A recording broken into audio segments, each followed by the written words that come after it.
Wow, wow, wow, wow, wow, wow, wow, wow, wow. I'm parched. Let me hydrate real quick.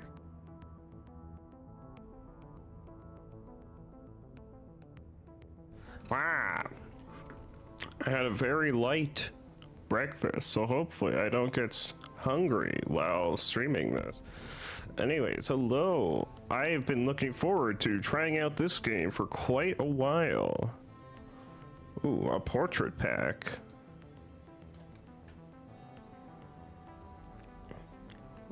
Running gun kit.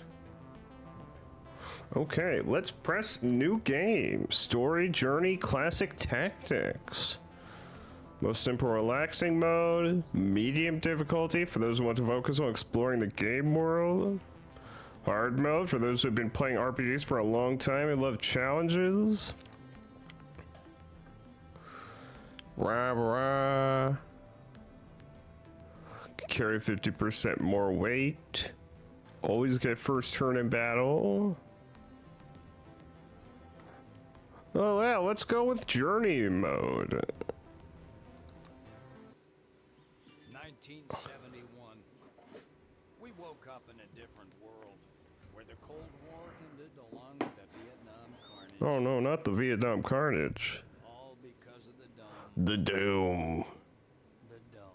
The Doom. Territory full of anomalous artifacts, phenomena, and organisms. We still don't know what it is. An alien city?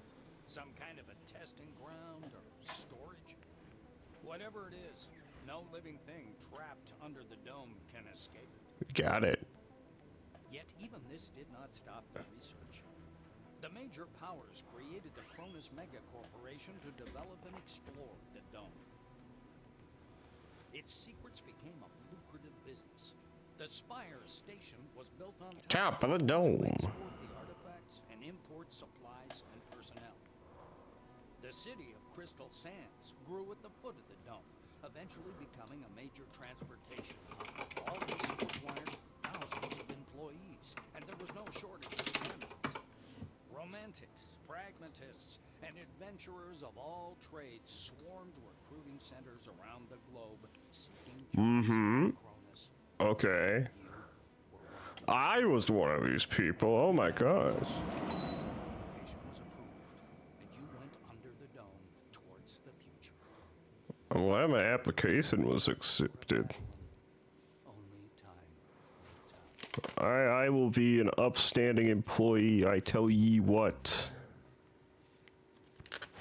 But first, let me just turn this fan of mine. Oh.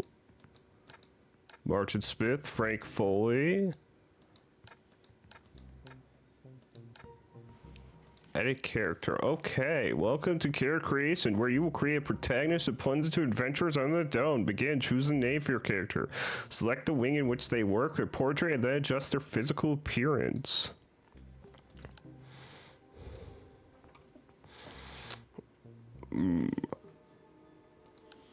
Okay, so these are the portraits I have available. But I can also upload custom portraits.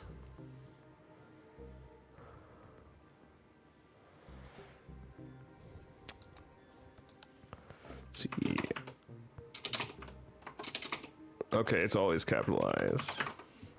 I'm gonna put Attraction for the name. Head type. 7 head types, okay. We'll go with head type.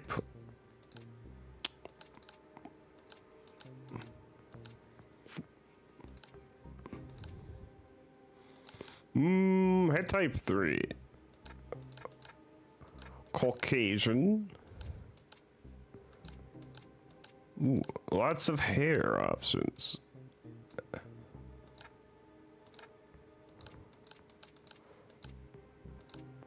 Oh.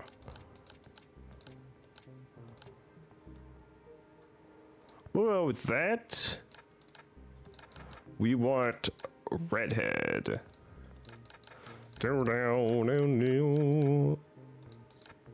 Not that kind of red. More of an orange. Like that?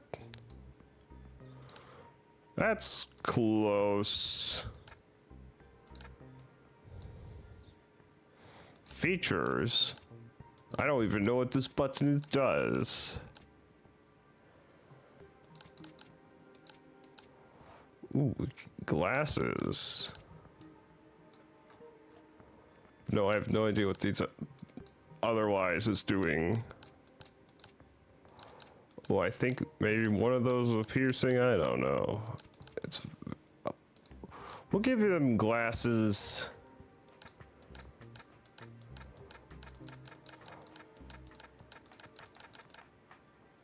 Okay, Cronus wing. So let's see. White wing.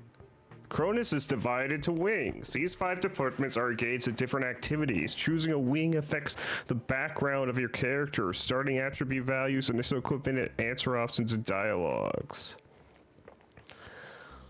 Let's see. White wing is scientists. Blue wing, construction. Silver wing, they get a bonus at charisma. I usually like playing charisma builds. Black wing is muscle. It must be security. Orange wing, deafness. Betterment of humanity, make amends. Okay, so these are criminals. Okay, and those are all the wings.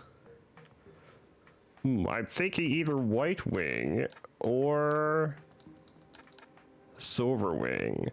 You do get psionics for also being a silver wing.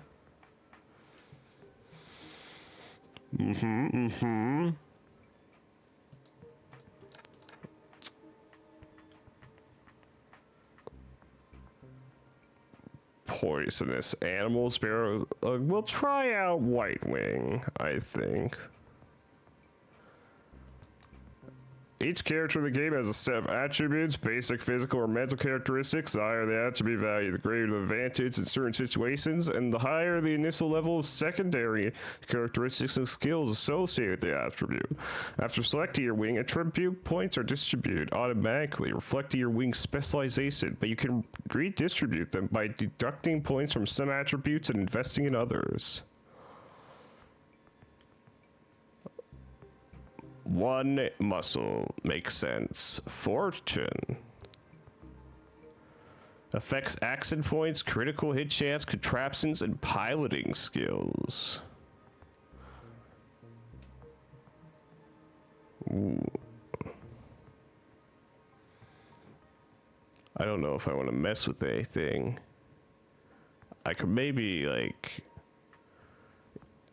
if during character creation, the brain stat is set to values of 1 or 2. The protagonist will be incapable of meaningful dialogue. Obviously, it's unexpected results. Some quests become unavailable, and others, new options get unlocked. Relations with characters change as well. When communicating with an intellectually challenged protagonist, some of them might show their hidden side.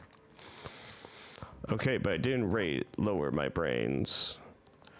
I'm just lowering my guts a bit so I can raise my charisma.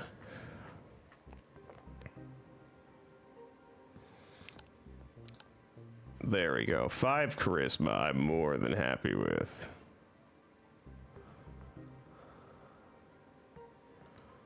Let's see. Is there a notable difference? Okay, so yeah. There is a noticeable difference. Maybe I should keep my guts to 6. So you got resistances, accent points, and skills.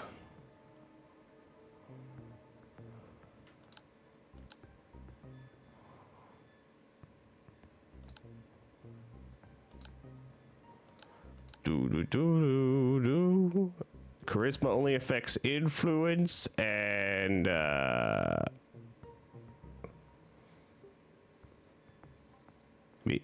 no, it can't be melee weapons. No, it's God damn it, I can't see what it's affecting. Medicine? Is that saying medicine? That can't be right.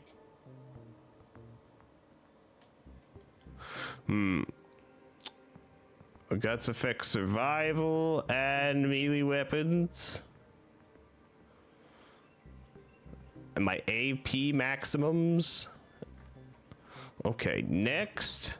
Tagged skills. In case characters have a variety of skills that reflect their prowess in specific areas, be it handling different types of weapons, applying medicine, or repairing equipment, we recommend choosing 2 applied skills and 1 combat skill, but you may select 3 skills as your tag skills.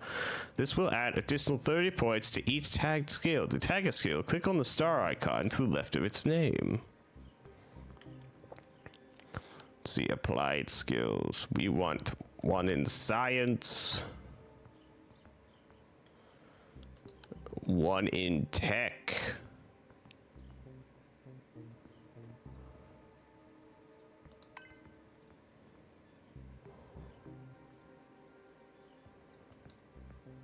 Ooh. Create and repair mechanical equipment. So influence, base charisma times 2. Combat. Contraptions. Hand-to-hand high-tech weapons. Let's get 1 in high-tech weapons.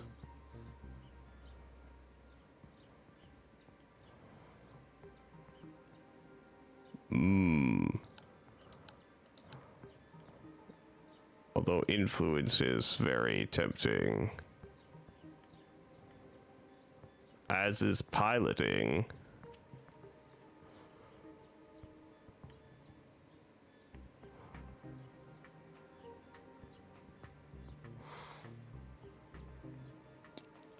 Okay.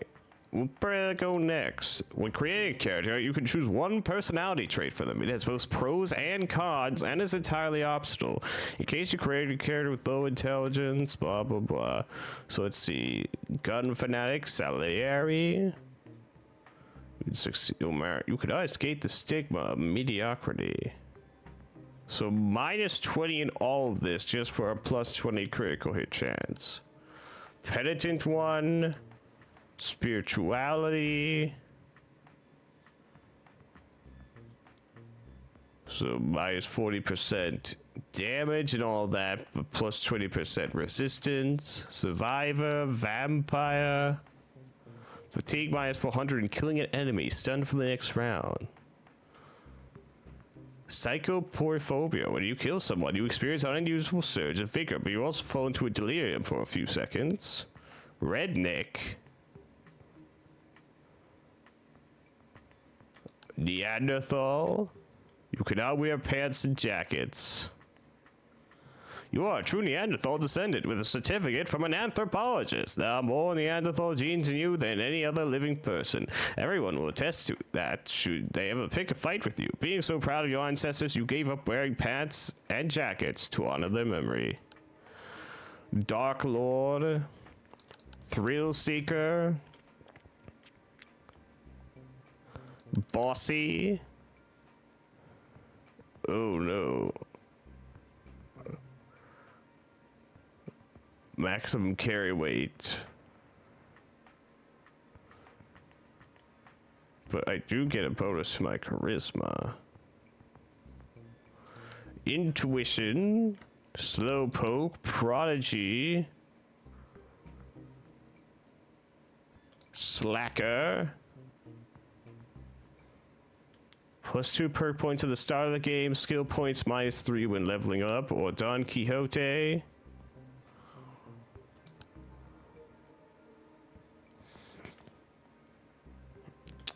I'm very tempted to get this.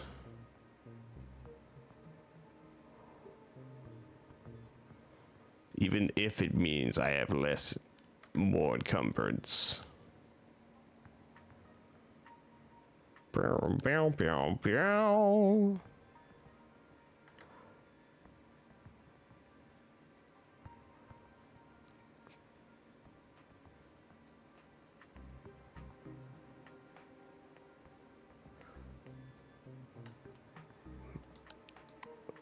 Well, all of this is optional technically, so I don't need to take any of these.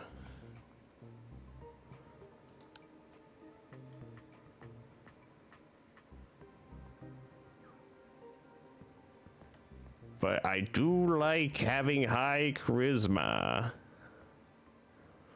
precision, and encumbrance.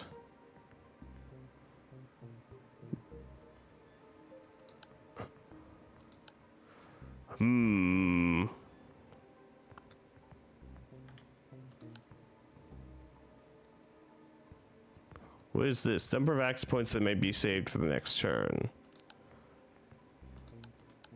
I'm not sure if I should get any of these.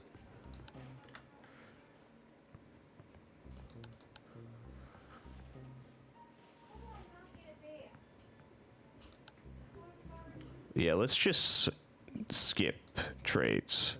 Your character is almost complete. Now double check the data and confirm your choices. The dome and its many secrets await. So let's see, these are my abilities. I can throw a wench and stun the target for 2 rounds. It breaks your weapon. Analytical mind, robot maintenance, repair, gunsmithing. Let's... There we go. We're gonna start the game now. Yes. The Dome is an international project of unprecedented scale. I would go so far as to say that that humanity's come all this way to get exactly where we are now. War, slavery, genocide, all these efforts will pay off handsomely. Wait a moment. Bad phrasing. Cut that bit, will you? Interview with Foundation's Deputy Head of Public Relations. Interacting with different characters is an important part of the game. To start dialogue, click on the character, and if they are set to talk to you, a dialogue interface will show up. From conversations, you can find out valuable plot info, clues, and even receive tasks. Choose your lines carefully. Careless words can cause resentment or provoke a fight. Oh, okay. You left Spiral Station on a transport board. Your journey under the dome begins. Gotcha. Reputation, map, dome, inventory. I have a scanner. I have some money. I have inactive selectron, which is an electronic key for doors. I have 3rd letter from Cronus. Please accept our sincerest congratulations. From this day forward, you are officially part of the Cronus ranks. Our foundation is not merely the wealthiest and fastest growing company in the world.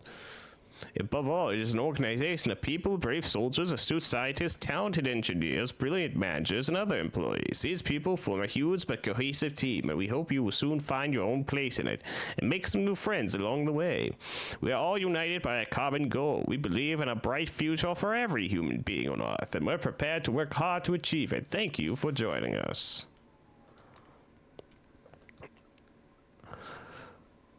Ooh. Okay, the orange is dressed in a new jumpsuit. A shiny badge on his chest reads Quentin Bisley, laborer. He's side-eyeing the screen skeptically. Despite his tired, grim expression, his gaze is open and friendly. However, the general impression is unmistakable. There's something frightening about Bisley. Ask him how he ended up in prison. Like everyone, duh. In a black car, under guard.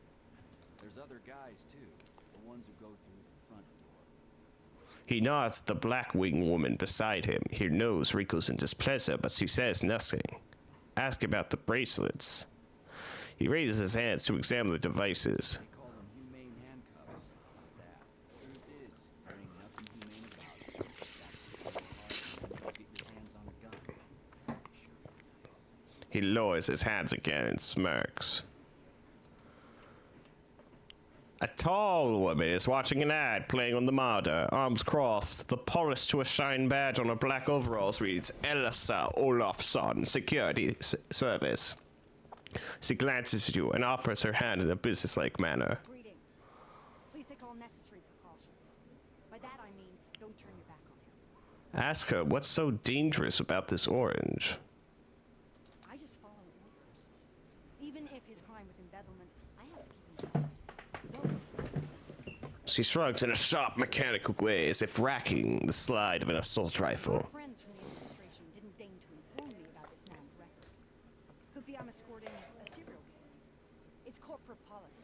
She gives the silver a vengeful look.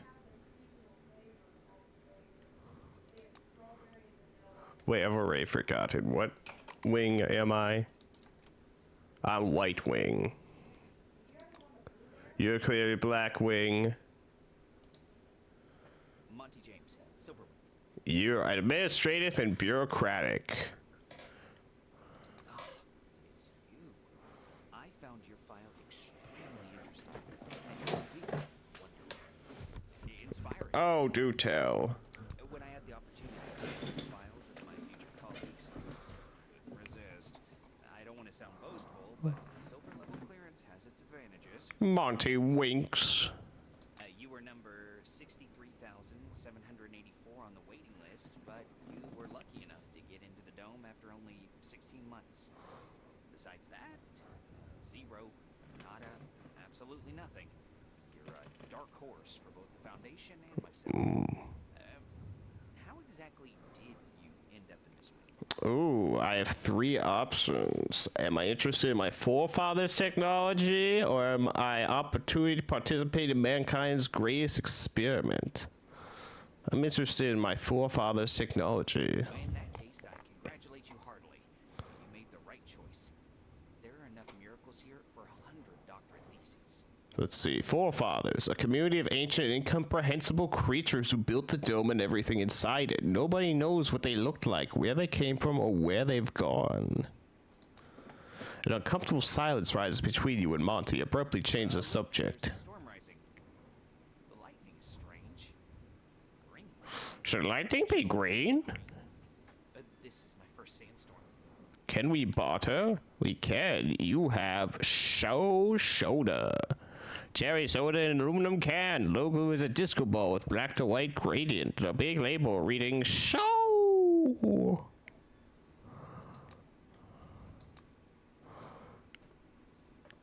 What if I bartered with you? You have Cops with Guns magazine. Hello, Igor Potanin.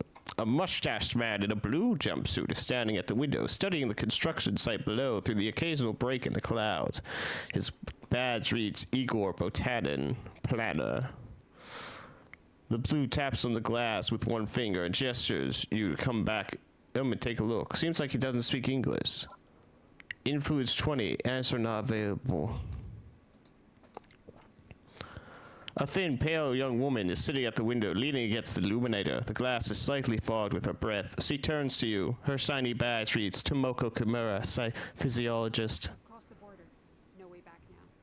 Even traveling by the funicular wasn't so thrilling. The white presses small hands to her blushing cheeks. The funicular, the city of Crystal Sands, standing at the foot of the dome, and the spire station are connected by the line of the passenger and freight funicular. Specially equipped cabins ply along the line, laid directly on the surface of the dome, transporting Cronus Foundation employees and cargo. You were thinking, why have no children been born under the dome? I've got a working hypothesis, but I'm not ready to share it yet. She says softly, as if answering a question you didn't ask. Perception 5. Ask if she sees the dark stain on the outer surface of the dome. Oh, that's the aircraft that crashed into the dome during the first expedition. I believe that's a wing fragment, and there's some white canvas. What do you think that is? Maybe a parachute? I just can't believe it. It's all true. She shakes her head, bewildered. Ask what she meant by we've crossed the border. You're familiar with the details of the briefing, right? To put it simply, the dome is a selectively permeable environment. Inorganic objects may exit the dome without difficulty, but any living creature dies if transported back to the outside world. That's why we're all stuck here for an indefinite period of time. Science 30. Propose a hypothesis. The lack of fertility in women under the dome is related to field activity. She listens without interrupting, as if considering your every word. It's quite possible. I would like to set up an experiment to test this in practice. She cuts off abruptly. Not in that sense. I mean, yes, in that sense, but it is science, you know? It's quite serious. I'll have to help test her hypothesis before it's too late. This experiment requires at least one man. She purses her lips slyly. I mean, oh, Drat, you've got it all wrong. I'm meant to say that one of the participants in the experiment should be a man and the other should be a woman, which should be obvious. Uh-huh. What do you have on you? Mercury and neocytam, which is a nootropic drug. It increases brains by 2.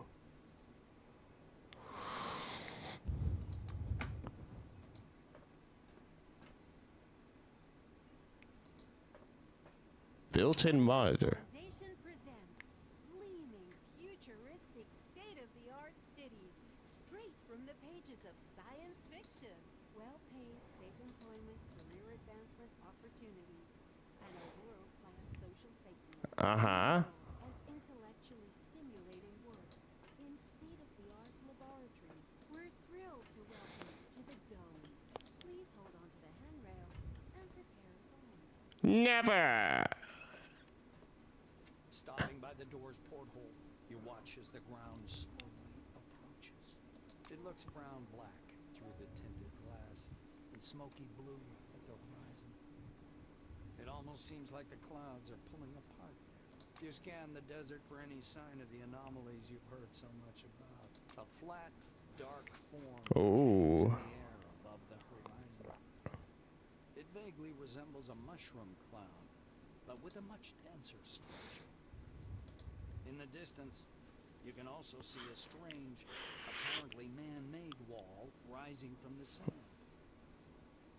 All the radio ads and TV shows were telling the truth. This place really was made for those who place their trust in science. Just as you're about to move away from the window, you notice a whirlwind beginning to form above the Oakwood Plains.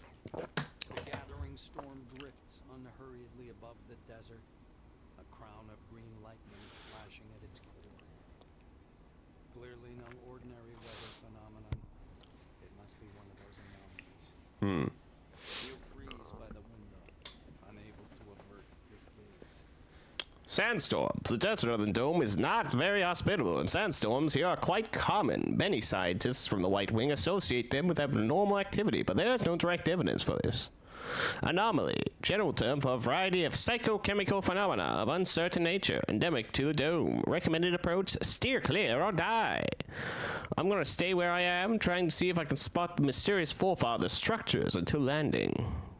The outlines of the landing site, blurred by clouds of dust, appear behind the greenish glass of the porthole. The capsule shudders as the braking devices engage. This is the end of the Cold War. The world economy now revolves around the Dome and the study of its technologies, an effort shared among many nations, both capitalist and socialist. The world can rest easy. There'll be no nuclear apocalypse, only collaboration in the interest of all mankind. Pravda newspaper. Burr, burr, burr. Quest updated. Ooh, that's a nice animation. Encased, you rotate the camera using E and Q, WAS. The camera is not tied to a character. You can move it using WASD. Okay, so I can rotate the camera.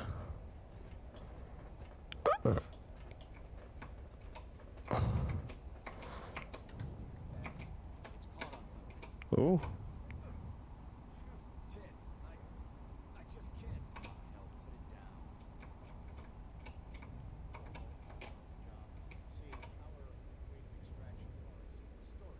Ooh. What the hell is that supposed to mean, Benny? I didn't get a single word. You're supposed to drink from your soul. Oh my. Lord, Betty, there's no room in the warehouse. Absolutely none. Boxes stacked up even in the aisles. Oh, then why didn't you say that in the first place, Mr. Moaner? All right, I'll unload it here if there's no room inside. No, Betty, wait. That's against the rules. Against the rules.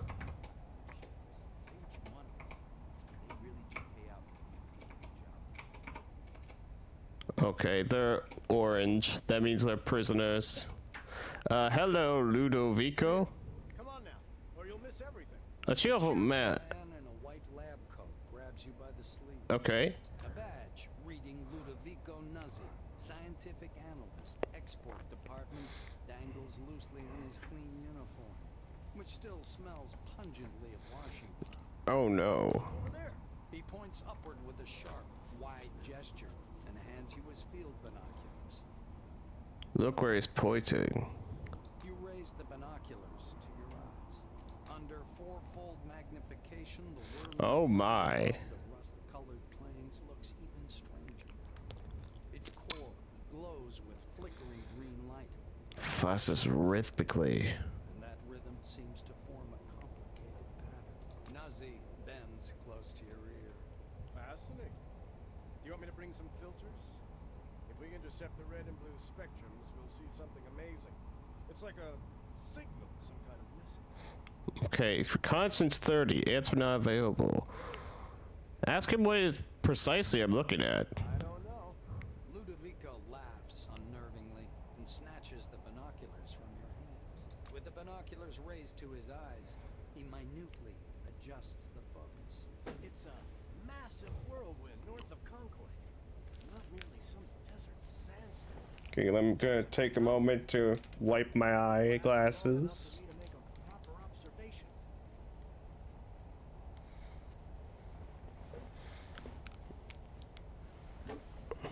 What does scientific analysis export department mean? The scientist looks blankly at you, then down at his lab coat. Ah, this? This? He lets out a blaring laugh. Ludovico points at the building behind him. I work in Concord Station, categorizing Relics. My job is to classify them by rare. Object of forefathers material culture. Silvers issue the documentation, and oranges move them to the cargo capsule, just like the one you arrived in. Nazi points upward. Then the capsule takes the relics way up there, Okay, all the way to the spire. then to Crystal Sands by the funicular. They get auctioned off and turned into money. It's not like I endorse this, but we all like ourselves a good paycheck, right? Yeah. He offers you his binoculars once again. Do you want to have a look at the spire? It's amazing. But then you can look at the spire anytime. Now, Yeah, I need to He go. looks from you to the capsule and to the landing terminal. He flings his arms up. Oh, mi scusi. Excuse me. I'm Miss so Scusi. Better get going or you'll be late for check-in. Your colleagues are already inside, and the storm is growing stronger. Yeah. Storm is growing stronger. White mutters in fascination, eyes glued to his binoculars, which is fixed on the spinning whirl of cloud. Dude. Go again. Yes. You know, it's in it marvelous. You better get to the station. Don't forget to Red Store. They won't let you on the bus. He shouts over the growling howl of wind. You've got a very soft hand. Did you know that? Please. At work. Oh my. Okay, yeah, everyone else is going inside. Whatever these fantasists call the dome, an alien colony set to give it to humanity from an old world, the remnants of Atlantis, a prison for dark forces, a magical laboratory of the ancient Egyptians. Personally, I think the definition doesn't matter. What we are going to do with it, that's what matters. The Universe Talks broadcast. Concord Station, location explored. Throughout the game, you'll form blub, you can always find the task stats and read the details in the data section. The L key. Okay. Quests, miscellaneous. Da-na-na-na. I have one thing going on. This main quest. Hello there, Tuyen Yoon. The young blue is closely studying a communications schematic in his keris, a bundle of wires hanging from an open fuse box nearby. He smells strongly of cheap cigarettes. His tiny badge says, Tuyen Yoon, communications engineer. How can I help you? What are your opinions on Concord? He tugs at the blue collar cutting into his neck. The idea itself is impressive, but the execution suffers some failures. It's obvious the capitalistic system is obsolete, cannot support such grand-scale projects. What are you doing? I'm trying to calculate the optimal route for telecommunication cables. These cables connect the entire dome. Oh, you're level 3. They form a hub and run up to the spire. His face turns very serious. The kid's cable is the only thing connecting the dome to civilization. And if it happens to break... Political situation. After the dome was discovered in 1970... Hello, Bad Cat Man, by the way. Hello. After the dome was discovered in 1971, and with the beginning of international cooperation in its development, a thaw ensued in the Cold War. The doomsday clock minute hand had been pushed back and now shows 18 minutes before midnight. My mission is to ensure a stable connection and secure line, which is impossible without proper documentation. The way they're doing it here is a shame. A person could do time for that back where I'm from.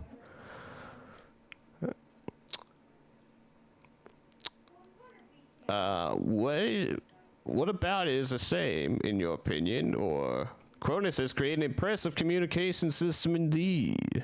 I don't see the point of your complaint. You don't understand. It doesn't take much brains to stuff thousands of wires under the dome, but if something happens, if the spire, for example, is destroyed, the dome will be isolated from the world for months. This is frugality people will have to pay for. That's why capitalist countries should not be trusted to explore something like the dome. I think I've gotten all I can out of you. Thanks for understanding. I'm not used to getting distracted and sloppy, especially on such an important issue. He returns to calculations. A drink vending machine. Wow. Will you bring me a cup of coffee, please? Colleague? Well, never mind. Hello there, Mr. Oh, you have a suitcase? Don't touch my things. Okay, Mr. Monty James. A silver wearing thick glittering spectacles is sitting on an orange couch, nervously fingering his badge, which reads Monty James. Oh, it's you. How do you like the inside of the dome? It's fascinating and miraculous in every sense of the word. He listens with an indulgent smile. When you're finished, he raises a finger in protest. I can't argue. The scenery is beautiful. It's ordinary human negligence set against a beautiful backdrop. When they sort out my papers and put me in the database, maybe I'll be able to share your enthusiasm. But at the moment, I offered to try and register him in the terminal. Are you for real? That would be incredibly kind of you. Maybe my optimism about this place and the people working here was justified after all. You evidently cheered him up quite a lot.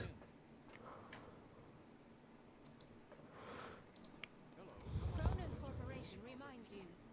Please use a public terminal to access your account.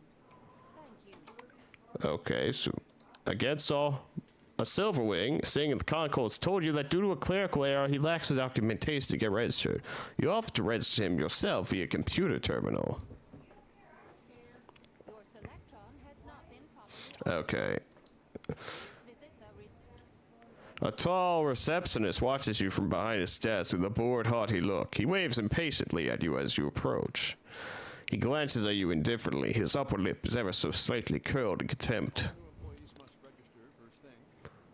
Come up to the desk, please. It tells you you're talking with Dean Rayhead, administrator. I almost forgot the regulation pre-registration reading. Just a second. Produces a reel-to-reel tape recorder from beneath the desk, rewinds the tape to the beginning and presses play. The speakers explode with a harsh crackling sound over which the tick-tick of a metronome slowly grows louder. Dear employee, on behalf of the Cronus Foundation, I, Administrator Dean Rayhead, welcome you to your new life under the dome. By joining our company, you choose the path of science and progress. You are among mankind's best, and we ask that you live up to this. Deserve this title. Do your job honestly. Obey the law. Respect your colleagues, and together we will build the best possible future for all mankind. Now that we're done with the official greeting, I'll register you and upgrade your Selectron. Okay? Let's begin the registration. Dictate your information to him. Enter your data into the terminal on your own. You squeeze it through the narrow window, lean over the reception desk, and key your data into the database. After entering proceed, you return to your seat. He mutters discontentedly to himself as he moves back to his terminal. Your position in the waiting list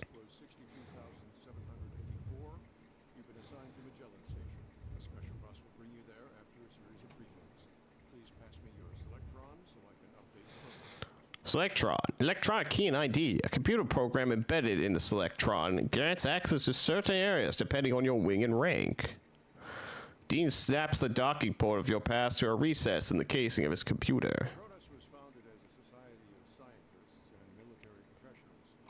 White wingers have special privileges at most of the original locations built in 71 and 72. Yeah, that's better. And there are still purely white zones in Magellan, too. Limited access laboratories, operating rooms, the morgue, warehouses, some parts of the reactor. I think you'll like it. Okay. Employees have a short list of tasks to perform on arrival. Do you want to hear all the details, or? Yes, give me all the details. You need a set of combat gear. Talk to Sidney Maynard. He'll give you everything. Okay. Second, weapons. Ms. Margarita Takachenko is the clerk. Ooh, Takachenko. After she dispenses your firearm, you'll need to head to the training zone for a brief weapons handling exam. According to the latest regulations, all employees must attend a briefing On psi abilities. Instructor Andrei Mihai. Psi energy and psi abilities became a serious matter of discussion soon after the first experiments with the Forefathers technologies. According to official data, today more than 78.4% of people under the dome exhibit psi abilities of various intensities that allow one to use tele and pyrokinetics and to influence the interlocutor in one way or another. Fortunately, most of these abilities are weak. Scientists have found that for the presence of abilities, as well as for the ability to apply them or feel their use by others, a special characteristic of the body named psych is responsible. Did I tell you about the combat and tactical training? The fourth step is to visit instructor Winston Botherby.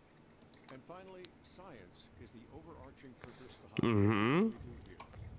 Go to Professor Van Alden to learn how to study relics, avoid anomalies, and catalog scientific knowledge. This training is mandatory for all wings, not just one. Okay, then. Oh, and when you're done with your trainings, proceed to the waiting room. From there, you'll travel to Magellan by bus. Gotcha. Protocol calls for a little welcoming preamble, but dash it all, that's nonsense. Welcome to Concord Station. Oh yes, I sent your mail to your Kairos. Okay. Check your messages.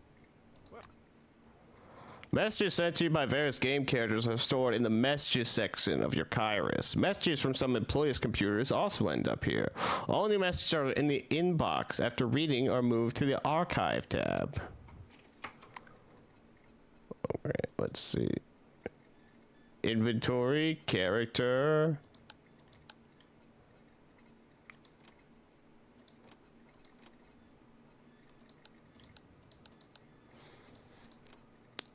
So wait, how do I access these messages? Messages. Okay, so these are just instructions. Okay. Conversations, Kairos mail. Pin.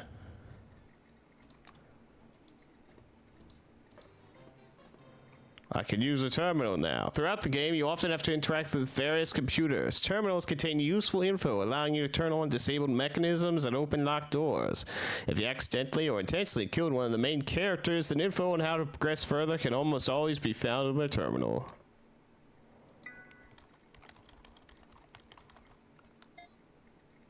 Register Monty James. You enter Monty James' data into the system, knowing the registration form for Silvers has several extra fields. Apparently, Cronus sees its managers as a special caste. Once you've double-checked your input, you press send. With a beep, the system accepts the data and redirects you to the main menu.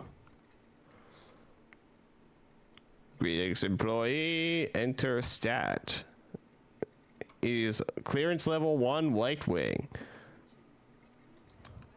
News. The mismatch of symbols fill the screen. Taking a closer look, you realize the characters represent a photo. The image depicts a flaming ball floating above a laboratory workbench. 3 figures stand behind, scientists presumably, but you cannot make out their faces. The image of the scientist and the relic is replaced with text. 5 years in the future, humanity celebrates discovery of the Dome Day. You skimmed the article, mostly a chest-thumping exhortation on the supposed future of human civilization. Enter logout. Log in as a user, myself. Stat, the clearance level 1, White Wing. Same news article.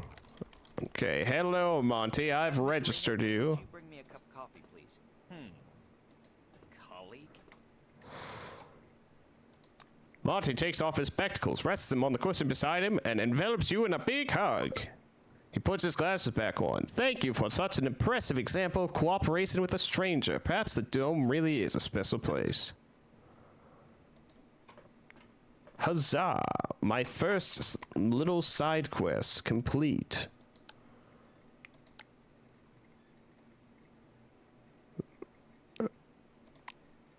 Now on to my main quest. Do. Ooh, janitor gear. I will steal some of that. Disinfected, don't mind if I do. Also, her blank soap. Ooh, bathrooms. Toilet bowl. Various actions such as eating food or taking medicines may impose certain status effects on you. They can last for different times and be positive or negative. Some attacks and abilities can also apply a status effect that changes the characteristics of the target. For example, bleeding or poison will gradually reduce health.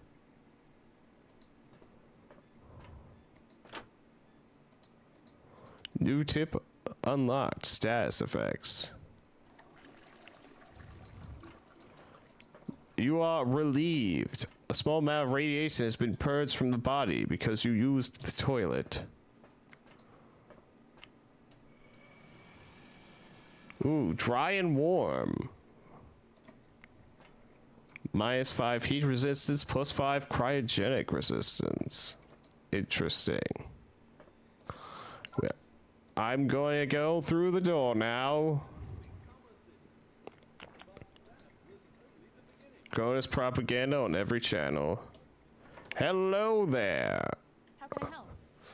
On the lapel of her perfectly ironed suit is a badge that says Anna Leroy, Administrator.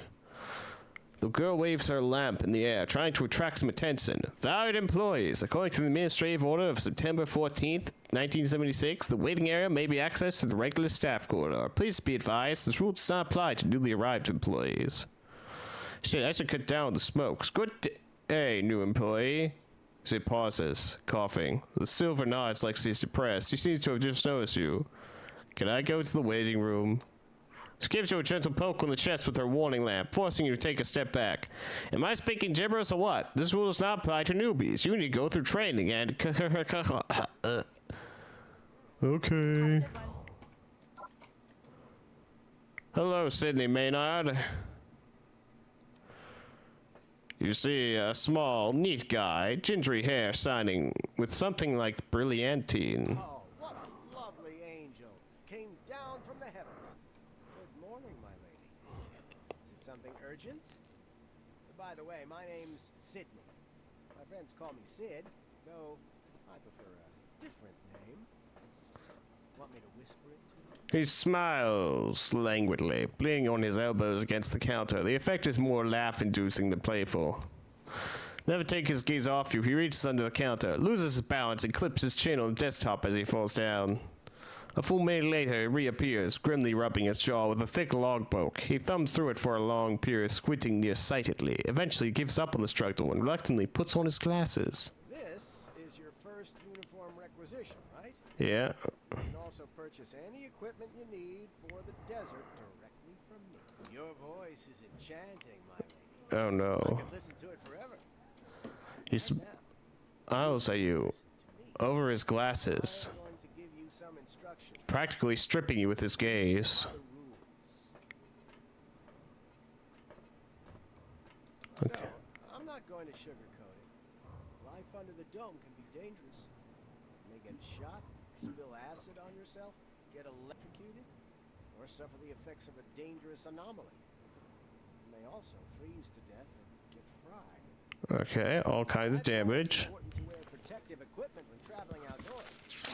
Of course, in hazardous situations, the equipment will get damaged, and the more it's damaged, the more often one has to repair it. The server steps back from his counter to indicate the repair kit box is piled in the back of the warehouse. We've got repair kits for this gear. There are Blue Wing specialists ready to help you at any large base, of course. But they're not always available. So, you'd better learn how to use repair kits and Okay. on. No one would ever say no to a cutie pie like you, though. Those are all the instructions, by the way. Yes, get to the giving part. Disappears into the back for a while and returns to the small package. Unfolding it, he shows a brand spanking new uniform. This is the most advanced clothing under the dome. It protects from acid, aggressive fauna, and radiation. Not very effectively, though. Don't expect miracles. He proudly sticks out a bright white jacket. It more resembles a thick mantle than a lab coat. One more important thing. In accordance with Order 16-225, helmets and gloves are not issued, but they're available for purchase from me. Bartering. Bear in mind, a full set includes headgear or a mask, jacket, trousers, gloves, and boots. Here's your uniform. Enjoy. I'm interested to see what you have for sale. Up to a star in the sky, my dear. Here, honestly, lady, I'd sell you this entire place and give you an incredible discount if I could. I'm not the one who sets the prices. Uh-huh. Let's see. Belt. Wow, I can't afford that. I can afford an engineer's cap, though.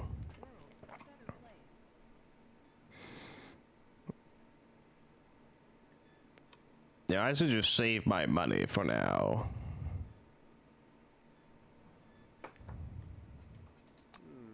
I just wanted to say, I'll be finished at 10 today. If you're free, we Go somewhere together, I mean. Anything urgent, Mr.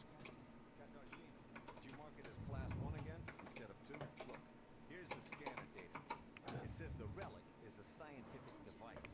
Wait, but it's still Class 1. I'm not going to violate protocol. Katarzyna, my dear, you may violate protocol as long as it benefits the company. Ah. Lead from your colleagues. Correct your report if you have to, and don't act so innocent. Vladimir, I'm done. How do we mark it? Class 2 fragile. Tell Noyan the relic should go out with today's flight. Think about it. Class 2 relic would mean a bigger payoff for the company, and that means a bonus in your wages. Categorizing it as Class 2 means access to state-sealed bids. I bet the Brits will buy it. They're always trying to one-up us. All right, Mr. Krashkov. I'll correct my report. Carl, add sealed bids to the market. Huh. And I can always sit. I'll complain to the Silvers about that idiot. They'll take the appropriate measures. Hey there. I hate those oranges. An engineer in a bright blue jacket is tinkering at the door lock, cursing under his breath non-stop. Blowing a curly strand of hair off his forehead, he turns to you. Newcomer, right? It's a Yeah. straight up open house here today. He offers you his hand. According to his badge, this is Maxim Pitkovsky, technician. You have to wait until I'm done. Some orange jammed up the lock with chewing gum just for a laugh. They're like animals, those oranges. Marking their territory. If you ask me, they're too gracious about those bastards in Crystal Sands. Ask him about whether he can open the door. I wish I could. I'm gonna have to disassemble, clean, and reassemble it to get it working. It's work I don't need. And all thanks to some... Maxim extracts a thin, sharp precision probe from behind his ear and dangles it in front of you. Oh, there's another way. You want to learn something about picking locks? It's a useful skill in all sorts Hell of yeah, I'd like to learn. All right, looky here. He presses pick lock and an odd device resembling a hybrid of a screwdriver and a can opener into your hand. A mechanical pick lock is easy peasy, no special skill required. They wear out after a few locks, while the old-fashioned kind is another thing entirely. Cheap, but one has to know how to use it right. That's a tool for Takes out another pick lock and crouches by the door. He gives you a quick lesson on how to pick a lock. a way. You can carry your tools in your belt. Mmm. You have them right there. Pinkowski shows you his utility belt, where he keeps all kinds of tools and gadgets. Each Cronus employee has a versatile belt in which one may carry and quickly access medical supplies, tools, and other equipment. The belt is accessible from your inventory in the lower right corner of the character panel. Actually, finding tools under the dome is no problem at all. There are even devices He hoists up his belt. One more thing. Always use brand name stuff if you can. Groovy produces good kits. Modus and Superco do too. They've all got fat contracts with Cronus, so they care about quality. Damn these locks. Though I'd rather be doing this than fixing hab pods. What's wrong with the hab pods? Plus, they're poorly made, warped from the heat, and the filters aren't worth a damn. The modules were constructed by marketing Oh no. engineers. Building a city in the desert was also their idea. This project is all about PR. Cronus wants to show the world how tough. Okay. At the game, you'll come across locked doors, containers. Use right button on a locked door and select the desired ability from the list. Use special lockpicks increases the chances of success, but those usually deplete rather quickly. In addition, you can break down the door with brute force, so if there's a terminal nearby, try to open the door with it. I repeat, get a lockpick and attach it to your utility. And then Ooh. apply it to the door. Wait, where's my utility belts? Oh, here we go.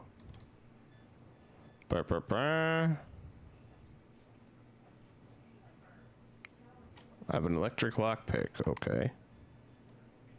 Yes, apply is the proper word. Okay, let me get this going.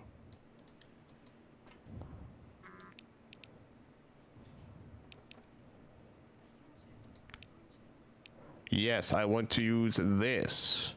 I repeat, get a lockpick and attach it to your utility.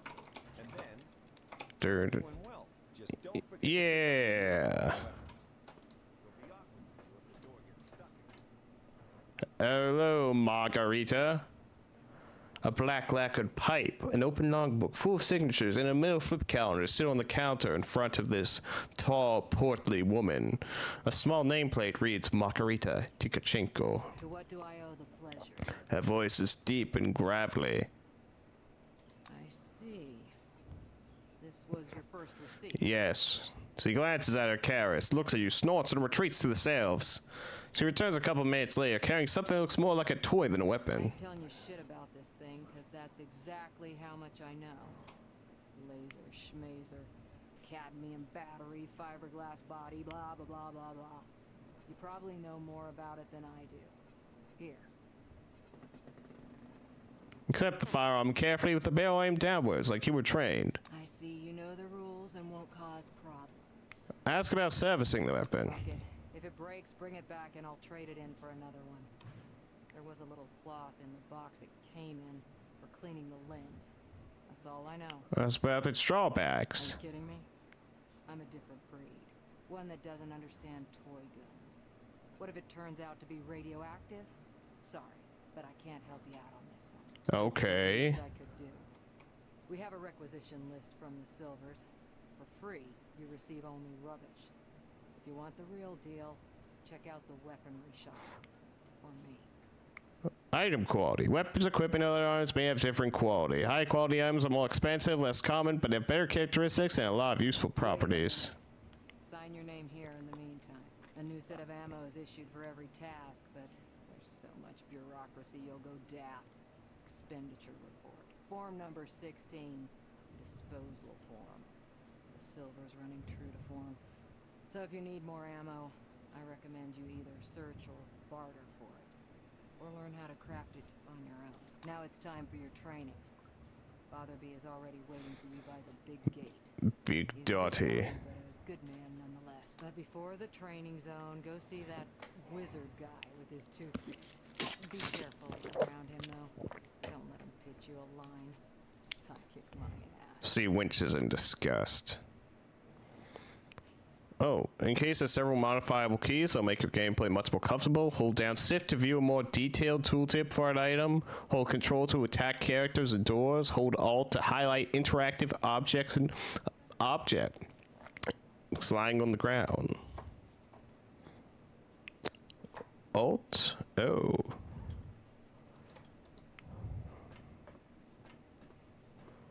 Let me just steal from this janitor cart. A mop! And a piece of cloth!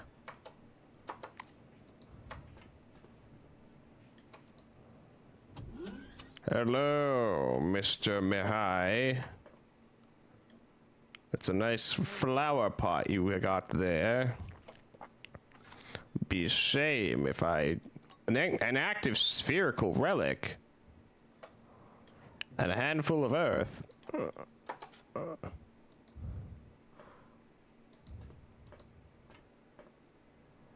A lean silver with thick black hair and a huge cigar clamped to his teeth is sitting in front of you.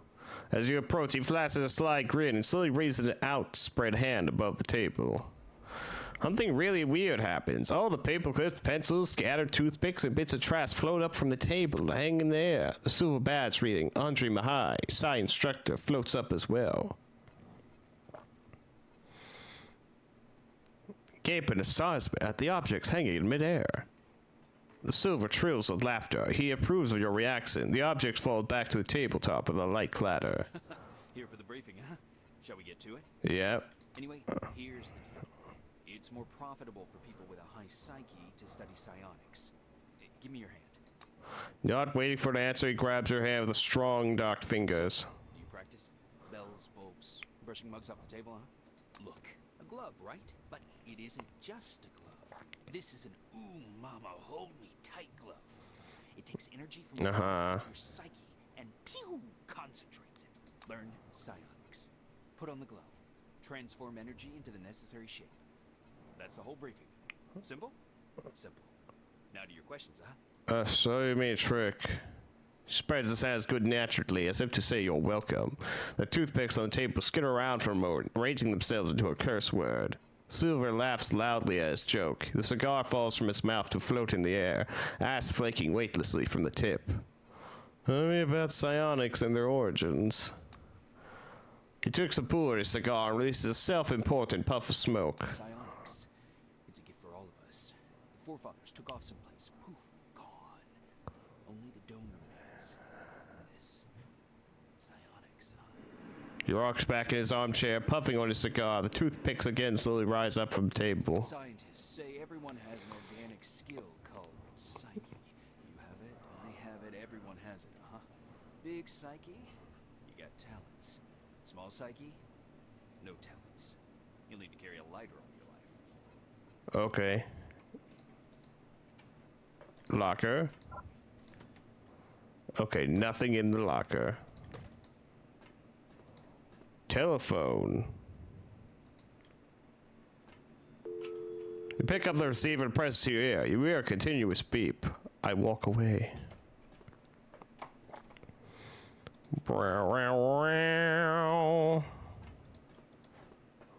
Notebook? There's a much-used green notebook lying open on the desk. Its page has been lined with a pencil and filed in a neat slanting script with oversized curlicles. Last entry. Now you've got weapon and ammunition. Your name has appeared in the notebook, along with the comment, new employee, primary receiving. Look for interesting entries. You see a long entry across the chart. Unfortunately, you aren't familiar with the language. Ida Grace is mentioned in the book rather frequently, though in place of the comments, there's always a blank line. There's a comment next to the name John Kepler. Received, servo sale, special justification provided. Among the names, you find Margarita Tuchenko herself. The comments are striking the variety. Received KA-10, special assault rifle. Received Vixen Warrior Princess SMG. Received Intruder Handgun, Incendiary Rounds, Hollow Point Rounds.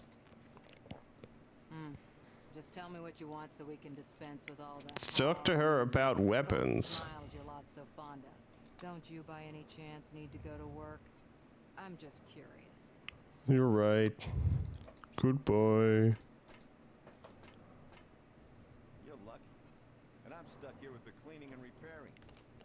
When you get to Magellan, say hi to Duncan for me. Tell him he still owes me that Captain Hyena issue from January. Captain Hyena. Welcome into the Dome, an amazing excursion to a world of new technology and the riddles of an ancient civilization. Listen to this information, useful for all wings, and receive a colorful leaflet. Oh my god, shut up. Hello. She is carrying a stack of glossy leaflets under her arm. You see another stack of leaflets on a nearby chair. Her polished badge reads, Leticia Riveras. She pounces on you. Welcome to the Dome. I have useful info for every scientist and researcher. My name is Leticia Riveras. Give me 5 minutes of your precious time and I'll tell you about the remarkable career opportunities and breathtaking perspectives awaiting you under the Dome. Don't turn me down. This is important. Fine. Great, take a seat, please, and I'll tell you how Cronus will change your life. The Dome marks the beginning of a new era in the history of civilization. You've chosen White Wing, and your calling is to lead humanity to a better tomorrow. The entire infrastructure under the Dome is tailored to scientists' needs. The Magellan Research Station, located to the north, is equipped with the latest scientific equipment, and many other projects have special research facilities built just for them, like White Swan or the Kaleidoscope Project, and many others where the best scientific minds the world have assembled. While speaking, the silver points at something in the air, as if displaying an invisible map. Cronus believes that forefathers' technology will change the future. Therefore, it invests heavily in providing luxury living conditions for White-Wing employees, substantial wages, comfortable accommodations, free insurance, all to help you uncover the secrets of the Dome as soon as possible. Ask her in a skeptical on where you're going to hear the useful info she promised. The Silver Freezer FC considers your question. Since you can't come up with the proper answer, she gives you yet another stupid smile. Thank you for joining us. She adds awkwardly. She looks at you expectantly. Thank you for the speech. I'm glad you liked it. Usually people don't see how important this stuff is. She blushes slightly. She offers you a colorful booklet. If you are honestly interested in the speech, maybe you'd like to look through the leaflet. The Dome is your new home, an exciting read-through for the entire family. Take the leaflet. You take a glossy leaflet with a colorful picture on the cover. White and pink houses, palm trees, and luxurious cars. You can't actually find all these things under the Dome, though. The picture is beautiful. How about a few more for your friends? No? Well, all right. The instant leaflet is in your hands. He offers you a couple more. She's standing on the same spot with a bunch of leaflets under her arm. Welcome under the Dome, an amazing excursion to a world of new technology and the riddles of an ancient civilization. Oh, holographic table? The desk is a bit different from others on this floor. It's covered with a thick layer of cellular glass treated with luminophore. Every little bit of the surface emits a weak yellow light, some of them glowing brighter, some dimmer.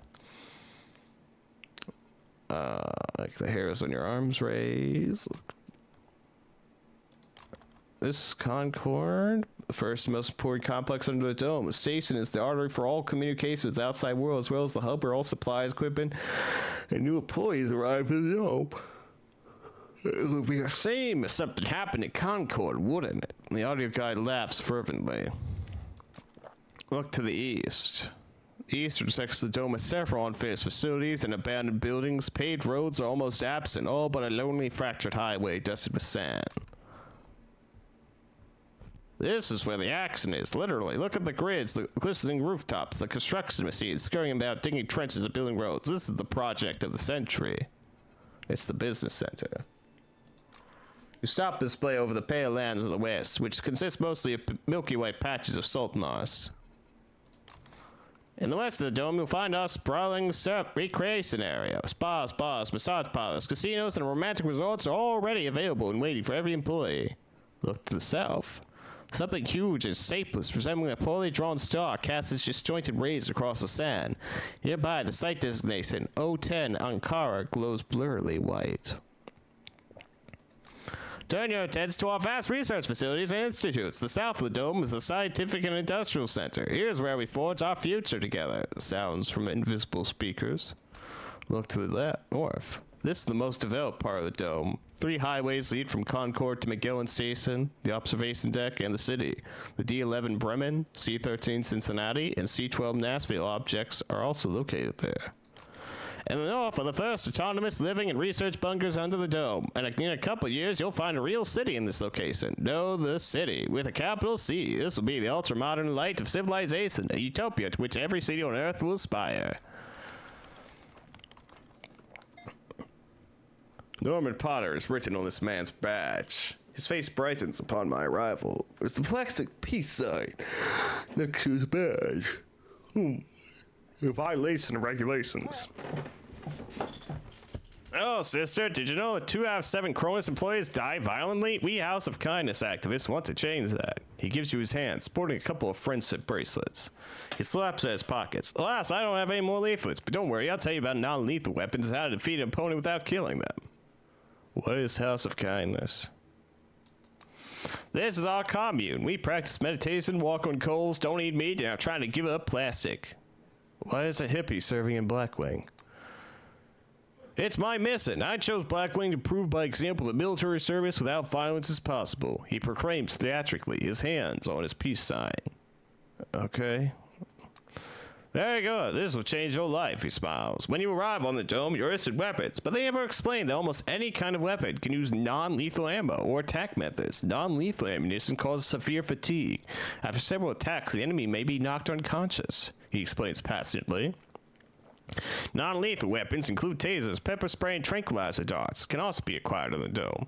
And then martial arts techniques that only the enemy that take the enemy out of action without killing. Remember the main thing: if you want to win without killing, you have to exhaust your opponent. He finished expressively. Okay. Nice chatting. And I was starting to get bored. Have a good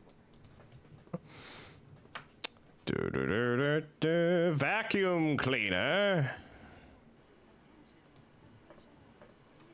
More janitor gear. Oh, I already have a mop, but I'll take it anyways. Flower pots. What is in you? Ooh, money.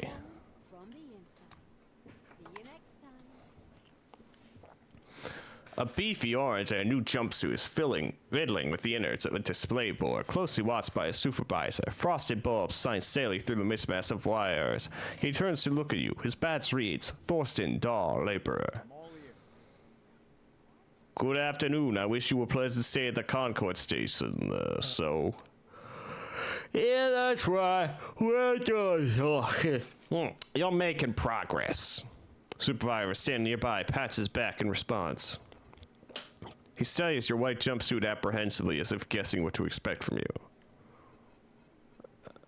Well, you have advice for a new cover? I don't even know. Just remember that we're humans as well. Thorsten! The black clicks her tongue and rolls her eyes. Ask him how he likes it here. Well, it's warm, friendly staff, good job, good food, job with good prospects. He begins constantly glancing at the black standing close behind him. Thorsten forces a smile through his eyes are full of worry and sorrow. The administration takes good care of us. I like it here. The supervisor nods happily. What are you doing? Well, I'm changing light bulbs. The Blues have enough on their plate. Thorsten is so modest. One day he'll be on the best employees list, right on their board. The black intervenes. The orange releases a heavy sigh and turns back to his work. As you turn to leave, Bertha jabs Thorsten in the ribs with her elbow. He gives a vinegary smile. I wish you a pleasant stay at Concord Station. Have a good day. This young, dark-haired female guard's face bears a canny, slightly self-absorbed expression. The silver badge on the chest says Bertha Hartman, guard. Hello. Listen, could you do me a favor? What do you need?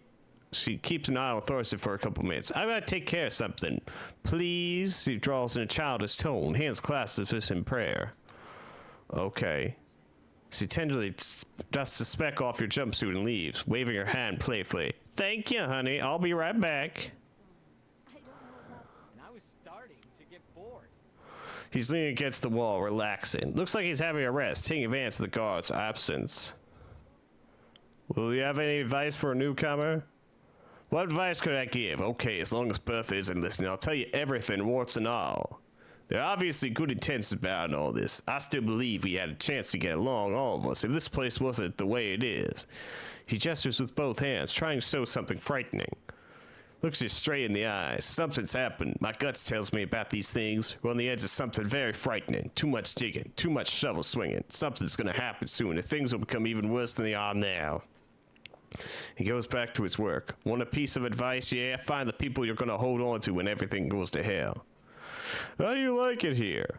You and me, they brainwashed us with all those ads. It's all different from what they said. I don't like it here and I don't like it at all.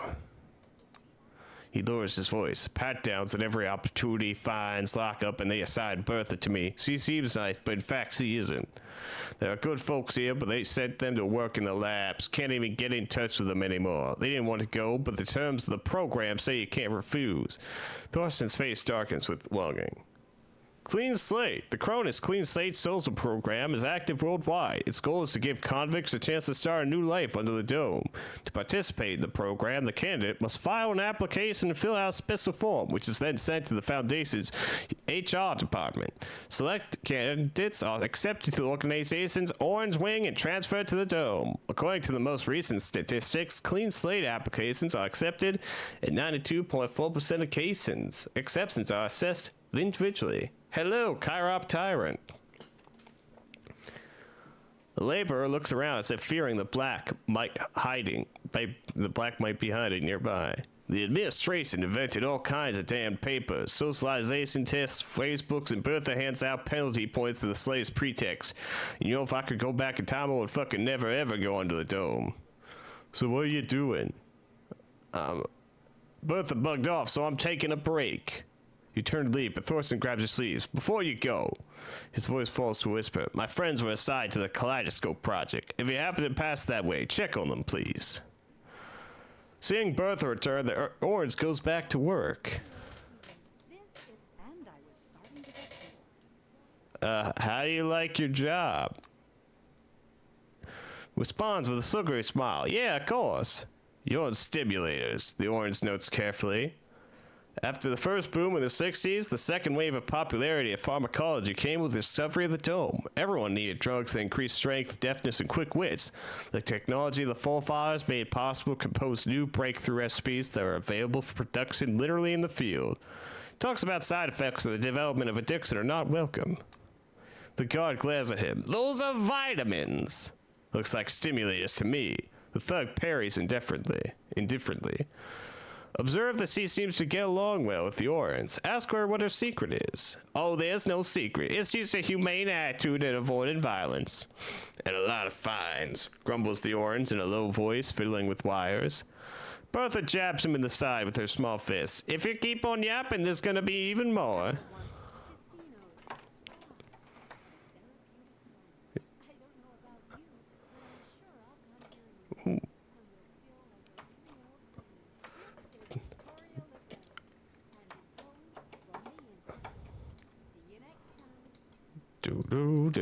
Gonna look around.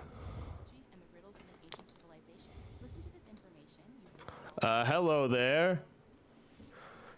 You see a tall scientist in a white lab coat bathed through the dim lamplight. He almost appears to be hovering above the laboratory floor. The man turns to your footsteps. He's holding a paperclip and a pencil. Paperclip board. A simmering silver badge reads, Sebastian Van Olden. I want us to respect one another's time. Please speak loudly, clearly, and to the point. You must be the newcomer I was told about. Nice to meet you. I'm here for my briefing. Scientist puts the clipboard aside, raises his watch for a closer look, and sets the timer. The rules of this briefing, I have to touch on a large number of topics. Before I do so very briefly, do not interrupt me. When I'm finished, I'll answer your questions. Within regulations, of course. I checked your scanner. It's working and is connected to the Minerva database. Everything you scan will earn you Kronos or Forefathers knowledge points. Minerva, a decentralized computing system that facilitates info flow throughout the dome, created by Siamese twins Sid and Phil, and that certainly was reflected in its design. Listen, scan everything that might be of scientific interest. First of all, anomalies. They could be dangerous. Make sure to always have medication with you. This pouch is full of bolts. You can temporarily discharge an anomaly by throwing a bolt into it. It's primitive, but reliable. Wow, I was just joking about the Stalker comparison, but okay. So, my oral briefing fell within the allotted span of time. Any questions you want to ask me? The Minerva database. Great. You're even ignorant of the basics. Minerva is a mainframe located at Magellan Base, where you'll be going soon, by the way. The Minerva disk stores the database containing every piece of information about the Dome and the company's employees. It is thanks to this scanning that the database is constantly updated. Are you ready for the second part of the briefing, or do you have any more questions? What are these knowledge points? What is the difference between the two kinds? Do you know anything at all? What under the dome for anyway. You get knowledge points for scanning objects. For scanning anomalies and relics, you receive 4 father points. Scanning the company's property and employees, living or dead, earns you Chronos knowledge points. It remains. Scanning the dead remains of Cronus employees helps keep the human resources base up to date. By scanning the corpse, you get access to the personal correspondence of the deceased, as well as info about the causes of death and the date of death. The dead who do not have a special chip operating as a black box cannot be scanned. You can exchange knowledge points for medication and equipment as part of the volunteer research program. Are you ready for the next part? Clock is ticking. I want to know about scanning objects. I mean, how do you discharge exactly an anomaly with a bolt? Why do I have to spell out every single thing for you? Take a bolt, throw it at the anomaly, and it goes off. Any more questions? How to scan objects? I will demonstrate this only once. Just switch on the scanner, press the button on the right side of the manipulator housing. The scanning beam is narrow. It's intended to focus on one object at a time.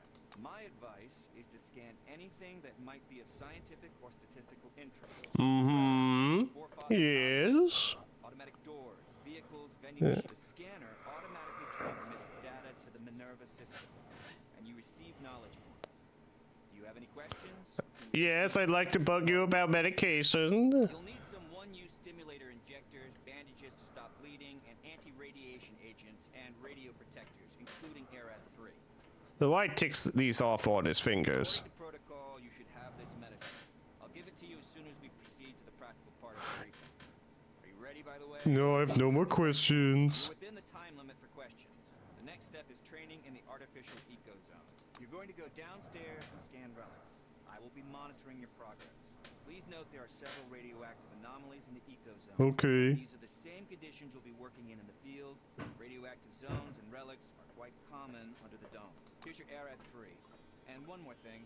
Just a moment. Welcome under the dome, an amazing excursion to a world of new technology and the riddles of an ancient civilization. Listen to this information, useful for all wings.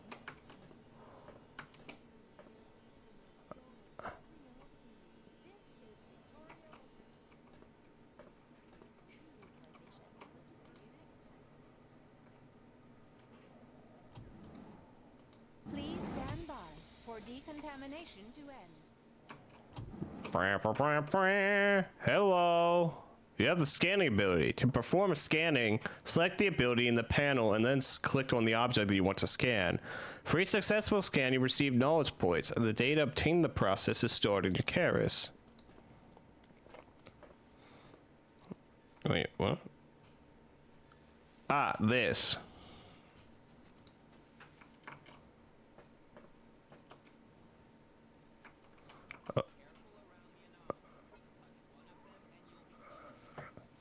Okay, the world of the dome is full of strange and hazardous phenomena called anomalies. Most of them can injure, kill, or radiate you. Detect and temporarily deactivate the anomaly. Use the bolt throwing ability. Toss a bolt journal entry. A successful scanning attempt. You're doing all right so far. Go ahead. I'll keep an eye on you and make sure you don't screw it up. Bolt thrown.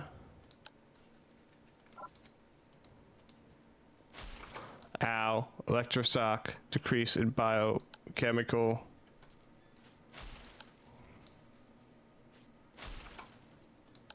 I scan thing now. I'm gaining radiation.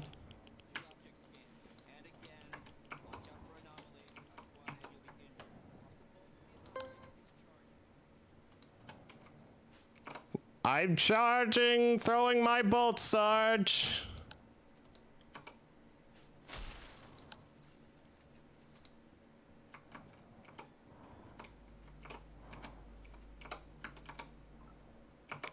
The journal entry, all 3 objects. Okay, I'm coming upstairs, Mr. Bum Bum. Ooh, alert! Wait a minute, there's a loose earth pile. Shovel required. Damn. My one weakness. Oh, a military grade medkit. Take all.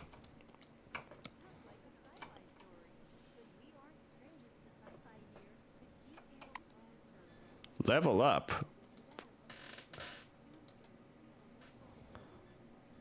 Ooh, I can improve things.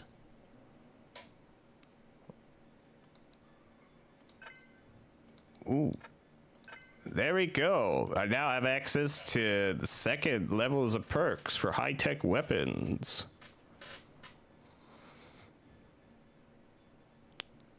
Let's see. I can improve contraptions.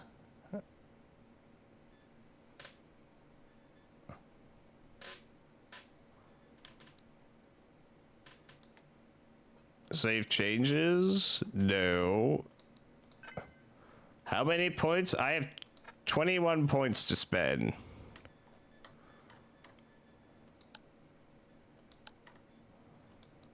You only have this one perk.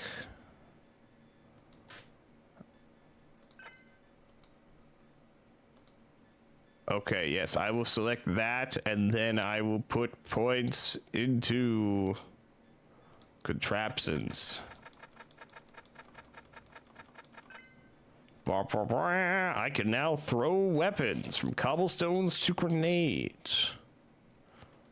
Save. Oh, wait, I could have put points into something else. Oh, well. Next time. Live and learn.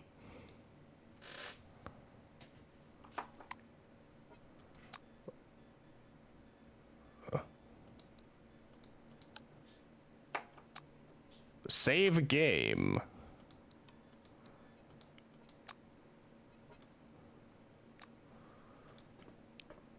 Quests. I have these quests, yes. I have a codex. These are relics. And that's an anomaly. Anything else? Miscellaneous anomalies. Mark all that off by map.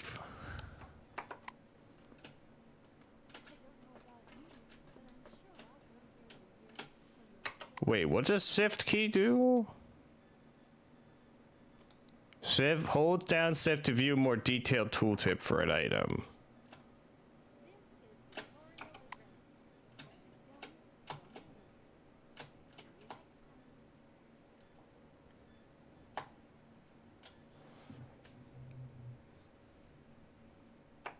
Uh-huh, okay.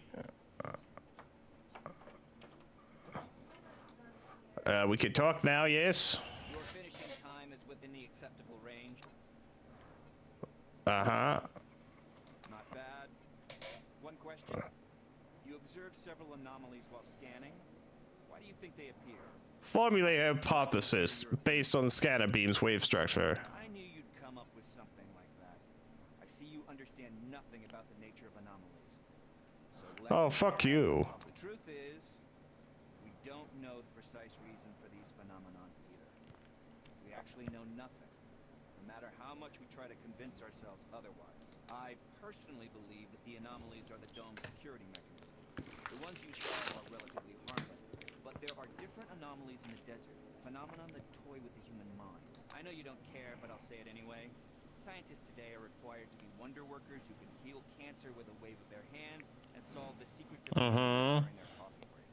For some reason, no one wants to understand that fundamental science is always an investment in the future. It produces no answers here and now. If something terrible happens under the dome one day, and I'm sure it will, science will protect no one. That is all. Off you go. Okay, ass. I want to break into your room and talk to this guy. The White Wing employee is whispering something. His eyes lift to the ceiling. He doesn't even notice you. His coat is covered in multicolored stains and paint splotches.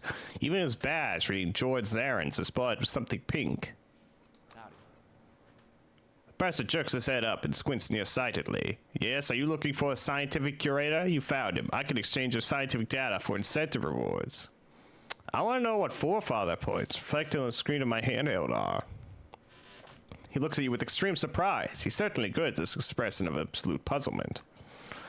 Shuffling his feet like an old man, he comes up to you. Are you not ashamed of your ignorance? This is a revolutionary program launched by the corporation. You should know these things. He proudly puffs out his chest. Well, you've come to the right place. I am one of its creators. This program was created to support and motivate explorers. The White takes communicator out of his pocket and turns its screen to face you. Numbers are appearing on the monitor. Apparently info about total uploads and volumes of transferred data. And it works perfectly. They come here and see the database. Sometimes they scan the most curious things, but not without a material incentive, of course. Here, look at this. Professor taps the scanner lens with his crooked finger. You scan, get forefather points and Cronus points. Take those points and exchange them for medicine, chemical agents, and everything else useful. Soon a network of curators will be placed all over the dome. They'll reward explorers for scientific data. What exactly could you get exchanged for these points? Depends on the person you trade with. Typically, they might give you medicine, but it could be a weapon or armor. Some people might even give you experimental gear, different things, all kinds of things. Just so you know, not only did I invent this program, I participate as a licensed vendor myself. You and I could make an exchange for your reference. Which points do we deduct? Forefather? Ooh. Agalone for 3 points, medical kits. Airad 3, chemical agents. Okay, I have no Cronus points. So I will exchange points for a medical kit. Gain 2 experience. You just be more diligent. You know what they say. None but the brave deserve the fair. What else can I do for you? Move away. Ooh. I did not mean to click that. I want to look around. I want to snoop around your office. Nothing found. What about here? Remove radiation from my body, please. And cure all addictions. And cure radiation sickness.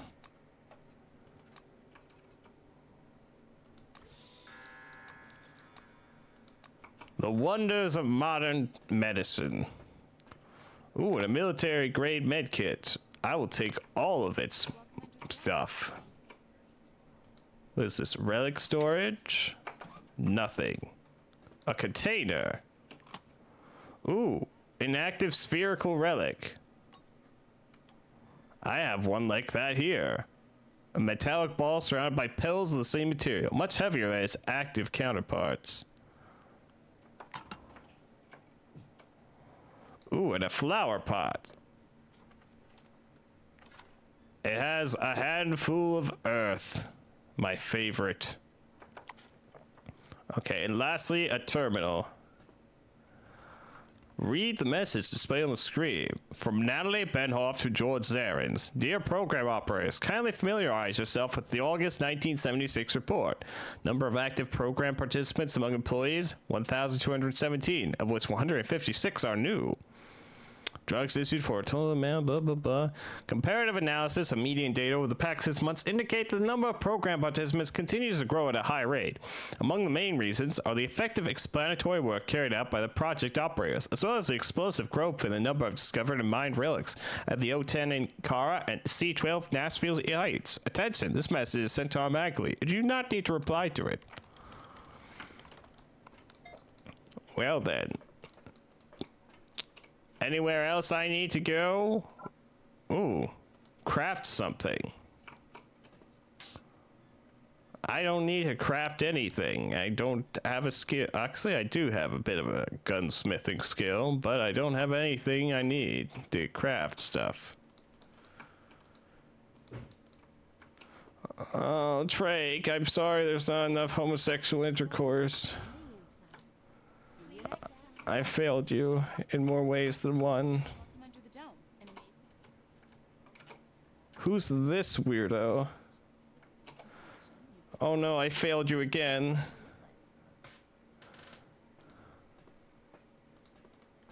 Man, I hate ants. I'll have to redeem soon, I promise. Don't beat me. What, a red light appears on control panels. In accordance with the Coast Charter, company employees are required to undergo all necessary briefings before going outside the walls of the station. For your Selectron to work and the turnstiles to let you through, you need to get equipment, weapons, learn how to manage size, go through combat training at the training zone, and learn how to use a scanner. Alright, I guess I haven't been through combat training. Let's see. Learn how to use psi abilities. Talk to instructor. I did talk to him. Yes. Success. Success. What am I missing?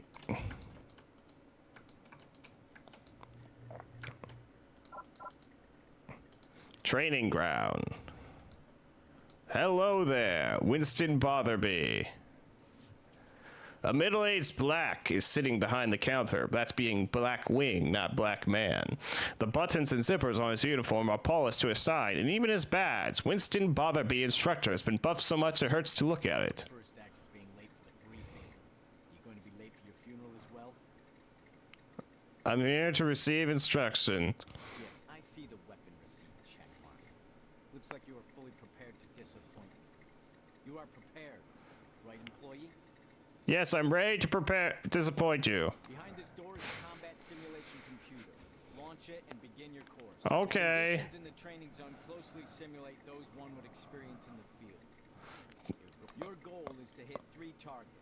I'm going to monitor. I'm gonna leave now. No salute for you. You smell.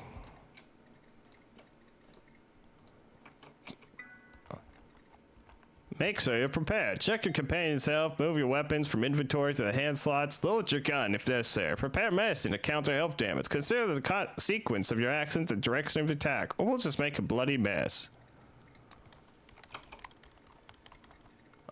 Here's my gun. Boom. Here's my mop, my other most dangerous weapon. Here is Rad Force, sterile bandages. Yes.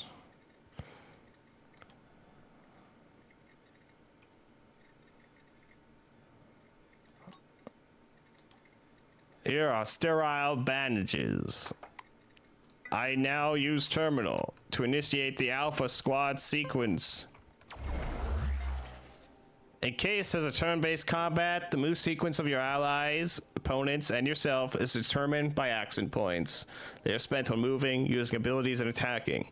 If after performing all your desired actions you still have some left, you can spend them on increasing your defense class by clicking on the cover button. Or you can finish the current and turn and save them for the next one. Now.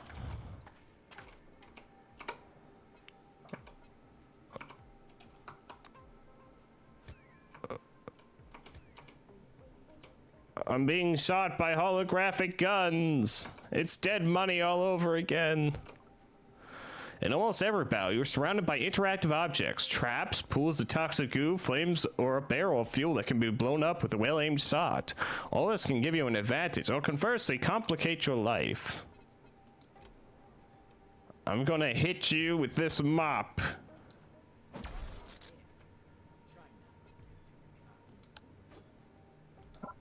Not enough accent points. Oh, wait, what do I press? Just go. Skip my turn. Skip turn. Ow. Ow. I'm gonna hit you with this mop. Just you wait. Ow. Here you go. It's mopping time. Hologram. Oh, I'm not really designed for melee combat.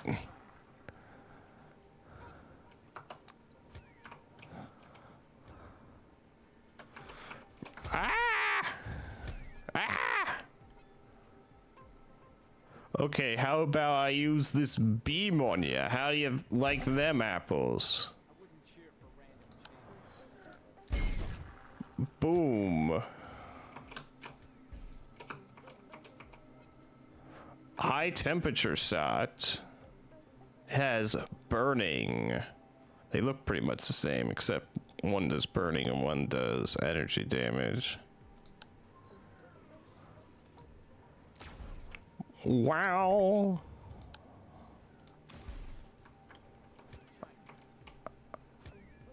Ow, ow. Energy shot.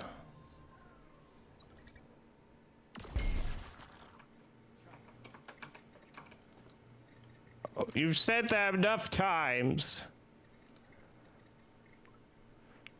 Make sure you don't have a weapon drawn when you start talking to somebody. Nobody likes to have a gun poked in their face. Unequipping the weapon isn't necessary. Just left button click the weapon icon on the panel at the bottom of the screen and the character will holster it in your back or belt.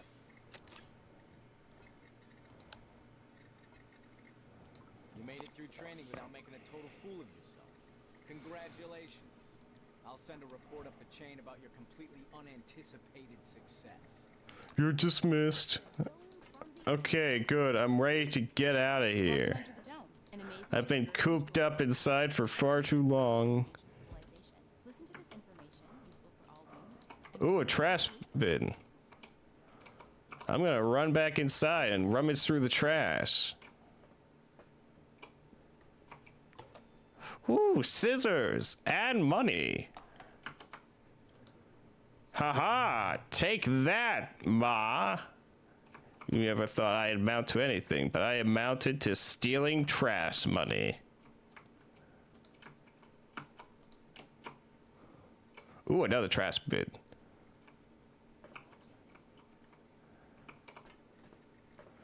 Ooh, it has an empty beer bottle. I will take that. I'm gonna fill my inventory up with junk. Would you like to barter, man? And I'm stuck here with the cleaning and repairing. I have Get to Magellan. Say hi to Duncan for me. empty beer bottle. Captain Hyena issue from January. And I have some scissors. And a handful of dirt. And this inactive spherical relic. Okay, give me 88 bucks. I know this relic is worth a lot more than that, but I don't care.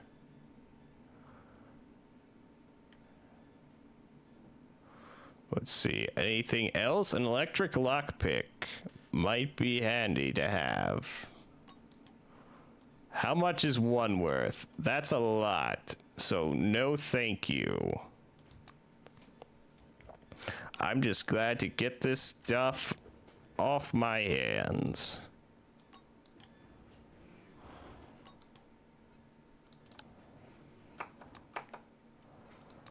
Hey, would you like to barter? You have got nothing on you. You are worthless. Hello, stranger. A slovenly bald man. He doesn't look bald. He doesn't look bald there either. He's level 5. With a dull, bug-eyed look and 3 days stubble is sitting behind a table covered with papers. As you walk by, he pokes at your elbow with a pointy finger, causing you to stop. Don't be shy. Hey, buddy, the name's Milo Randall. Chat with me for a couple minutes. I guarantee it'll change your life. Why not? You don't have time to change your life, and you should stand up straight and yell, I don't give a damn about myself. I have no ambition. I want to spend my entire life busting my hump for Cronus and die a pauper. And swear on the Bible. Here, I've got one right here. Do you believe in God, and what about your own potential? Before you can react, he grabs your arm. You've come under the dome, and for what? Earning peanuts? Haven't you ever wanted more? I'm happy with the terms of my contract. For a split second, his face falls. He clearly didn't expect that answer. You're happy now, but they only pay you as long as you can work. What if you break your leg or a relic makes you go blind? Don't you want to own a business that makes money while you relax and rake in the dough? I'm not interested. But you want to get rich, don't you? Don't you want out from under the dome once they figure out two-way transit travel to the world? He has the same baffled expression on his face again, but this time he's genuinely surprised. A depressing windowless existence suit me just fine. He looks disappointed at you. You really think so? You've drunk the corporation's Kool-Aid, but I can free you from your propaganda-addled delusions. Listen, His eyes shine with excitement. I've got an offer for you, my friend. Are you ready? Well, are you? Of course you are. You said yes, right? The silver throws his hands up and papers fly in all directions as though a bomb had gone off at his bench. He feverishly digs through the papers, finally dragging a sheet with some kind of flow diagram on it from the heap. Okay, you're ready. Let's say a certain product X. The value of this product never drops. It always goes up. All you have to do is find a buyer who's ready to pay for product X. He sticks the diagram in front of your face. Do you see, buddy? Product X. You sell it at a profit. They sell it to their buyers at a profit. Those buyers sell it at a profit, and the cycle just goes on and on. And the most important thing is that everyone in that cycle gets to keep their profits. Join up and start making money right now.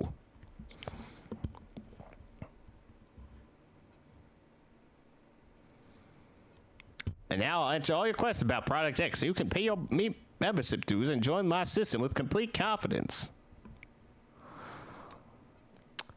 Illiquid relics, the silver declares proudly with the noise of voice. It's the perfect product. Nobody knows how much they're actually worth, but every earth in the chains can sell them at illiquid products. Sell them at a higher price. That's why everyone in my system is guaranteed to make money. Ask him what profit the people who can't sell the relic make. He chores derisively. You stay in the system as long as you make sales. No sales, see you later. We don't need ballast, and we don't need lazy salesmen either. See, I thought it all through. I'm telling you, every active member of the system is guaranteed to make money. I hope to see you again soon. Don't spit it out. I can see that something's bothering me. Well, Ooh, eavesdropping. Private matters. God. Come on already. We can't just hand Miss Norway over to the Silvers, see? She's unique among relics. Ed, we already discussed this. The relic's effect is well known. It's nothing but semantic imitation. I wrote you about it, remember? I know. Well, there's something else. She's rational. No, really. I've talked with her for hours. Damn it, Ed. The relic doesn't speak. It's some kind of subliminal wave field messing with your head. It's you having both sides of the conversation with Norway. It's all inside your head. You're imagining that it's rational. That's it. We've gone through all that. Doctor, what if it's the other way around? What if she made you believe she's not rational? Eddie! But you can't exclude the possibility, can you? She's speechless. Ooh, janitor gear, my favorite. Disinfectant. And her blank soap. And another mop. Man, I gotta offload these mops. Employee, please come here. There's an urgent task. Uh, How can I help? A tall blonde man in his 40s mechanically touches the brim of his back flap, then extends his hand for a shake. His fingers are rock hard. He withdraws his hand as soon as you touch it. Adolf Schmitz, head of security. He's studying you back, disapprovingly, it seems. Your uniform could use a wash badly. I'm head of security service. You were to be sent to McGillen, but there was a change of circumstances. He nods toward the door behind him. I've got an urgent order for you. Your help is needed at a nearby object. Mr. Kingsley is waiting right now to give you your assignment. He'll tell you everything. Why do you need me, but not the other white that arrived with me? He passively draws a small notebook from his pocket. You arrived together with, yeah, I see, Tomoko Kimura. She's too specialized. That's why Mr. Kingsley asked for you specifically. Fine, I'll proceed to the guard room. Come in, please. The video phone is on the wall over there. Hello. Ooh, a young woman with a very creative dye job brings her spontaneous good cheer down when you like a sledgehammer. I'm Yuki. I'm the most awesome techie here. I'm also fast and strong. What's this? She smacks the table with some kind of tool, leaving a significant dent. Act impressed. She smiles widely, twirling a lock of hair around her finger. Then she addresses you in a conspiratorial whisper. You know why they transferred me closer to the administration science lab, even though I'm blue and supposed to work on the mechanical floor? Because you're so smart. Yeah, that's exactly right. She frowns slightly, but they don't let me do anything. There's an awkward pause. When she sees you, Yuki jumps in place and waves one arm as though you're 100 yards away. Also jump in place and wave. See you again soon. Would you like to barter? would you like a brand new mop? In fact, would you like 2 brand new mops and some scissors?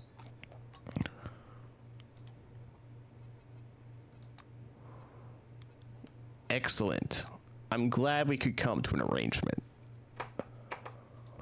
Also, I should probably put this clothing on.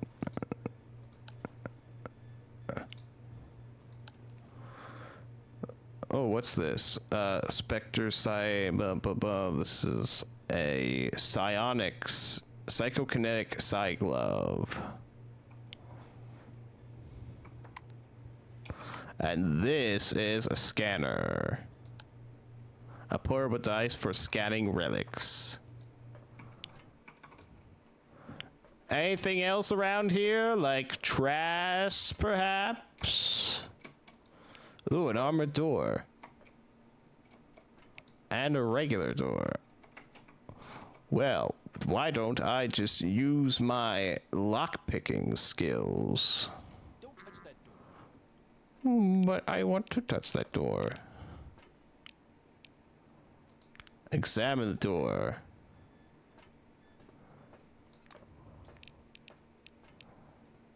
Lockpick. Insufficient ability. Okay. What about this one, though? Insufficient ability. Okay. Door to communications room. Hello, video phone terminal. A red light comes on under the screen's steel hood. The camera switched on. My name is Martin Kingsley. Oh no. Chief Officer of Magellan Base. We were supposed to meet in person, but unforeseen circumstances prevented that. One moment. I'll grab your file. He reaches for something out of view and produces a thin folder with your name on the cover. Apparently your file. He opens the folder to thumb through the pages. You know, I have a great deal of respect for our scientists. And I find the people intriguing as well. I'm asking, but how did you come to choose this profession? I'm attracted by the dark secrets of the forefathers' technologies. Yes, enthusiasm is good. Just mind the safety regulations and remember any damage to Cronus property is considered a personal liability. Mind that this extends to the research complex itself. Okay. Thank you for your reply. I learned a little more about you. Now I want you to learn a little bit more about us.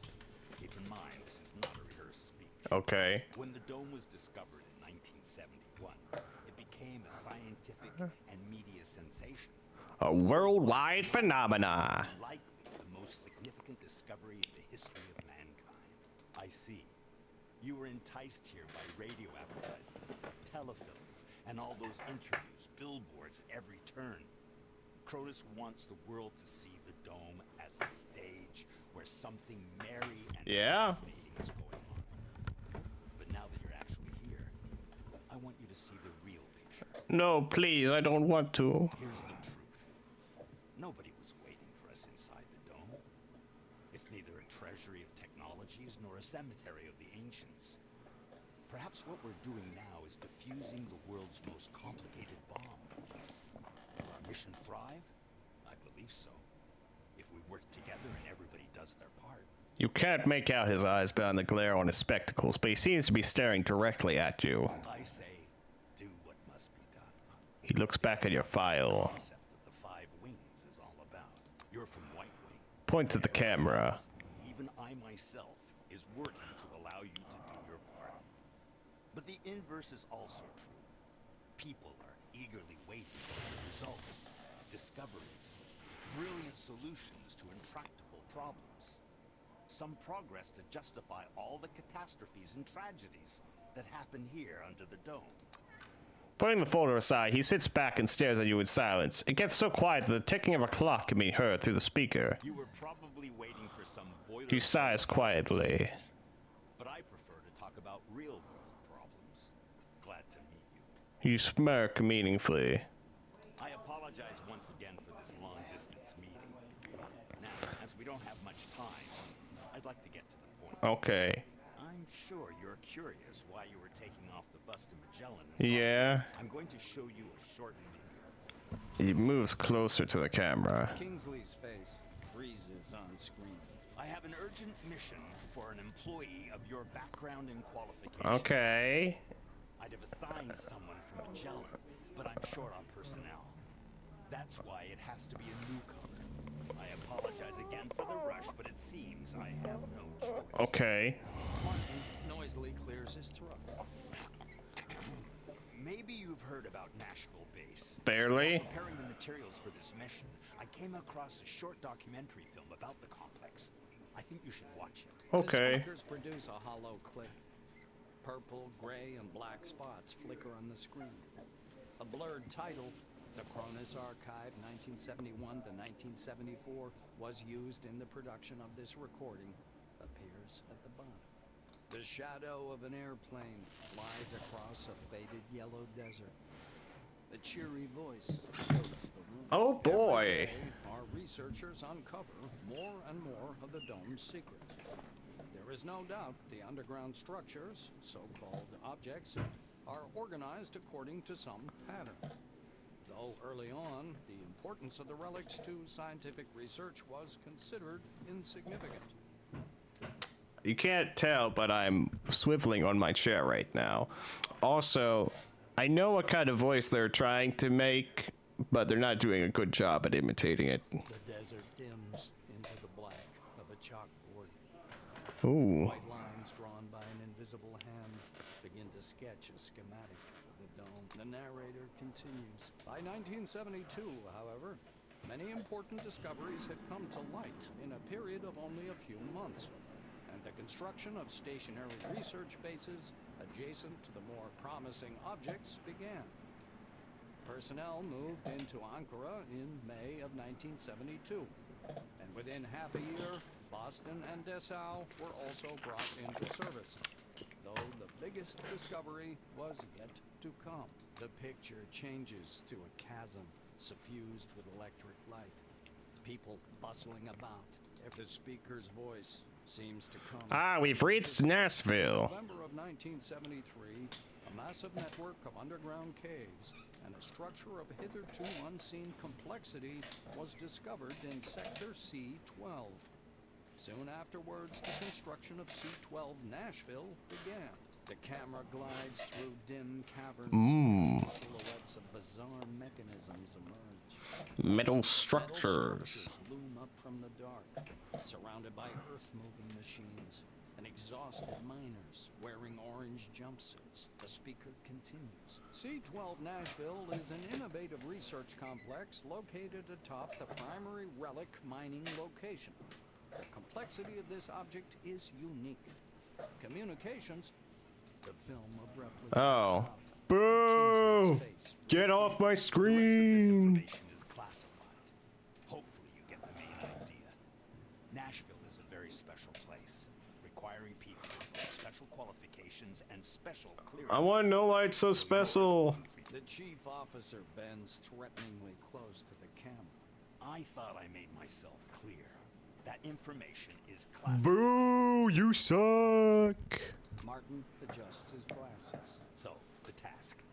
Nashville Base stopped transmitting and receiving signals yesterday evening. The reconnaissance group was sent out. Haven't heard anything from them. Officer rubs his forehead. Normally, I would never give this task to a newcomer like yourself, but I just don't have enough people. He looks down at the documents. Furthermore, the group was lacking someone with your specialization.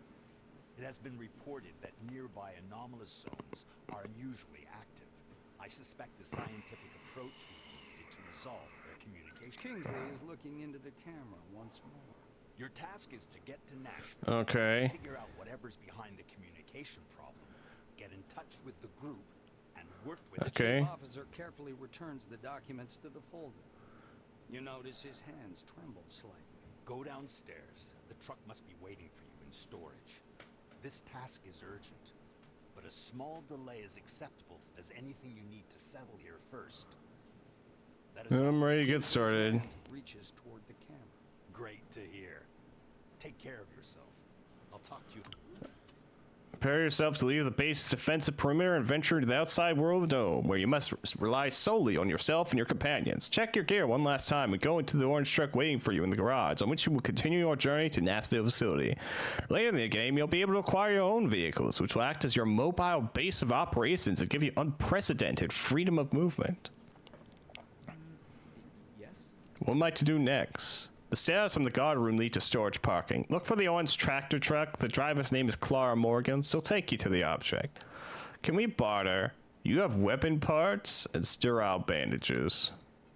See ya. See ya. Hey there, new buddy. Good day. Oh, you're that other guy. You have instant coffee and wayward cigarettes. See ya. Ooh, a forgotten case with papers. Report on stolen relic. An inactive spherical relic. Let me read that case.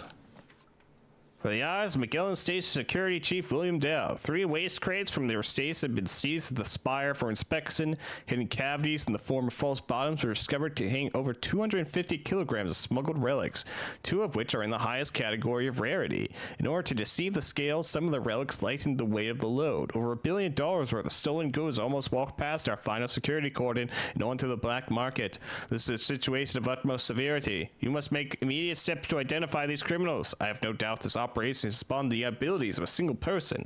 I expect results within the months. P.S. Find attached a full list of stolen relics with their associated characteristics and a copy of our inspection protocol. Rudolph Maycraft, Head of Customs, Spa Station. The audit results in a list of stolen relics. Their characteristics are attached to the letter.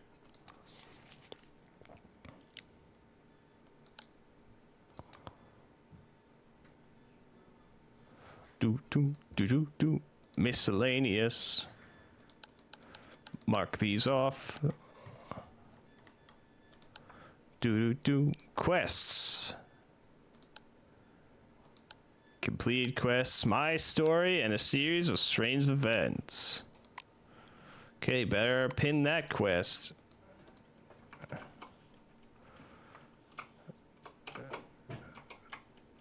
Oh, okay, there's a staircase there, but I wanna... There's always evidence to be found at a crime scene. If there is a witness implicated, they will begin their own investigation and eventually discover clues that will lead them to you or your companion. Depending on the severity of the crime, the evidence is valid from a few minutes to a couple hours.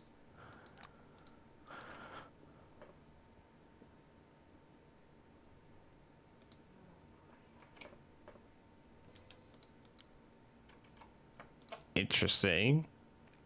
Let me just rummage through this real quick. Hello, Elsa Olofsson. Oh. Not now. Not now. Okay. Sad. Oh, a broken vending machine. That must be what you have so up in arms about.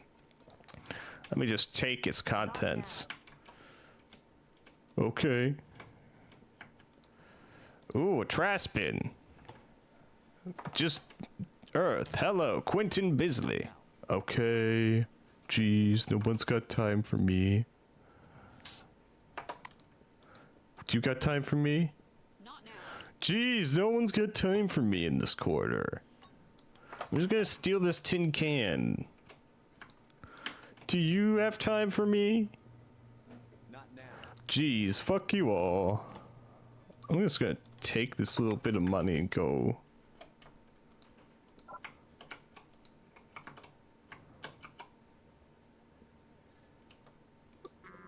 Locked.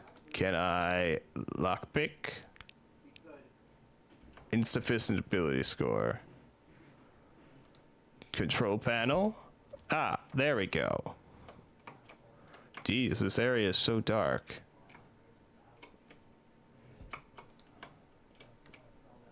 Ooh, metal box. It has some glue. Ooh, door control panel. Ah, and that was the door that was locked. What's all the way over here? A stack of equipment and a container? I'm immediately in the back rooms now. Ooh, a fixer. A belt item. This gel containing smart nanoparticles, something like liquid duct tape, is able to penetrate structural damage or restore the integrity of complex machines, such as robots and turrets. A toolbox. Don't mind if I do. It has a wrench. And I have a throw a wrench ability. Door to landing track 3. Okay, I don't need to go there. I don't want to wander too off course.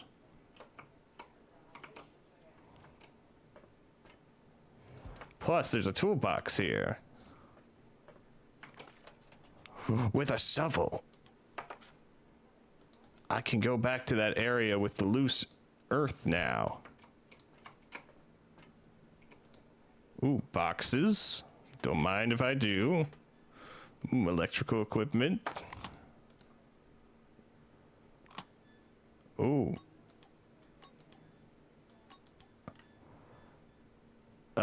Contraptions and throwing weapons. Hologram for 3 rounds and a simple mine clearance kit. Hello there, Sydney Maynard. You're reluctant to leave me, I can tell. Oh, you. That suits me just fine. Why does the uniform not include gloves and a helmet? There's nothing I can do about that. It's a result of the recent cost optimization order. Luckily, you can purchase these items Yeah, honestly, lady. I'll buy them. I'll sell you this entire place and give you an incredible discount if I could. I'm not the one who sets the prices. Yeah, let's sell some stuff here.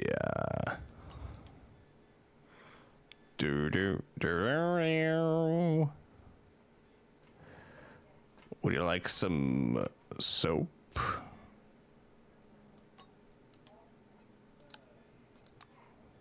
Yeah, soap it up, baby. Let's see, and I'll sell you this as well. Okay, and then you'll have, let's see, teleglass. Oh, a belt, yes. Archimedes lab belt, soldier's belt. I want the Archimedes lab belt. Wait, encumbrance +3, initiative +3, relic slots +1. I'll take the expensive belt, please. And some gloves. Ooh, science +5. Yes, researcher gloves. That's what I need.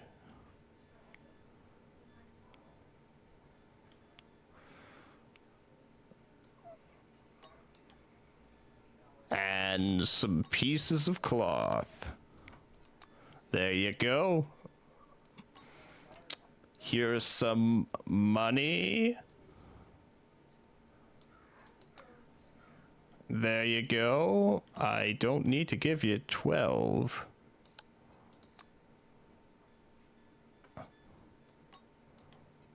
We could take 10 back. There you go.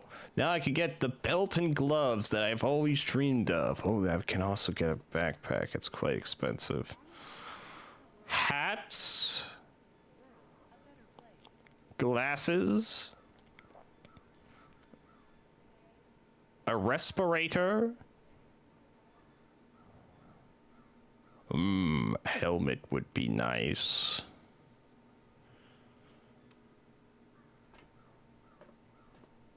Engineer's cap or a Democritus helmet. There's biochemical, heat resistance, energy resistance, all of that +3. This has only +2 to all that stuff, +2 to cryogenic resistance. I think I'd rather take the engineer's cap.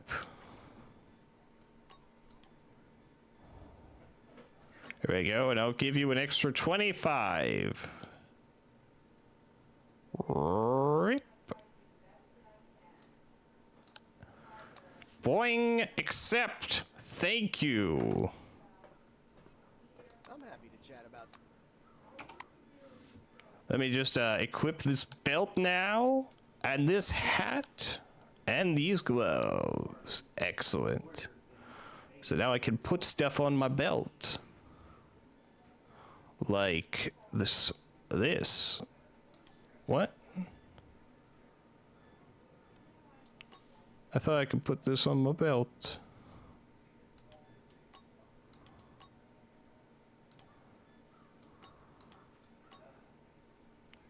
Disappointing!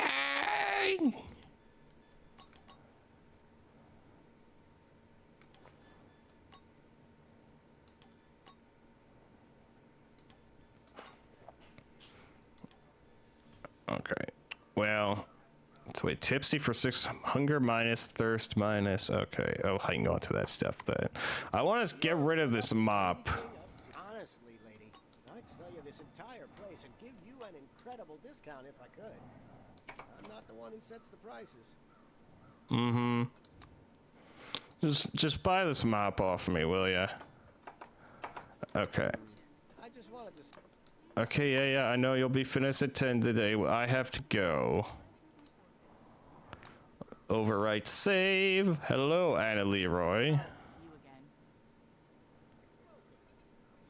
I know everything.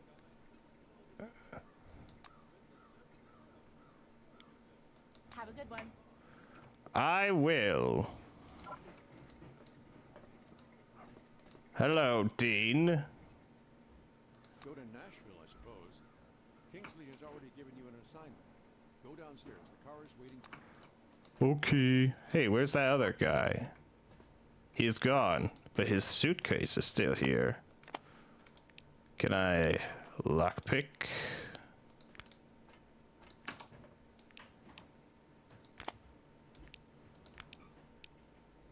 Yes.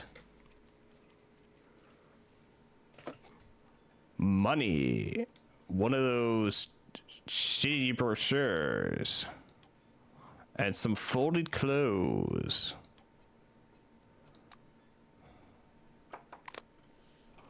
In fact, why do I still have these brochures? Drop it.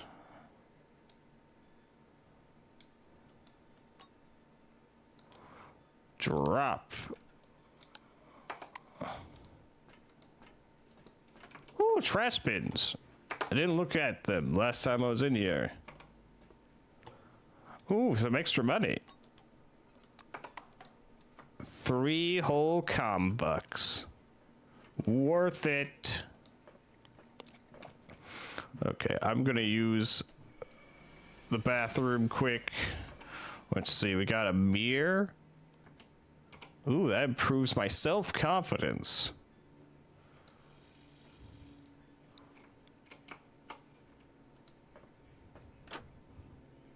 Oh, it's a broken toilet. But it has a simple lockpick inside.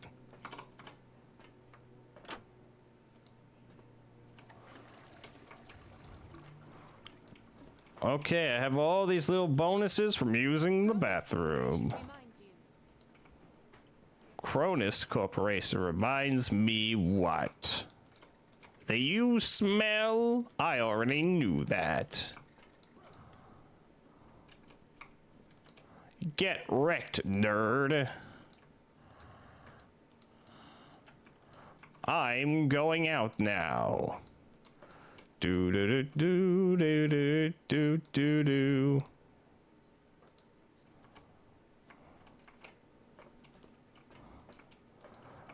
Down the stairs.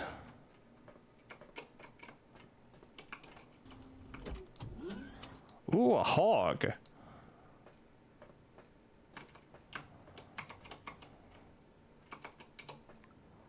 You used a hog car. Excellent choice. These nimble miniature cars allow you to quickly navigate your current location. In addition, sometimes such vehicles may be blocking a secret passage or container, which can be accessed by pushing them aside. At worst, hogs often contain useful batteries that can be removed. Honk the horn. I don't have any car driving skill.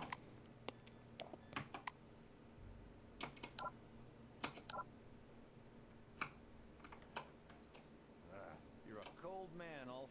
You're heartless. Oh. Did you see that storm? Hell, you want me to go back out there? Let's see. I have experience points. Almost 3,000. Those... Nothing I can do about it. Sorry.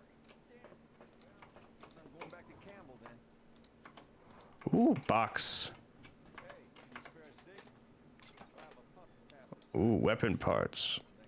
It's my last one. You're a heart. Some metal lockers. Rummage through them.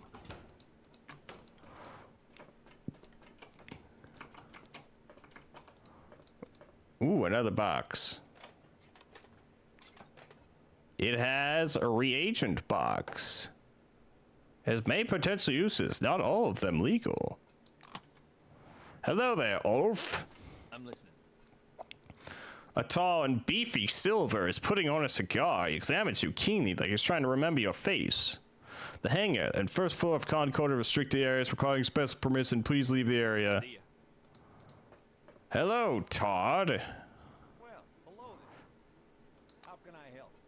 You're being sent on the road too to Nashville. I've tried again and again to explain to him. I say he shows some understanding, but he just digs in his heels. He says you're not allowed in without papers. Well, at least I'm allowed to be in and out all day, right? There's a storm out there, by the way. To where? Nashville in this weather? I tell you, they must have gone completely. Bah, there's no point to this. The papers are more important than people, see? Take care of yourself on the road. A dome storm is not for nothing. And another thing, well, Nashville, take care too. There are rumors. He is gloomy and in his own thoughts. Look in the window of this unremarkable Jupiter moon. The interior of the car is upholstered in grayish blue. Empty cans of soda perched on the slightly scuffed seats. I get in. Science, the car smells like gasoline. This warm, familiar odor is coupled with that of some vaguely familiar chemical. Try to figure out what smells. You give a few probing sniffs and are rewarded with a sharp and fumy smell like power steering fluid. And if it's soaked into the interior, that means the power steering is shot. No wonder it's in the repair bay. Look in the side mirror. Look in the back seat. There's a little bag under a blazer, a Silverwing blazer. You find a container of anti-rats and yet another can of soda in the bag. You decide to keep the loot. Why not? Anything in the dashboard? The odometer reads 82,000 miles. Look in the glove compartments. Couple old magazines on a dome road map. Start the engine. The car is filled with quiet, rhythmic rumble of the engine. Out of the corner of your eye, you notice the other people in the repair bay have stopped working to observe you. Put the seatbelt on. Turn off the engine and get out of the car. There's more to find around here. Ooh, take all of that.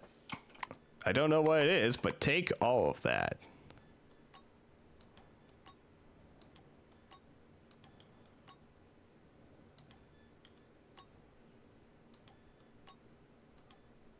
Organize things a little more neatly.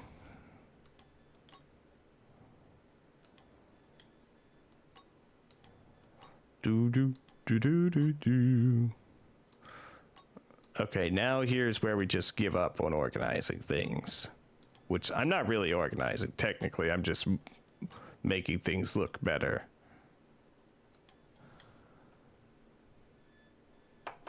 So what is this? A high-capacity power cell.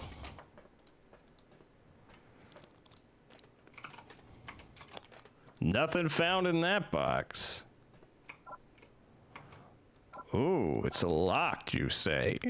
I can't lockpick it. And I can't punch it open. Oh well. Time to see what's over here. Ooh, dead insect on trailer. There's a huge, disgusting insect lying on the cargo trailer. It mostly closely resembles an ordinary cockroach. Yellow hemolymph flows among the tarpaulins, folds, and mixes with the acid, leaving bleach stains in the cloth. Study the insect more closely. Your perception allows you to notice lots of small details. There are numerous ragged holes in the chitinous cell. A closer examination, they turn out to be bullet holes. The mandibles are covered in dry blood. Someone else is assuming that, like regular cockroaches, this one doesn't have blood. A soldier emerges from behind the truck, his black uniform dusty. White ring, right? Look what a beauty we caught near the Swan. Examine its remains and voice your conclusions. Listing the phenotype details of the cockroach, you conclude that it's a mature female, at least 10 months old. The black regards you with respect. Huh. Scan. Forefathers technology +3. Gain 118 experience.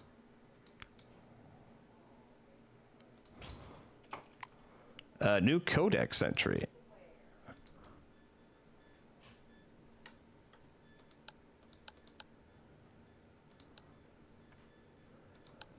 Here we go. Animals/insects. Giant venomous red cockroach. Platella gigantica toxica. Underdeveloped psi ganglia. Fully developed venom glands. Cause of death, loss of bodily fluids, trauma, and bullet wounds. Nice.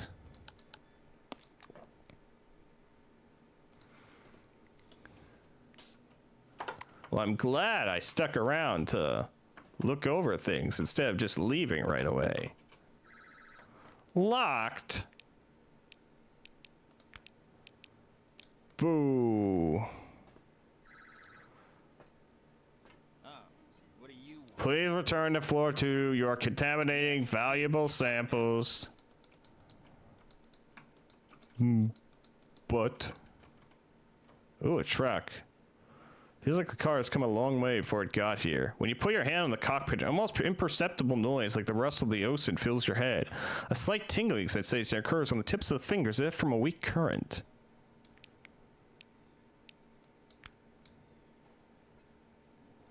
A state-of-the-art truck. Okay, before I go, there was... Where was it? I know there's a map. Yes, there's a map. I want to go there.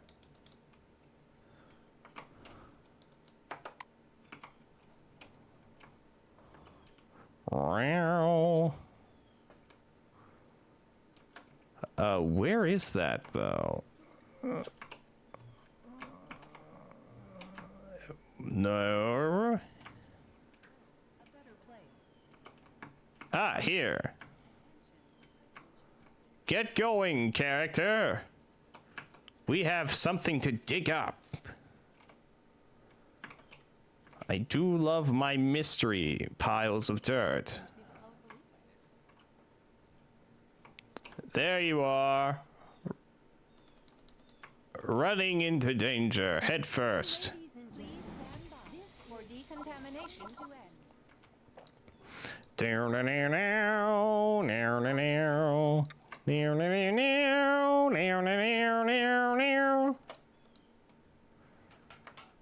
Loose pile of earth, be gone. Oh, it's some relic dust. Rapid forefather relic extraction inevitably comes at a cost. These tiny fragments and particles of forefathers' relics still retain their unusual properties. It was revealed that the dust somehow locally distorts space-time in a small area near itself, thereby slowing down time for those who are inside the cloud of these relic particles. You can also throw them at your buddies. Nice.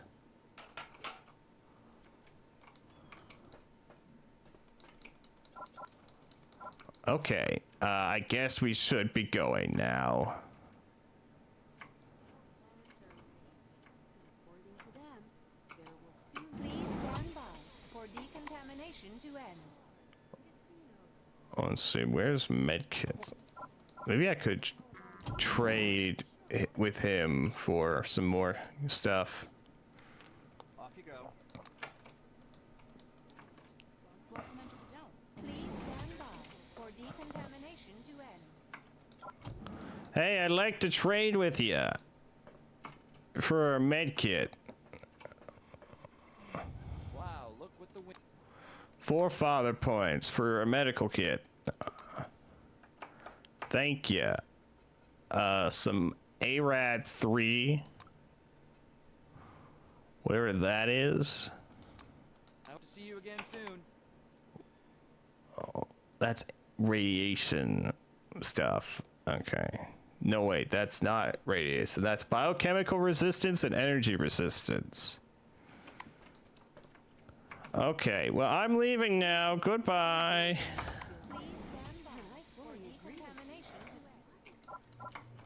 Ooh, there's a trash can over there.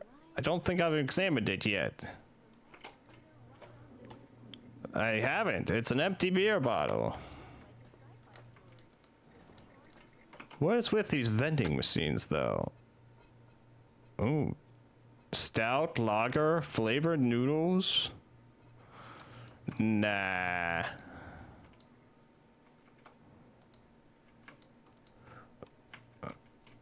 Okay, I'm gonna go down to the objective.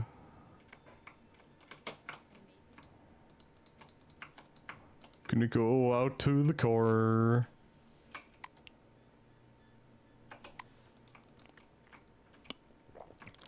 Doodly doodly doodly.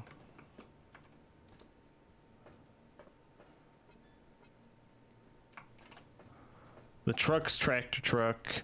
This must be the transport Kingsley spoke of. An orange crawler tractor truck is waiting at gate 3. The vehicle's number has been scrubbed off by the desert wind and sand. The driver's side door is open, half open. A young woman is sitting sideways in the driver's seat, legs hanging out.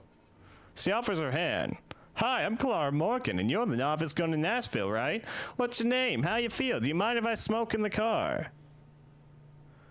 Her handshake is surprisingly firm. She smells of soap, from fragrance and slightly of gasoline. And what do you know about C-12 Nashville? The blue adjusts the crucifix hanging from her neck. It's a miracle of the Lord. A lot of rare relics have been coming out of Nashville recently. It's my commander in El Dorado. You know what El Dorado is, don't you? El Dorado is Clara rambles on for some time about the huge cave under Nashville and the hundreds of relics pouring out of it every week. I'm ready to start my mission, and I climb in. The truck seems bigger on the inside. A wooden rosary is hanging from the driver's mirror. The radio murmurs quietly. Lean back in my chair. She slams the door. Are we going then? Should probably go now. The roads are bad, very little asphalt, dirt tracks mostly. God willing, we'll get there before storm hits. Mind if I turn the radio up a bit? Do you like music, blues, gospel? I, for instance, like... You can't make out exactly what Clara likes. The roar of the engine smothers the rest of her sentence, and the truck lurches into motion.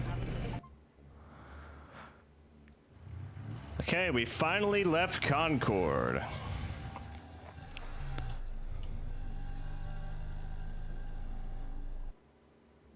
By 1973, the northern and eastern parts of the dome were covered by a developed network of roads, along with related infrastructure, cafes, motels, and of course, gas stations.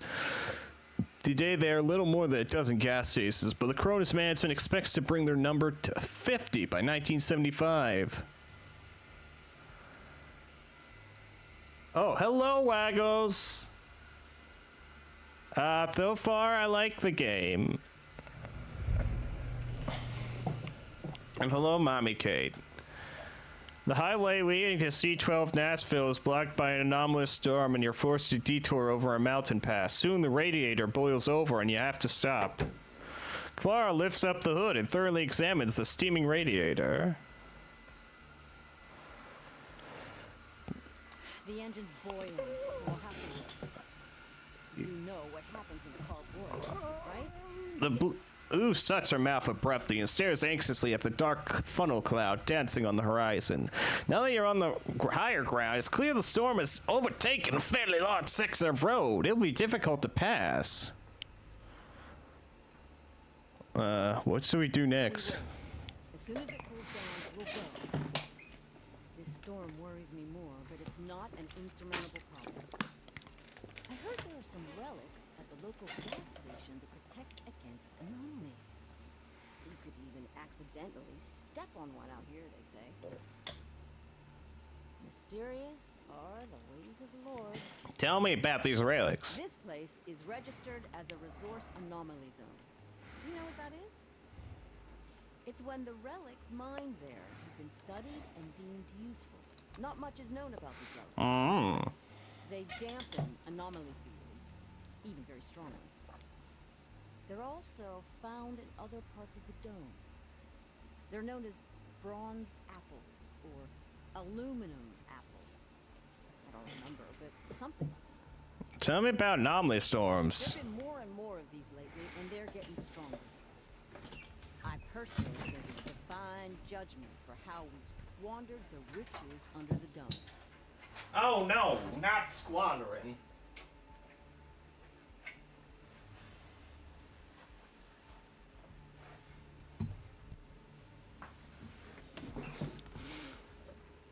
I knew people who got caught in one of those storms. They blow up so fast, there's no chance to get away. The rest of their souls. The blue makes a sign of the cross. What's interesting about the gas station? It's a combination cafe gas station called Roadside. Oh, I see. I get your reference now, you fuckers. Something off about it. There are several anomalies around there, and feuds, relics, supposed machines and structures decay much faster than they should in the Maybe that's Yeah, Roadside Picnics, the name of this story that the Stalker games were inspired by. I'm gonna leave saying that I'll go to the gas station and figure everything out. Also, could we talk a little more? So, how's the situation? How'd you end up under the dome? It was what they call a divine providence. I wasn't content with my life. Felt like he was putting my faith to the test. I was angry with him and wished he would send me a miracle. One day, I suddenly realized the Lord had already shown me a real miracle. My false pride made me think the miracle should be for my eyes only, but it was for everyone to witness. Do you understand? Psych 5. Look into her eyes. You realize he's talking about the dome. You see? Yes, you do. We are all witnesses to a great miracle. The Lord has given us all this to let us know he is near, watching us. She falls silent, but can barely contain her excitement. I don't have this, so my answer's not available. Ask her about your mission. Huh? The mission? I missed that part. Sorry. Kingsley told me to take you to your group. They've lost connection with me. You don't know No. anything about that, do you? I'm gonna move away. So, how's this? Okay, goodbye. Let's see. Can I put this here? Yes. I can. Sock. And I have a wrench.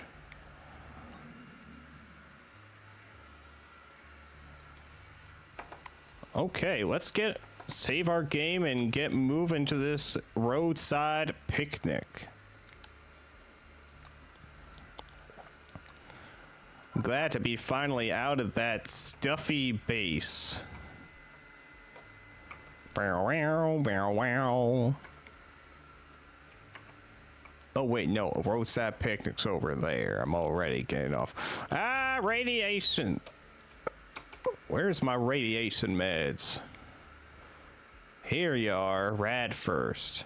Also gives me thirst, just like Fallout. Ooh, trash bin. Ooh, a tin can. Ooh, decommissioned turret. Immense robotics. Could I use my robot maintenance on it? Deactivated.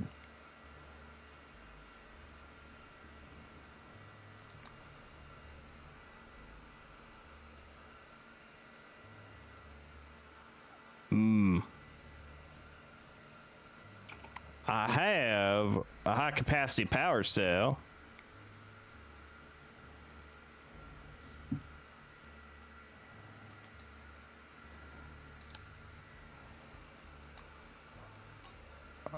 Nah, I can't put it in there. Very unfortunate. Oh, wait, here we go. Scan. Cronus Technology. Gained 59 experience. More trash. My favorite. That dust storm? Am I hallucinating, or is it really sort of weird? Do you remember what Joker Jones wrote in his latest track? The strangeness of existence is but a measure of life. Uh-huh. I mean, I didn't understand it. Don't question it. Come on in, since you're already here. Uh-huh. I'm gonna look around a bit. Metal box. Wait, where's this metal box at? I guess I'll greet you. A weird, scruffy old man with a mad beard sitting in front of the checkout terminal. The patch on his blue jumpsuit is long since bleached away. The name is Aaron Melville, written there in black marker. Checkmate. Assistant declares. A grandmaster? You're a piece of junk, not a grandmaster. And a cheater to boot, eh? What do you want? I don't advise eating here, and there's nothing to buy. Either way, we're closed. Why are you so unfriendly with visitors? I mean, our truck is broke down. Why are people sitting here if it's supposedly closed? How could I know? You came in and sat down. Ask them yourself. Then go fix it. You know how I protect the truck from anomalies? Go out there and walk over to the gas station.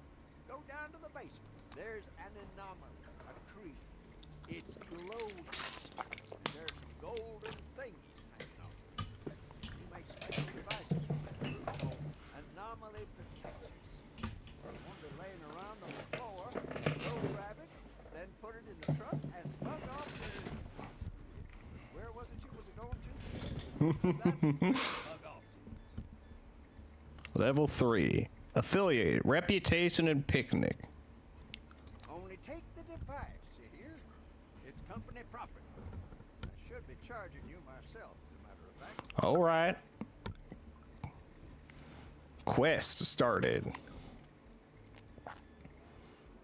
A series of strange events.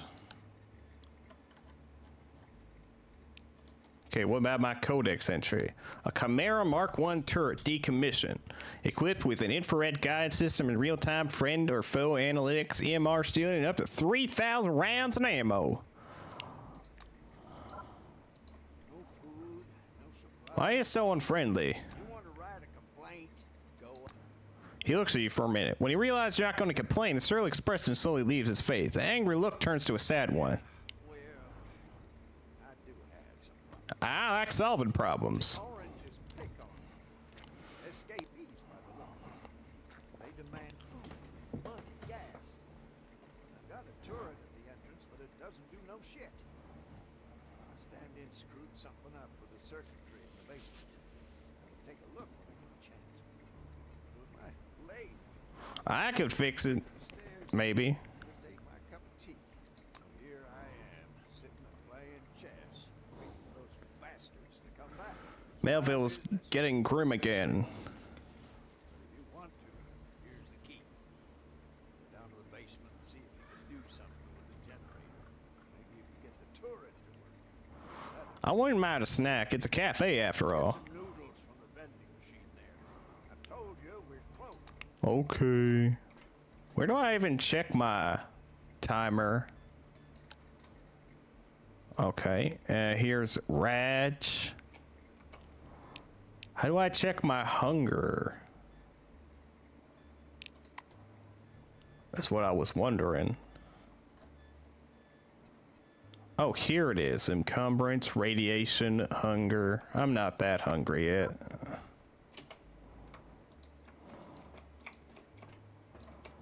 Ooh, a broken toilet. What secrets do you hold? None. No secrets.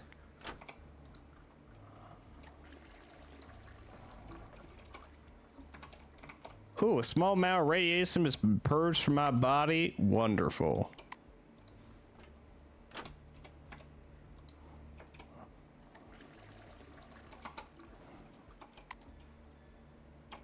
I'm glad I can just use a toilet to get rid of radiation.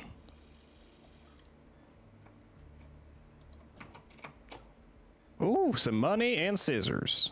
Gonna take them all. Take them all. Ooh, trash! Trash! Just take the tin can. Oh, shit! I didn't know there was a trap there of some sort.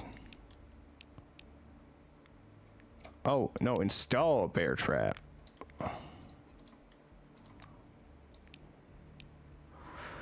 Ooh, mine clearance, okay.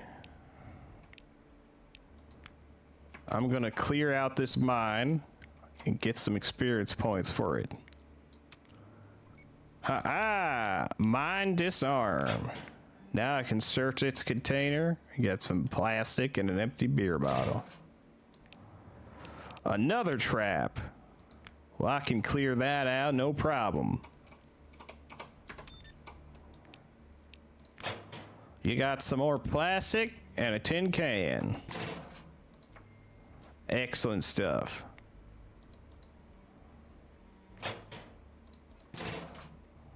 Excellent stuff. I suppose I should talk to those two strangers. See what they're up about.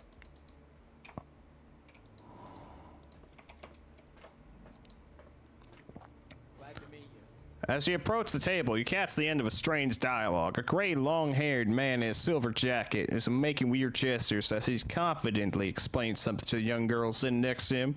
The only logical and undoubtedly correct answer is this. The dome vibrates out of sync with the universe, hence all the anomalies. Seeing you, he raises two fingers in a peace sign. The man radiates calm and goodwill. Peace be upon you. My name is Rabindranath Krishnaswamy, and this is my sister Swallow.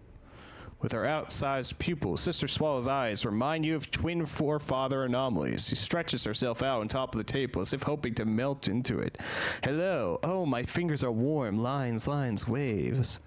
I'm sorry. When I feel good, I like to share with my neighbor. Ignore it, please. Look more closely at the twosome. Swallow rubs her cheeks against the table's surface, absolute peace written all over her face. Rabindranath sways slightly on the couch and weaves an invisible pattern in the air with his fingers. These two have taken enough drugs to knock out an entire Blackwing squadron. Well, consciousness doesn't widen itself. You have to help it along. It's very good for deep spiritual discussions, you know.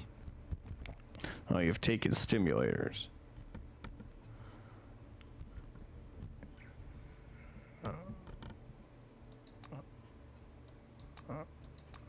What a crazy pants I am. I forgot that I brought Jutha Jones with me. Have you heard about him? Oh, I'll read some of my favorite quotes aloud. Join our book club if you wish. Club. He chuckles again. Why should we depend on rational knowledge? Reason leads us up a blind alley. Oh god, not this. There are only two true paths to knowledge. Mystical epiphanies and my books. Right. What has reason ever given us anyway? Okay, I'm leaving. 2 + 2 = 4. The earth goes round. Yes, you should wash your hands after you use... Well, maybe not before you eat, but at least after using the bathroom. It's also true. Cyborgization of the soul with assistance from machine elves from another dimension. Wait, what? Chance to reach maximum. Wow. These so-called mentally healthy, non-sentient, even with help from the forefathers' UFOs powered by the energy of the lower chakra. Kill me now. The visible world is a hologram built by transdimensional. Okay, goodbye, crazy. Okay, well, I can't get over there because I don't have the strength.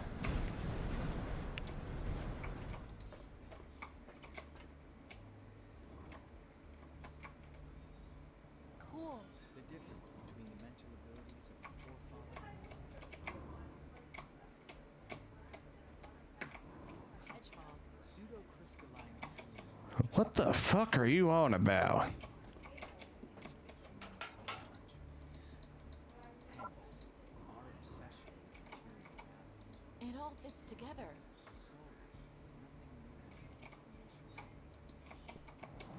Oh, get me the fuck out of here.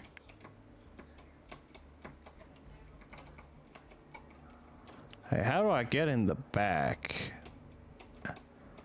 Hatch to the basement. Ah, door. Oh, you stopped just babbling.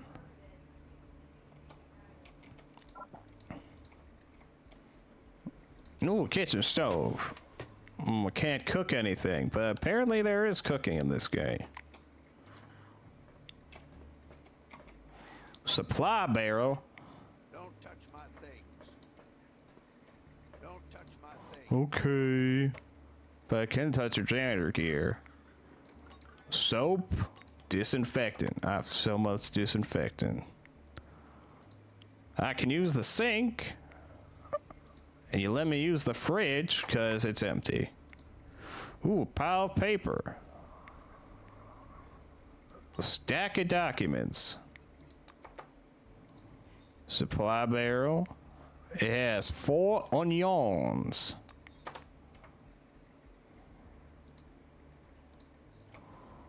Can you cook with onion?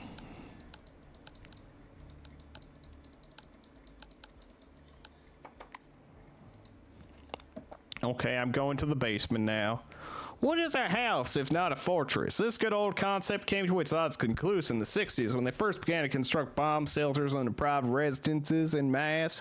I never believed nuclear war was inevitable. People need to feel safe, right? With the dome's discovery, nuclear war is yesterday's news. Aliens are the new hot topic. The shelters being built now are a precaution against the second coming of the forefathers. Location explored. Oh no. Rats.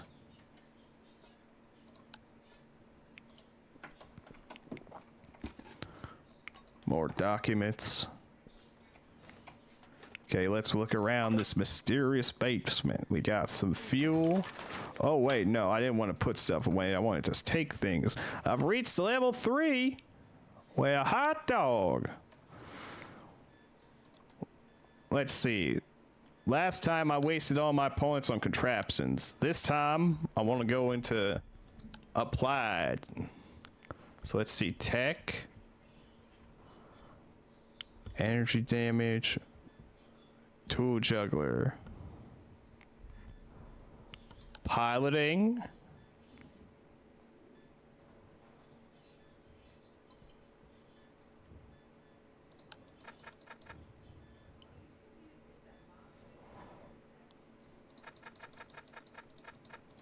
Yeah, there we go.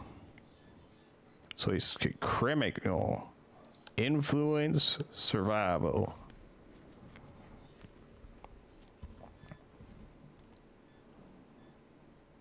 Art of cookery. Reconnaissance. See, influence. That's what I want.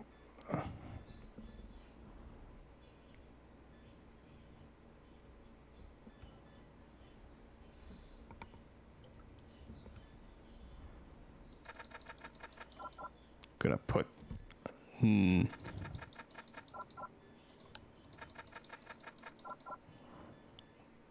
okay, I'll put these in actually I'll put these in tech. No, I'm gonna put these in influence. So there we go. I can pilot now. Or I can put points into medicine. Yeah, I'm gonna put my points into piloting.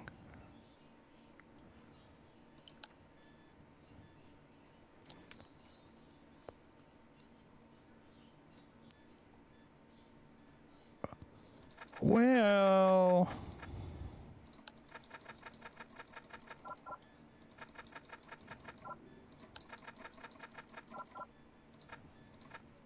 there you go. Contraptions plus 10.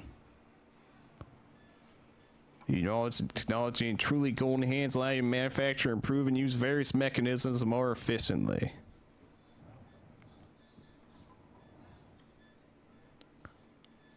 Yeah, we're gonna do it with that. Save changes, yes. Now, perks. Let's see, Sunchild, Sturdy, Optimizer.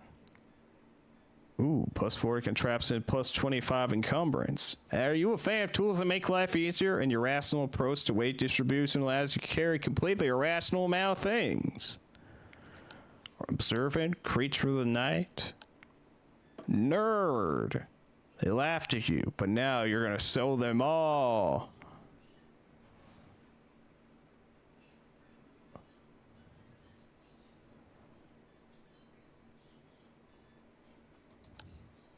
Loner, ballistic retribution, hypochondriac, a leg up, heavy sleeper, roaring good health, expropriator, evil eye, chef. I'm gonna go with nerd.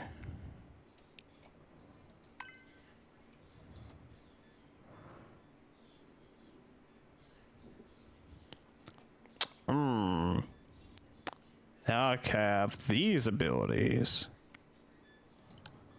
Tier 3 on these two. Personal reputation plus 20. Scanning is more efficient and grants you 3 additional knowledge points. A target within a radius of 2 meters is guaranteed to get minus 25 to all types of resistances for 1 round. You know how to ignite the refractory and freeze the front resistant.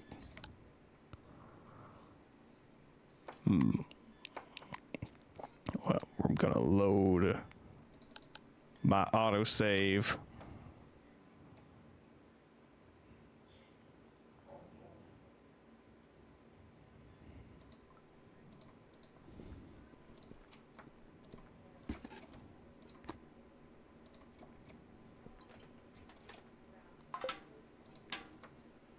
Okay, there we go. Now, first thing I'm gonna do is I'm gonna select the nerd perk.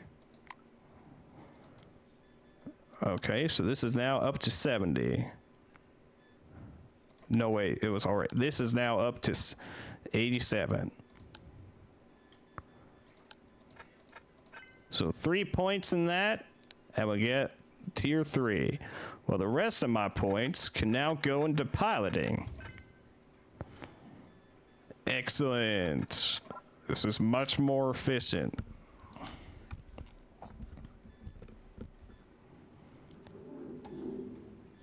Now I can drive things.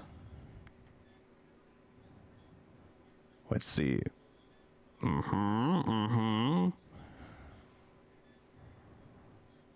Or I can put things that influence.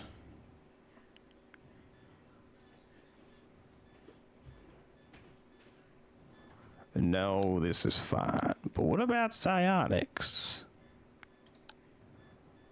Nah. Save. Okay, perk gain. Now let's go looking around at things. We got some med kit here. Ooh, scissors. A supply barrel. Looks like taffy. Mine clearance kit, some bolts, a simple lock pit. Ooh. More fuel. A fridge. Canned beans. And packaged water. Nothing. A refrigerant barrel. Ooh, documents, ammunition. Here's the generator. Oh yeah, back on. Turret treble resolved. Now he won't mind that I've taken all this stuff.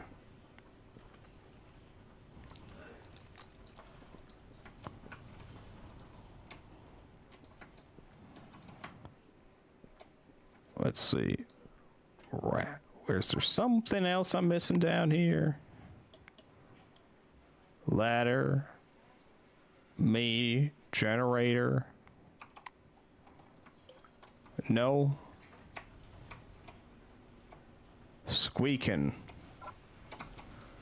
Oh, a pipe.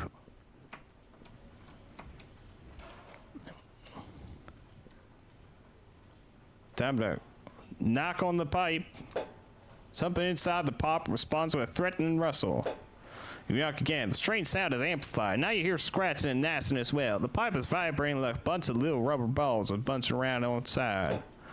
When you knock for the third time, something warm and fuzzy slinks from the pipe and immediately vanishes into the darkness. Darkness around you is now filled with tiny reddish lights. Looks like you've disturbed a rat nest. Psysock. Missed. Psysock. Heavy breathing. Ow. Well, how about an energy shot for your troubles?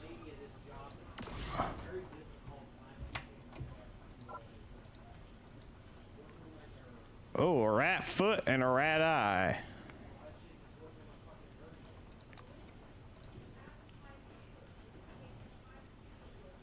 Knock on a pipe and it responds with a humming echo. Oh, wait, where are these other rats? There's one. High temperature shot. Miss. Okay, just wait. Yeah, come and get some. Bam!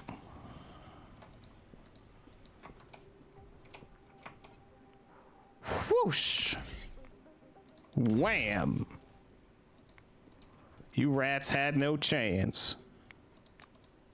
Now I'm gonna loot your corpses. Just literal rat parts.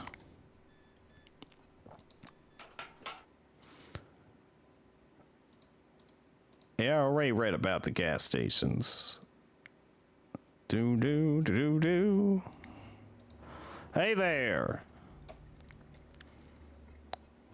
Oh, sorry. Let me holster my weapon. Food, supplies, coffee is horse shit.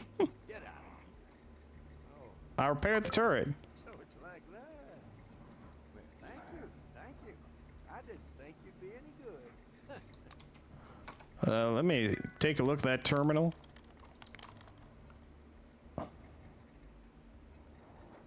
You can face the match if you want. I got tired of it. You force the program to expose its king to your queen. In 3 quick moves, checkmate. Well done. Wait, what's that? Hey, no, don't touch that. This game is mine.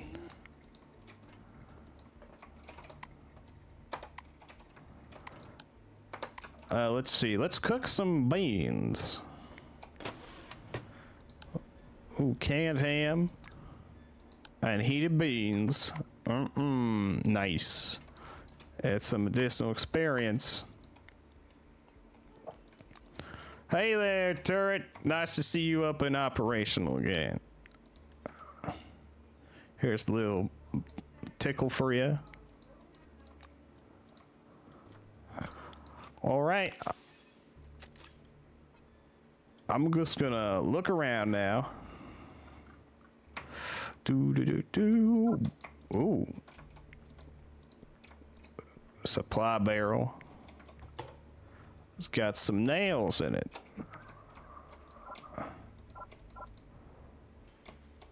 Ooh, a toolbox. I do love some tools. It's got a carpentry hammer. It raises my tech. Hell yeah, I'll take that.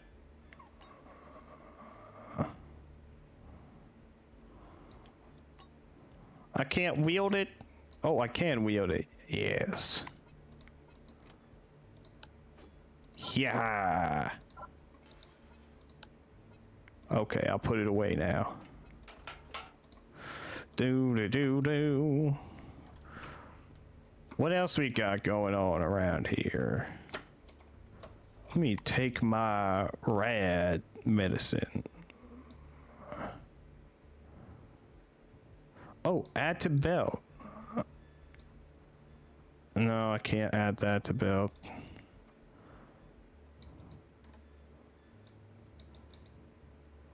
Add to belt.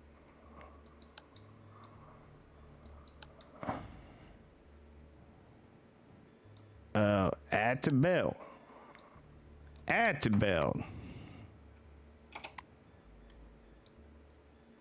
Overview.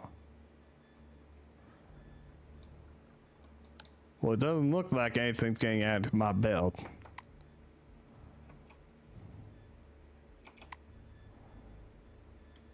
Okay, well, I'm gonna consume one of these radiation things and then go up there.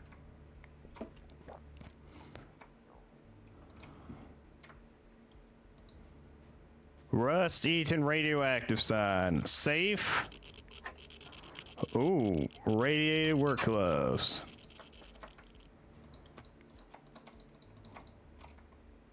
A big pile of stones. Ooh. Let's see, I'm not strong enough to move them.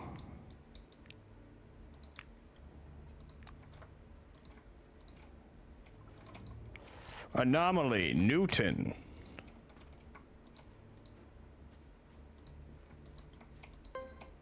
Trap discovered, incendiary mine. Gonna do some mine clearance. Mm-hmm. Hell yeah. Oh, encounter begins with the rats.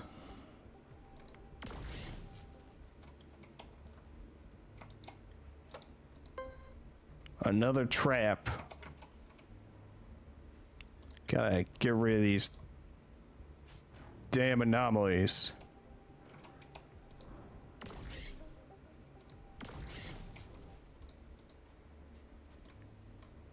Okay, mine. Let's disarm ya.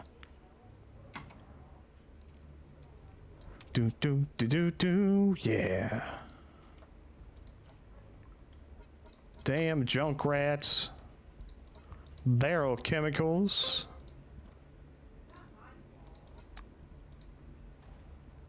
Crate. Ooh, weapon power cells.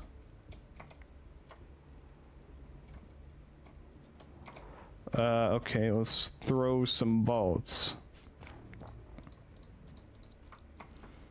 Okay, I made it through. Ooh. Bolt? No, I can't examine this as much as I would like to. Doesn't look like there's anything over here to examine.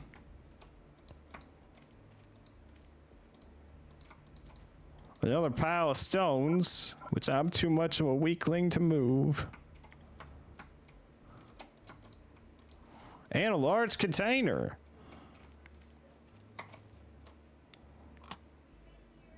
Ooh, and it's got rad force in it. How convenient.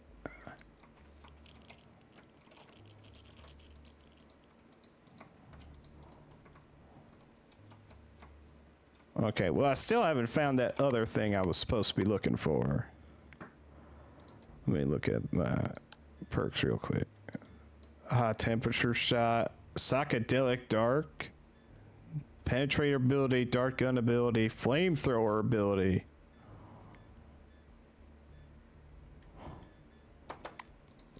Oh my.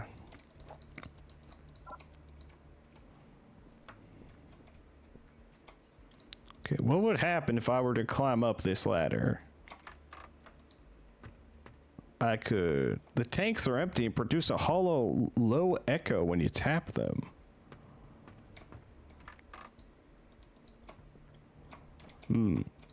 Okay, I'm now at the gas station.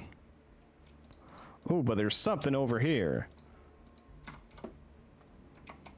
some things, rather.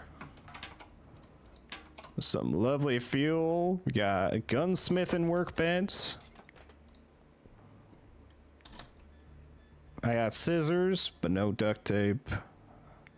So I can't make a sieve. I got munitions. Canister plus soap plus a reagent box means fuel. Excellent.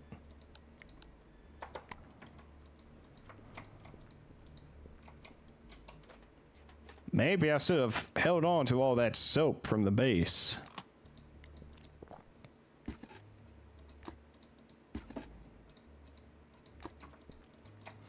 Bunch of cloth. Ooh, a toolbox.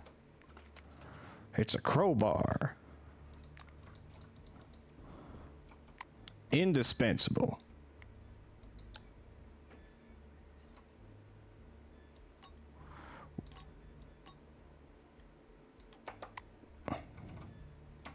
Dig, force, first aid. Ah, here we go. There's the tool belt stuff.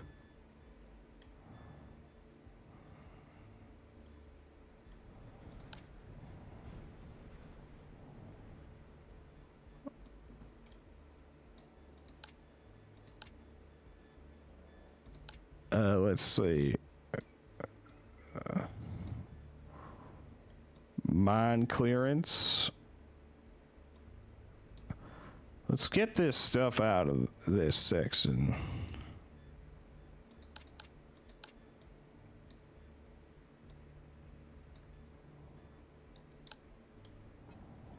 Choose items.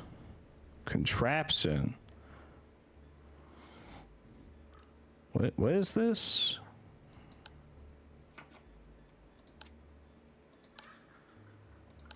I don't understand what that was about.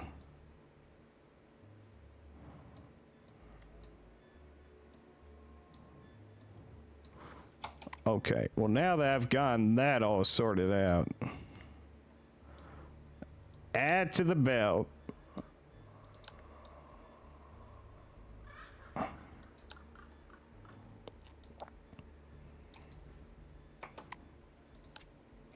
There you go.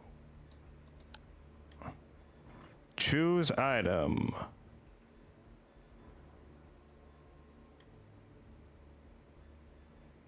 Vulnerability assessment. Okay, there you go.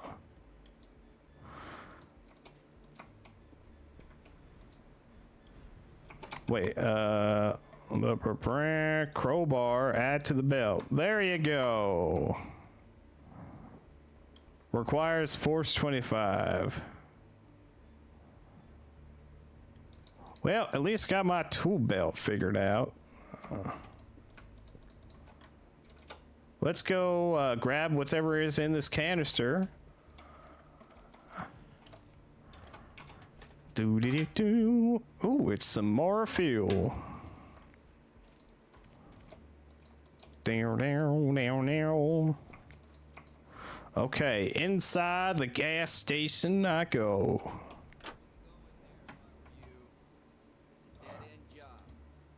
Hello there, sir. I didn't notice you. Salutations. He's holding a cotton pad to balance a piece of rock on his knee. The blue moistens the cotton pad with alcohol and runs it over the stone. Then he squeezes the essence into a metal jar. The jar emits a golden light. The cotton pad freezes amid wipe. The blue looks up. You read his badge. Travis Brightman, Explosive Ordnance Disposal. Are you going inside the gas station? I wouldn't recommend it. The blue squeezes the pad and sets it aside. You can see he's a little nervous. What's wrong with the gas station? It's like this. There are all kinds of anomalies, and some of them are just horrible. You get me? There are a lot of such places, and awful things happen to anyone who stumbles across them. The gas station itself isn't that bad, but the basement... He looks thoughtfully into the void. There's something there, something like a tree, and it's running out of room. Soon it'll be too big for the space, mark my words. Sometimes it says these smaller relics, they're nothing special, but they do protect you from all kinds of anomalies, which is useful. I found one myself, but the effect is already worn off, and I'm not going back for another. He gestures you to lean in. There's someone in the basement, a very skeezy someone, not alive, but also not dead. In one word, a nasty thing. I don't recommend meeting it.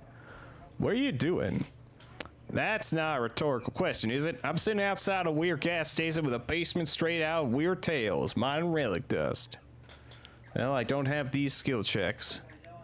Technically, no, this ain't legal, but Cronus encourages the black market for relics every way they can, so. Anything interesting around here? This place is full of interesting stuff. It's an anomalous zone, after all. Machinery doesn't last long in this area, so I walked here. The whites say it's a typical retrograde anomaly, and even I know where the source is. And I even know where the source is. He turns to look meaningfully at the gas station behind him. It's all from the gas station. The huge second-class fractal relic in the basement, and sometimes small golden balls fall off it. I want to take a couple for myself, but well, there's something weird going on in there. I advise you to stay away. He looks at Karis. Oh yeah, there's a path behind the diner that leads to the swamp. That's where you find the microlux. I've marked the place as worthless, though it's beautiful, of course. Why is it worthless? A man working in the swamp told me wherever you find microlux, you find the Mobios. Well, wherever the Mobios are, you better not go. I'm glad the path through the swamp is blocked up with rocks. Feels safer. Find out what exactly is going on in the basement. Alright, as long as you leave me out of it. 2 words, something living. There's something alive in there that barely resembles a human being. That's enough for me to keep my distance. I hope to see you again soon. Okay, well, I'm going in there. Supply barrel. Oof. Candy. Onions. Canned food. My personal box.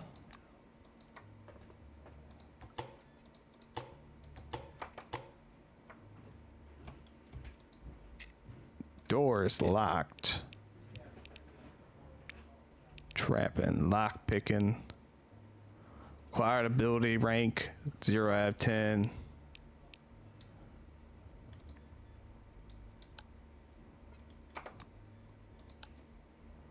Can I use my lockpick on it though?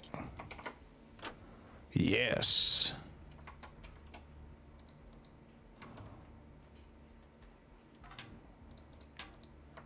Search the toolbox. Another lockpick. A military grade medkit. Ooh, another wrench. Some bolts. Money. Dirt, an empty beer bottle. Try to lockpick this or force it open with the crowbar. Insufficient ability score.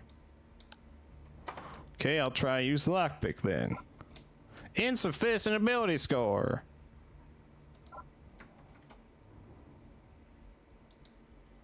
Damn. Well, I guess I'll just take this bottle and this ammo. Ooh, a chemistry workbench. Oh, so this is what disinfectant and cloth is for. I can make bandages. I also have the supplies to make various grenades. I can make shock grenades and stun grenades. Or a cryo grenade. I'll make a cryo grenade. And a shock grenade. Get that extra experience. Ooh, bolts. Click. Click.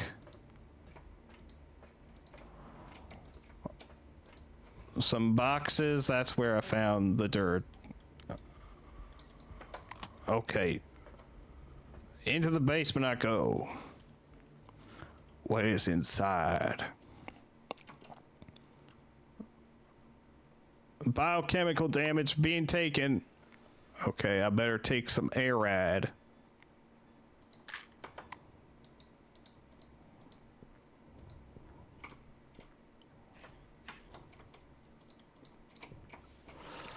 Toolbox. Ow, ow. Let's see, Energon. More ARAD.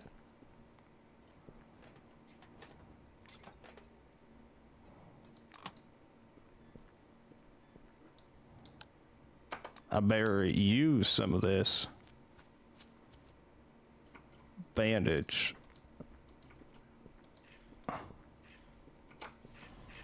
Oh.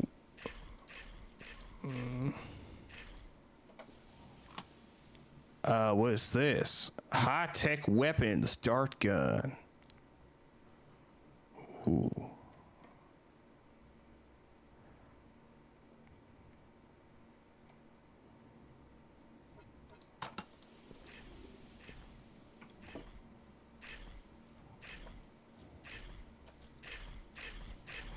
Hey, I'm gonna blast you.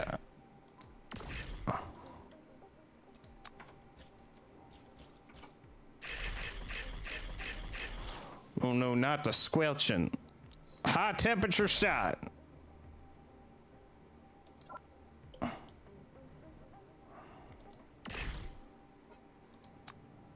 Gonna defend. Ow. Ow.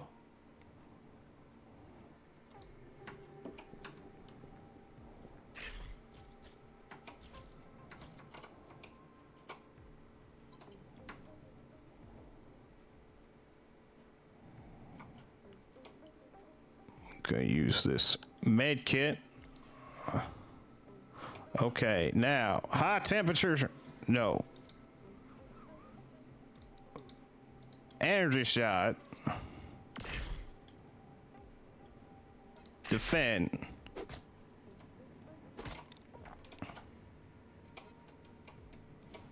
Take a. Wait, what? Not enough ammo. Oh, have to reload. High temperature shot. Defend. Alright. Ow. Okay. To use my med kit.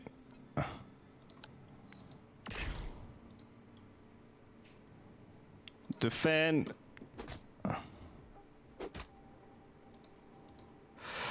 Jeez, I'm getting beaten up. Oh, I've been poisoned.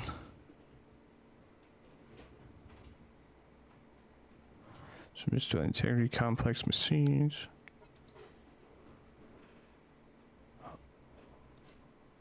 Okay. Anything on your disfigured body?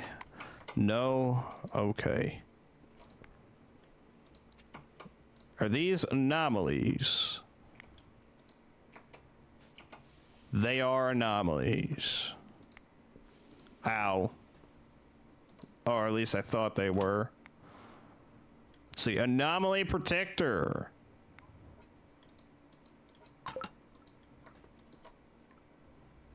And the brass apple relic. Minus 15 precision, plus 1 AP, plus 1 accent point, plus 1 starting AP.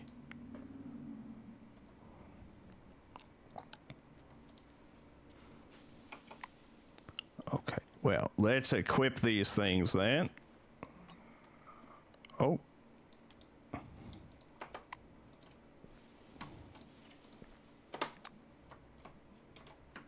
There's a military grade med kit back there. I can't say no to that. Okay, let's get the fuck out of this basement. Oh wait, but there's an ammunition box.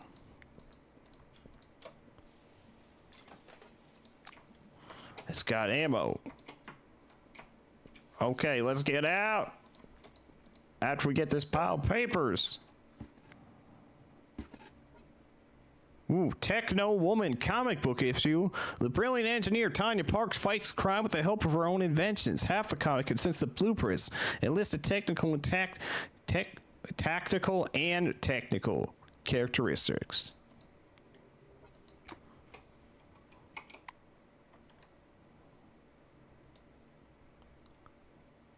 Could read. Techno-Woman's numerous enemies are again plotting against her. Electro, Jackman, Professor Synchrophasotron, and Steel Trunk have joined forces to put an end to the annoying Tanya Parks once and for all. Are they responsible for the huge increase in disappearing pies and beets across America? Will Tanya be able to keep the secret of her identity and defeat all the villains and save the world? Find out in this mind-blowing issue. Bonus attaches a blueprint for yet another gadget from Techno-Woman's arsenal. Assemble a device and feel like a hero inventor. Consume.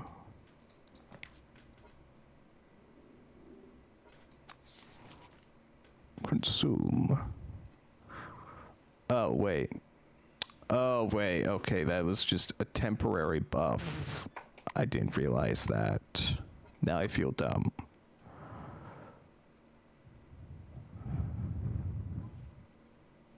Okay, let me reload this.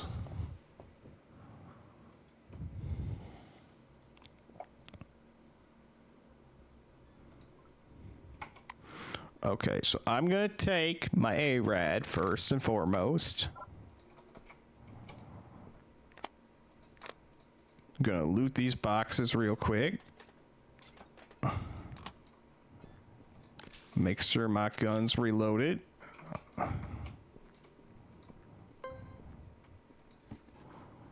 Exploration points. Ooh, a ventilation shaft. Oh, that takes me over here.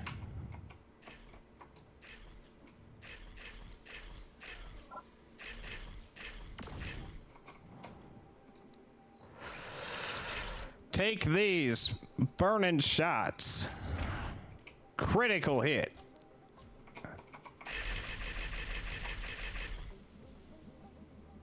Oh no, did you just get healed from that?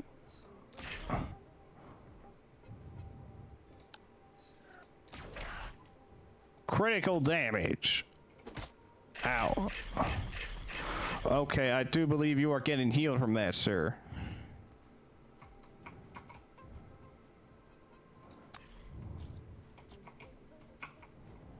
Oh, you followed me through the vent. How clever you are. Well, I'm gonna go over here now and shoot ya.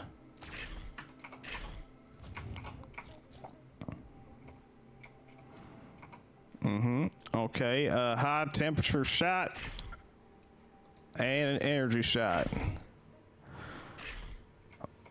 Ow! Ow! Okay, I need a heal. Oh, wait, what? Oh, I'm dead. Okay, then. Well.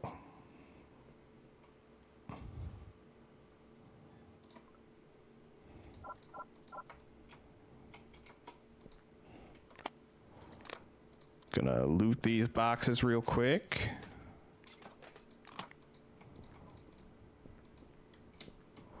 Do-do-do-do-do.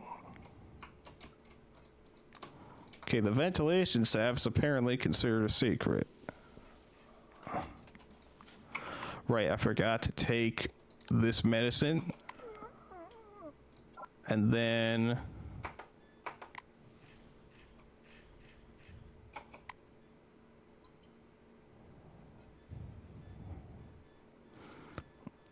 let's see. Consume some crayfish candy.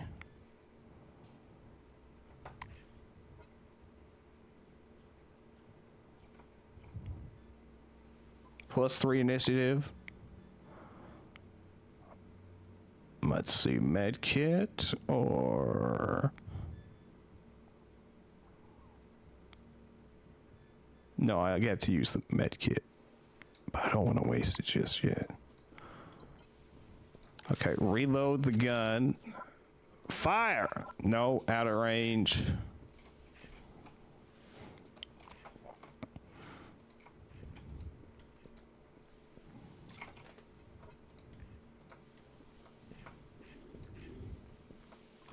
Oh, ow, ow, ow, lots of, ow, ow, too much damage, too much damage.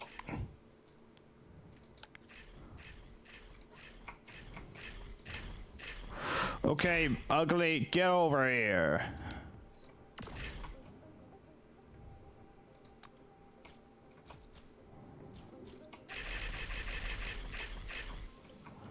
I gotta get you away from all these chemicals.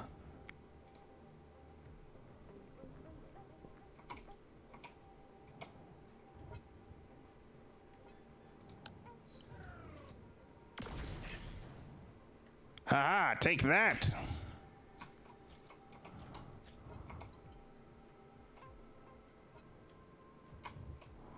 Ooh, gonna dart over here.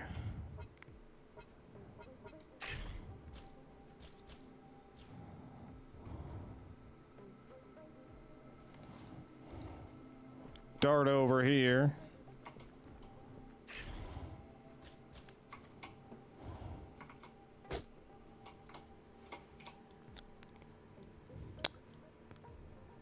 Wait, how much do I need for a shot? Just 3. So move 5 paces and then shoot that. Perfect. And this time you actually had stuff on you. Money. Okay, go through the ventilation shaft.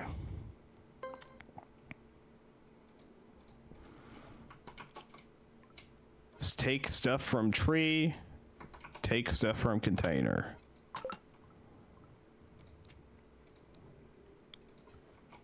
Use med kit. And then steal these. Wait, that isn't med kit. It was last time, but not this time. Whoop.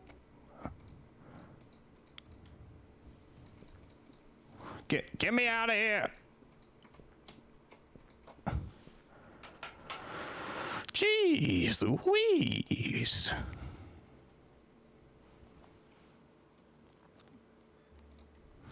Okay, we're out of there, finally. We have a Kraut high-tech dart gun.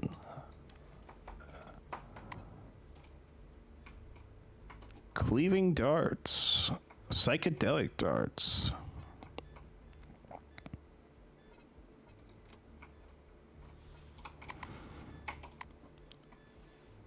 Here, put you there, reload. Okay, now we have a Kraut and an Andromeda. Hey there. Oh, he's not around anymore.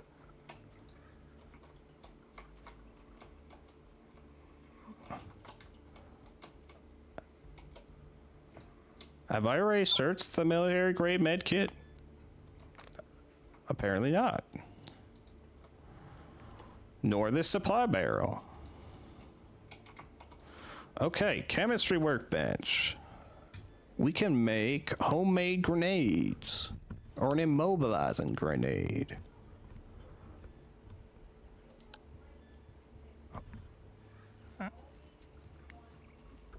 Good for blowing pretty much anything. I'll make a homemade grenade and some sterile bandages.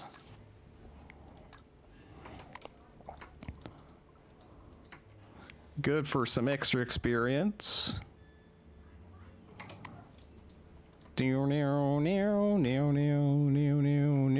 What?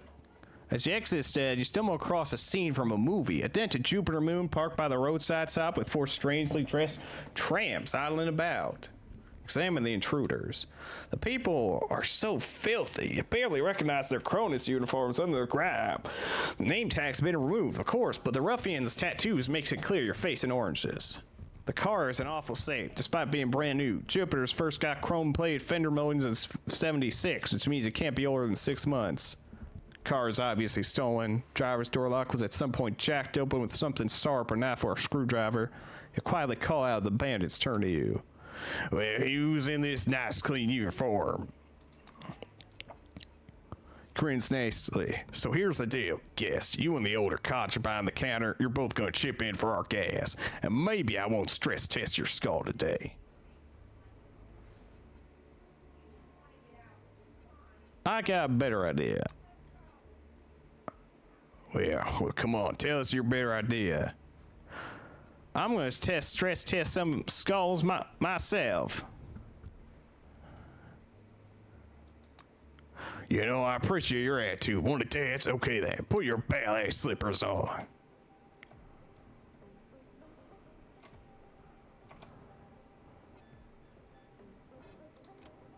Not in the firing line.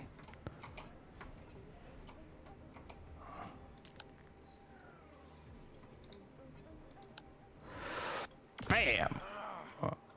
Bam! Definitely get promoted when this is over. God, I want none of that. Yeah, leave the old man alone. Oh wait, you're also with. Oh, it's a good thing I repaired that turret.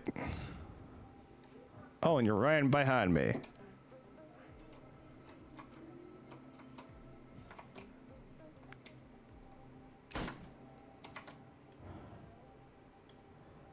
Okay, let me switch weapons real quick. 6. Oh wait, I don't even need to do that much damage to you.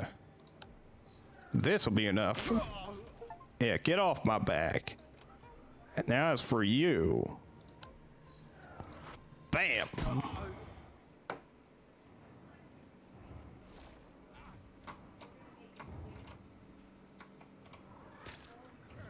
Yeah, don't mess with us.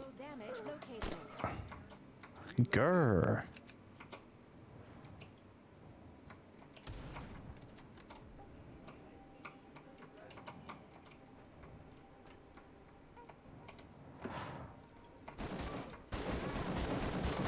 Nice job, turret.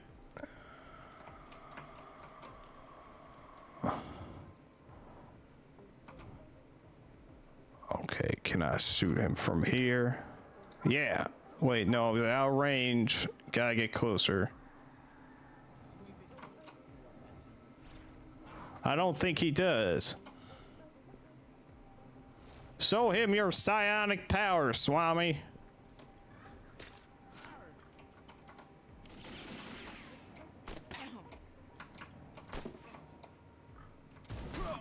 Whoa, nice shot, old man.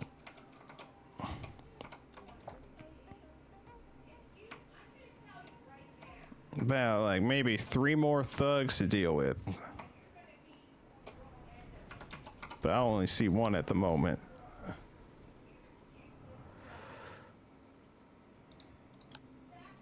Bam! Okay, enough for 1 more shot. Oh, right, I can scan him. Let's see, scan.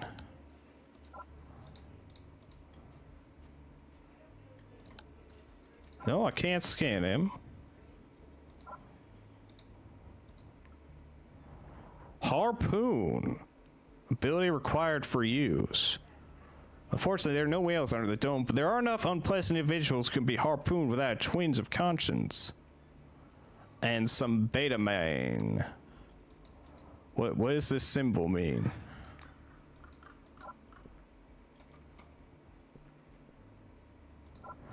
Oh, Travis! Good day to you. No fucking way. You just off them just like that? Damn, that's savage. I don't know about you, but to me that was pure savagery. What's your opinion on how to resolve the conflict? You have no idea how many bandits there are out here. Today you kill this much, tomorrow their friends come howling for revenge. Still, Cronus' clean slate program is a big mistake. Yep, that's exactly what it is. Okay, there's no point getting worked up about it now. They're dead anyway. Maybe her decision was actually the right one. I don't know. I just can't get used to the fact we're living in some kind of new Wild West out here. It calms down a little. Brightman picks up the piece of mineral on the table and gently swabs up a layer of shiny dust with his pad.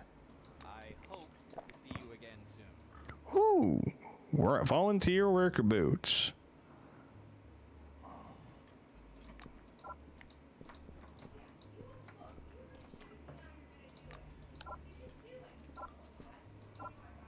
What do you mean wrong target?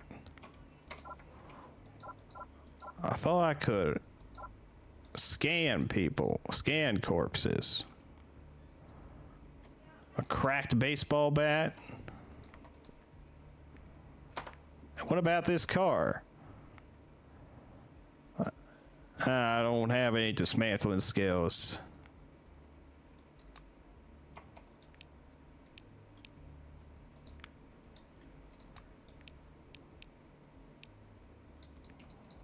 Doodly doodly doodly. Hey, turret, you did a great job. Here's some repair for you. Well, you seem like a better sword than the others. Thanks for the help. I'm sorry. I'm sorry, bitch. My mood hasn't been great. Would you like some coffee? 'Cause I could... Hey, anybody want some coffee? Coffee, come on. Takes off his plastic leg and wraps it on the counter. How is it here? Well, it's seething with life. People come and go. Swingers hanging around the swamp. Oh. One such fella came along today. Walk around poking things with that scanner of his. Couldn't shake hands with people. What kind of guy is that? I used to have a kid of sorts. Oh. Stuff up at a heater. When they saw it, their eyes almost bugged out of their heads. They took it away from me. It's dangerous, they say. What else? Well, sometimes bandits show up. Get pounded on the head occasionally. Not as often as I'd like, but... What's wrong with the local cuisine? Well, I cook for myself here. It's, you know, an acquired taste. How's life, Melville? What life? Oh. Oh, man. Life? Oh, I killed some strange creatures in the basement. That'd be my stand-in, I think. And here I reckon he's gone and quit on me. I could smell the stench from the cellar. Thought a rat croaked down there. Hey, sweetheart. Wait a minute. Hold up. Oh, I skipped something. I was just... I was thinking... I wanted to thank you. Maybe Oh. we could go on a picnic. Yeah, I don't mind having a snack. Look, there's a cliff nearby. Lovely place. I got a cook pot already there. Comfy piece of Nice. wood, too. And the logs are alive. Even got little bottles stashed away. Melville grunts, reaches in the counter, pulls out a bulky bag of smelling of onions. The old man lays out the bag's contents on the counter: canned pork, onions, eggs, and potatoes. He looks quite proud of his stash. Picnic without snacks. Here, I'm going to teach you my family recipe for pulled pork. First, you have to boil the eggs.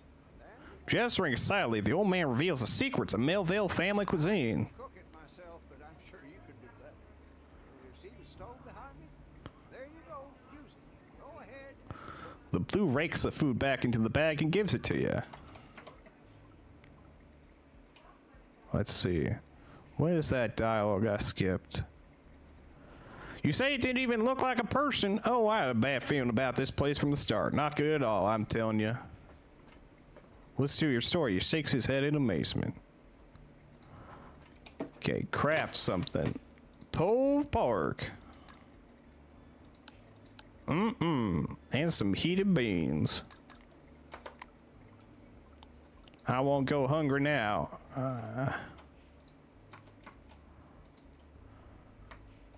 What is this metal box? I keep... Oh, right, it's on the roof. Where am I going to get all that logs? Ah, it's you. You made some pulled pork with the original recipe. What do you want? Well, what do you know? That came out pretty good. He pinches a piece of pork and tries it. That guy with the rock, quiet by the swamp, and those two hippies. Ask them if they want to sit with us too. Got anybody else in mind? Oh. Them too. More people, more fun. Nice. Quest updated. Picnic.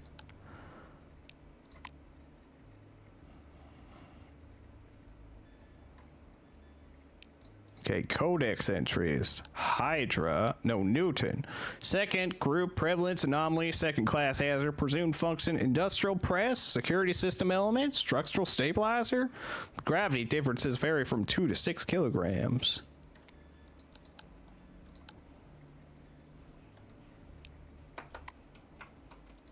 Hey there, Swallow. Glad to meet you. Will you stay with us? Her fingers move constantly as if weaving inside visible threads. Why you call Swallow? It's her totem animal. She has a tattoo as well. Swallow, so is your tattoo.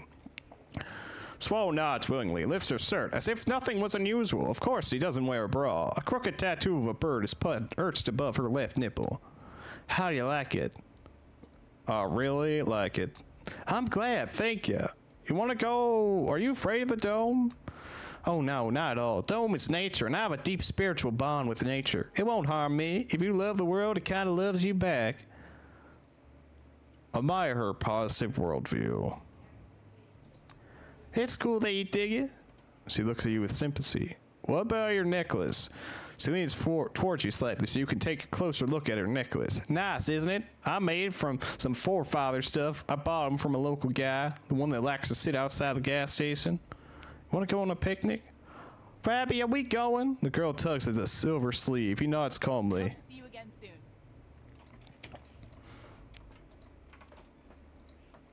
Okay, time to go around.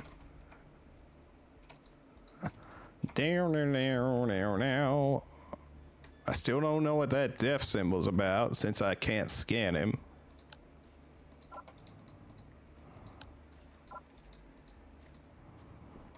Let me check my codex. Miscellaneous. Now.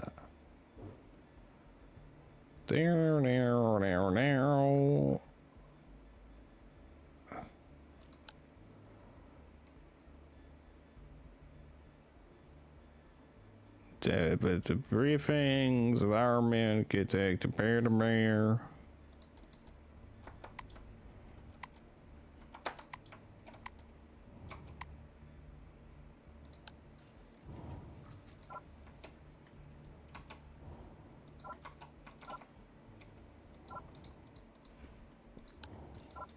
What do you mean wrong target? Wrong target my ass. Hey there, Travis. Salutations.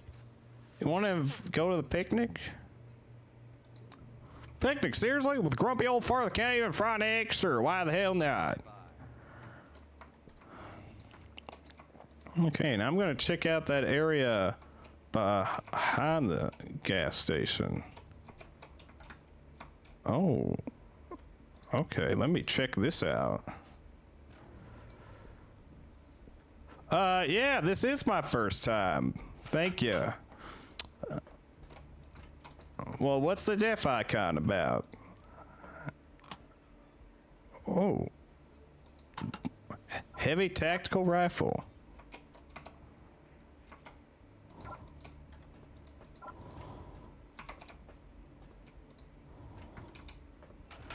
Ooh.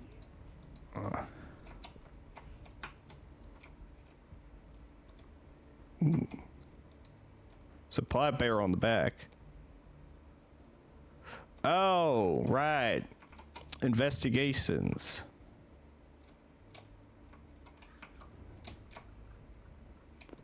Thank you. And welcome. I've been wanting to play this game for a while now, and I'm finally getting around to it.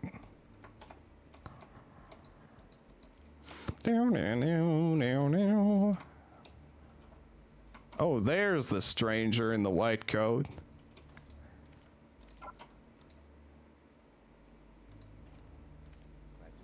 His protective suit sparkles with myriads of flickering pinpoints. It's as if the particles are stuck to the purple gloves and white skull mask, glittering like snowdrift on a sunny day.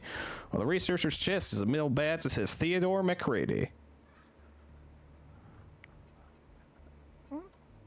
Well, he doesn't like a handshake, so I'll greet him with a nod.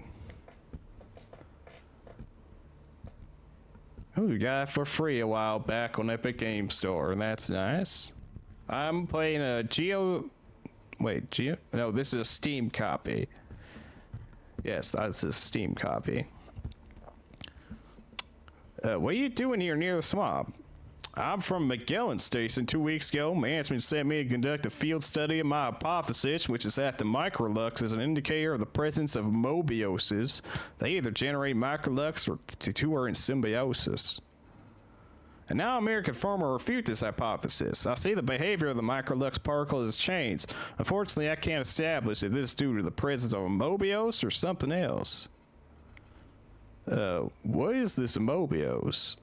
That's a topic for another time, but I'll warn you in advance, like most of what we know about the dome. It's just a theory right now. We often consider the dome a passive environment that doesn't react to our intrusions. This is a faulty, unnuanced approach. It would be more correct to say the dome is studying us, even if as we study it. As we remove the relics and integrate them into our lives, or develop new technology from what we've learned, the dome consumes what we brought with us. Cars, equipment, sometimes even employees. He's very enthusiastic about the topic. He describes a circle with one hand. People who came with the first expeditions will tell you how it all began and how the dome was back then. It's a whole ecosystem now. Have you heard of the afflicted? They're employees who have been heavily exposed to relic influence. Biologists will tell you there's a special niche in the food chain for these afflicted. Looks like the dome transforms the resources it gains into useful form. Oh, that's all right. I've played plenty of text-based games in the past.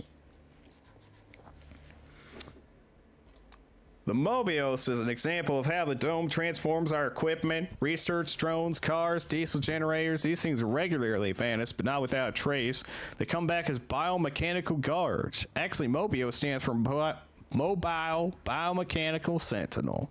He explains eagerly. They have their own hierarchy, their own behavioral patterns, their own habits. They also are almost always incorporated in embedded rock formation. It's a mimicry mechanism to blend in with their surroundings. You understand? We've already classified several different types, and when we understand the connection between Mobius and Microlux, we'll know more. Thanks for listening. Anything else you want to know? The White's watching you closely, trying to determine if you found his story interesting. Oh, that's just my habit with these types of RPGs. I tend to just read out everything in the text box. I might skip a thing on occasion, but usually I like to read it all. What is about the lights? The question is of keen interest to him. It's a good thing you asked. We began to study this phenomenon in Magellan a couple years ago, so I got something to tell about it. We call these particles microlux. They're small gas bubbles in a liquid cell, non-toxic, slightly lighter than air, considered non-hazardous. The glow they emit is variable in intensity and independent of external sources. He raises his palms to his face in a scooping motion. The microlux hovers around it, forming a radiant bell. Behind the mask, scientists' eyes twinkle with delight.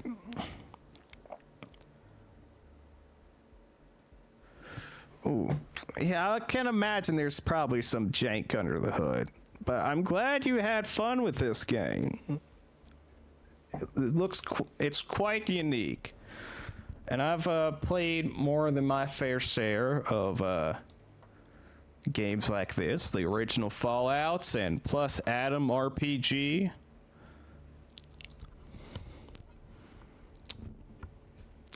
Do you support the committee's actions? Is that a trick question? I mean, where were all these critics when an expedition was sent to the dome and discoveries were made? Are all Cronus authorities thieves and bureaucrats? I don't really give a hoot since they let us do business here. Let the critics hide behind empty words.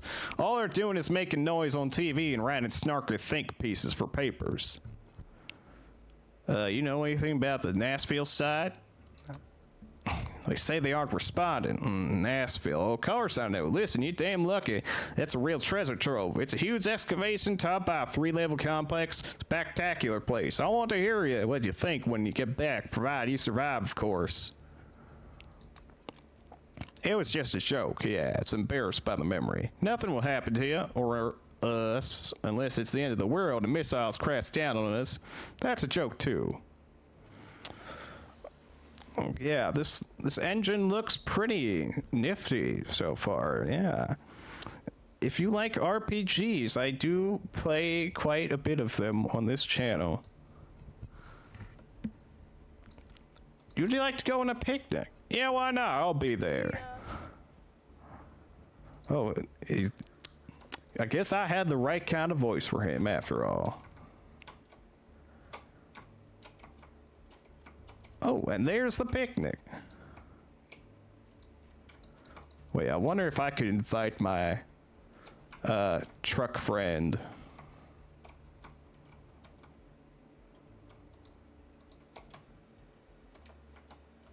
No, she just seems to be in the truck waiting.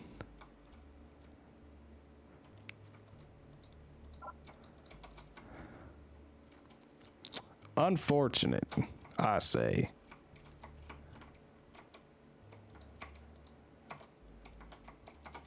What a group of misfits. Hey there, Aaron. I mean, Melville. Melville leads you to a cliff, carrying... Yeah, I have a picnic without you, bro. With a cunning smile, he reaches beneath the fallen tree and takes out a dusty bottle of scotch. You stoke the coals of the spiring campfire and the flames reluctantly blaze up in response. Examine the plates. They look awfully old, as does every single man-made thing in this place. Very faded geometric pattern on chipped rims. On the back of one plate, you see the contoured Cronus logo and the engraved numbers 1972. Wood dust lends the bottle a noble look, but a closer look at the faded label puts everything in context. It's cheap hooch called Danny Dawson, the color of which reminds you of furniture polish. I'm gonna finish lighting that fire. You sit down and stretch your legs towards it. The sun peeks lazily out from behind the clouds. Even the distant howling of the storm seems to have calmed a bit. He mumbles and jokes with the others while setting out plates around the campfire. Hey, sweetheart, are you just gonna be sitting there or what? Get that pork out, I'm starving over here. Yeah. You've got to give it to Melville's family recipe. The pulled pork looks appetizing and smells delicious. Swallow pokes and cringes the moist chunk of meat. Is this pork? I don't eat this. Me is pain, suffering, and murder. I'd rather stick with vegetables, preferably a prawn diet. Oh, whiskey, can I have some? Rabindranath refuses as well. Only potatoes and onions for me, yes, thank you. Resting on the plate on his knees, he begins passing his hands in the air over his food. Swallow clumsily copies his movements. You're sitting on a log, gazing out on the hazy desert and scarfing down pork. With half an ear, you listen to what's happening around the campfire. Melville shovels down his pork, sparing the occasional suspicious glance for the two hippies. Come again, Vimana? Krishnaswamy slowly nods his gray head. Yes, exactly, Vimana are not like aircrafts or fighting saucers. It is in a broad sense any means of transportation, however complex or large scale. Well, that's handy. The old man laughs. You don't know how it works, but it can do anything. Quite an engineer you are. You ought to work in Blue Wing. You'd show 'em how to build machines. Aaron laughs until he's in tears. Rabindranath smiles benignly and condescendingly, but still looks somewhat tense. The pork platter is nearly empty. The picnic is coming to an end. Melville limps to the edge of the cliff and spits over the edge. Well, that was a nice little sit down, all right. Last one back washes the dishes. And don't you all jump up at once. All right, I'll wash them myself. I put my dirty plate aside and leave. And so is his temper. Oh, hush you two. But yes, thank you. More than a few people have complimented me on my voice in the past.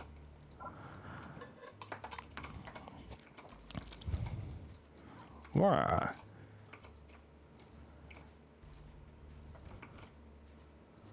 Use this crazy ass hippie. I'm playing White Wing. This would be obvious. White Wing scientist, intellectual build.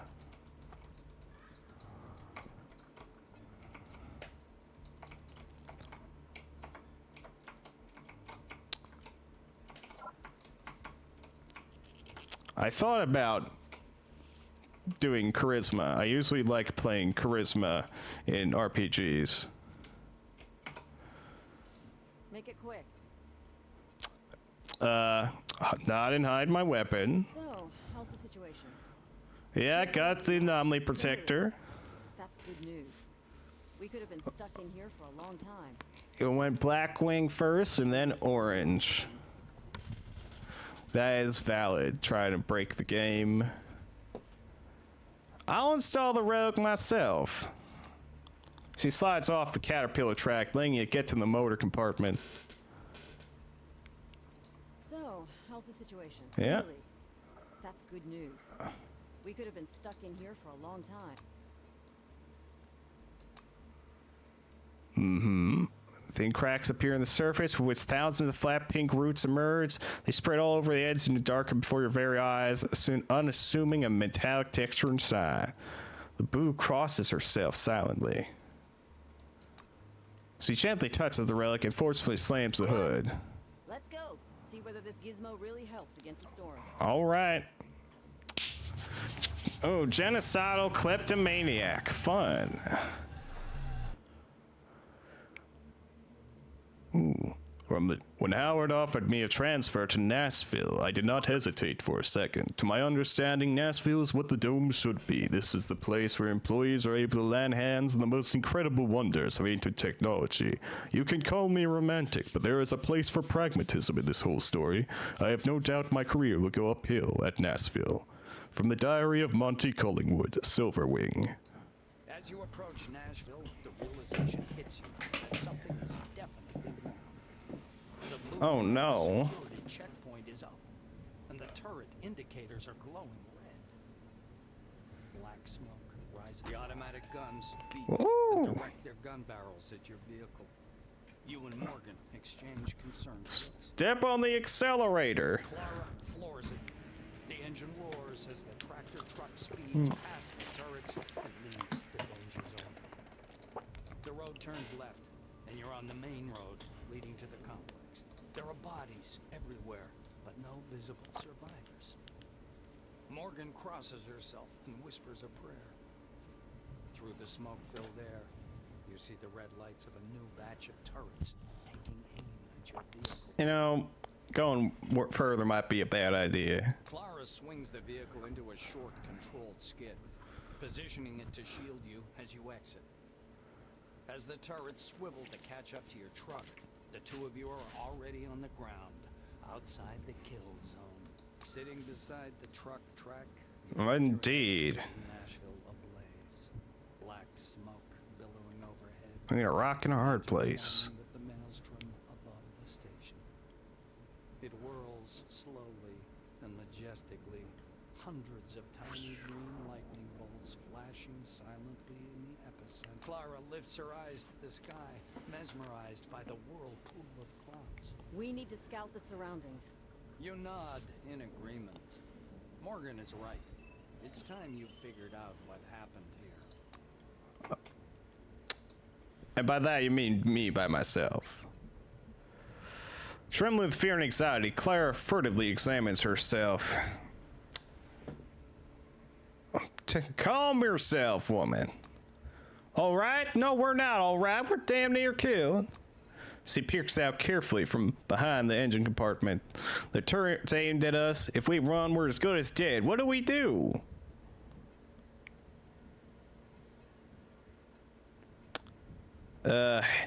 Just wait here while I handle the turrets and get help.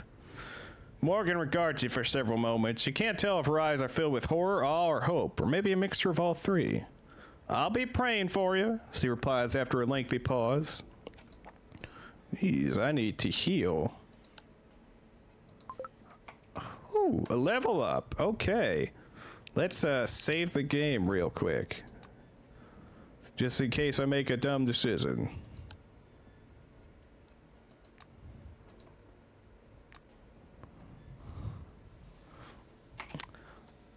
Okay, abilities.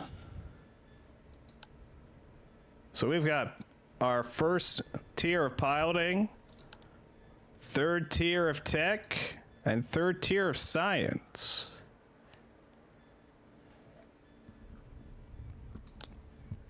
And we got 21 skill points to spend. So let's see. We could try to get science up to 120. Huh?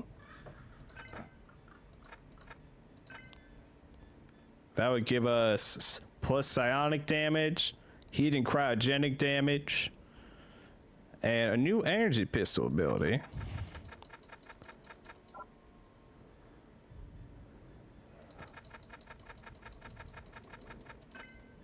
Now, I usually like to have some kind of charisma, but it seems I don't have much in the way of charisma.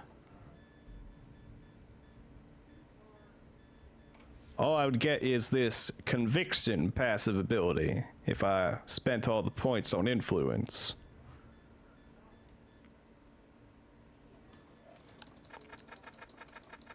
Then we got survival, which, you know, you get a decent amount of stuff from that because of my tech. Oh, I could just hold down. Yes, thank you for that. We got medicine. Don't got enough points to get that to 60. And we got criminal. You know, I have a feeling lockpicking would be pretty handy. But stripping and dismantling also sound pretty handy.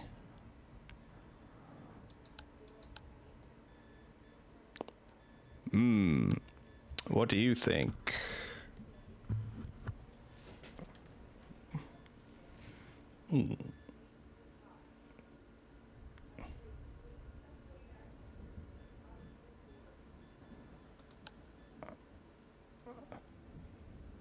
Well, you can make a pen if you wish. I think I want to go with survival. We get a lot out of it.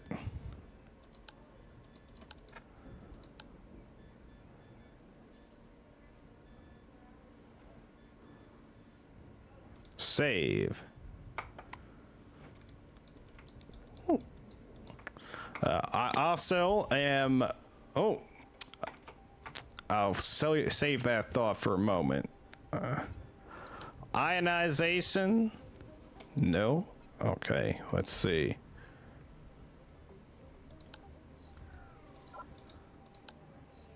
I should probably get some cover first.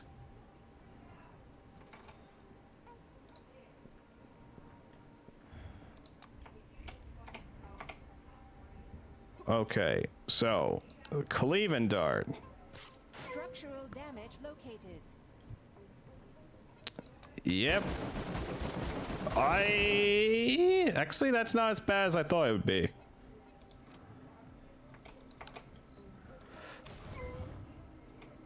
Decrease in biochem.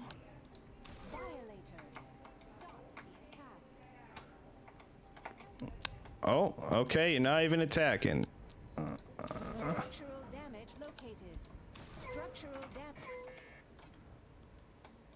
Okay, that was actually easier than I thought it'd be. But yes, I was going to say that I participate in a number of live plays, tabletop RPG live plays, if you are also interested in that. Usually on Mondays, my friend Trachea hosts Vampire the Masquerade that I am part of.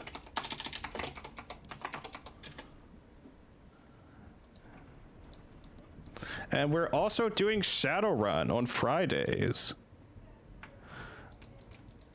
Okay, well, that's fair. Oh, a manhole. Shit goblins. A couple of blues told me. Yeah, Shadowrun TTRPG.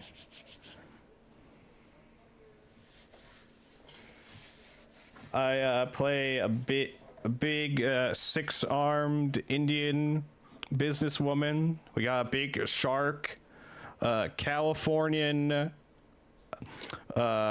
cowgirl who pretty much grew up in a cowboy cult, and a very dexterous mysterious woman who's always wearing a motorcycle helmet.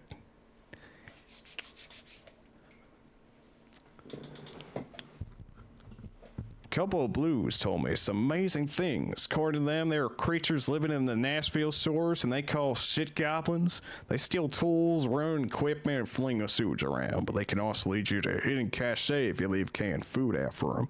And if you treat them kindly with a bottle of beer, they'll even fix your broken equipment.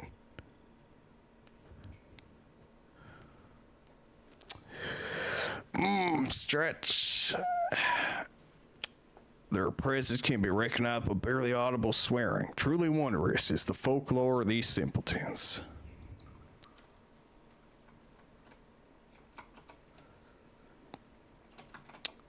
I have a feeling I should maybe check up the top side a little bit more before I immediately jump into the sewers. We got a Blackwing employee. He's got coffee on him. And a security key card. That's important. Scanning. Barbara Lovelace. Oh, hello there.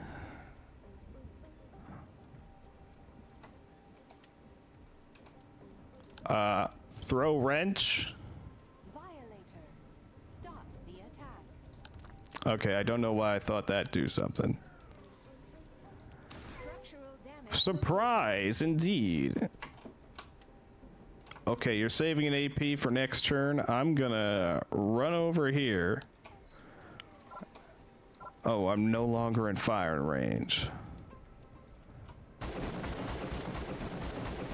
But I'm still in your range.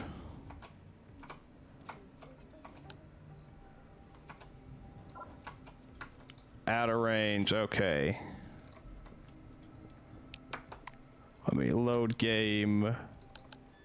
Let's reload that parking lot save. Do.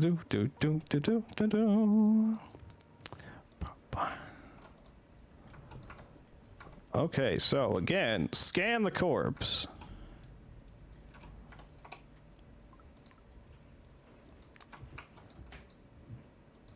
We got a car here, can't interact with that. And another turret.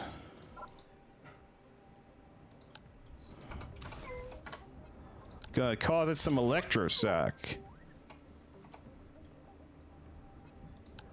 Do. There you go. Ooh, another employee's up here.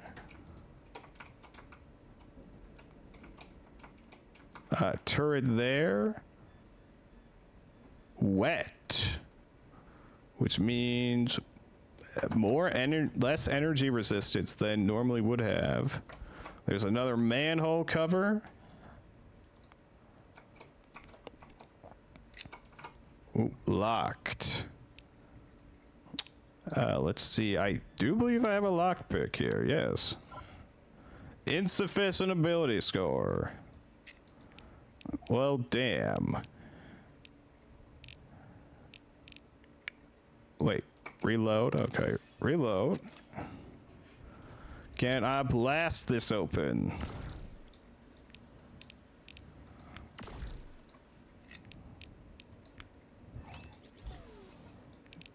Right. Tool is broken. Unjam.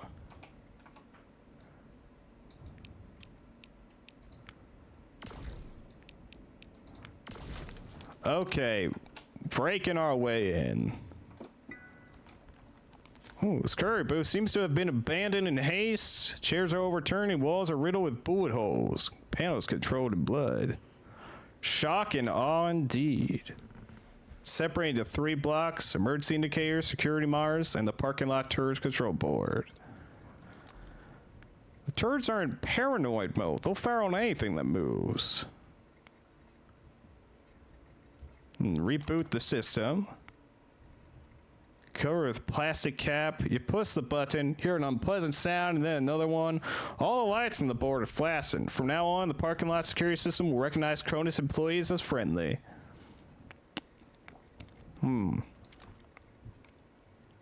Emergency indicators. Alarm has been raised on all Nashville levels. Non-critical systems have been switched to sleep mode. Now that the parking lot search control board has been rebooted, they're on our side. Surveillance system is failing. A few displays show the parking lot and the others show driveways and entrances to Nashville, but most show nothing but static. And we got another transition to the sewers. Ooh, Hawkins software packets and a psionic weapons technical manual.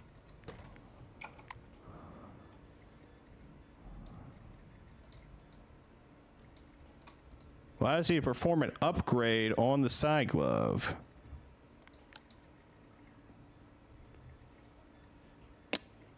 I don't have a weapon repair kit or cloth, though. Oh, okay.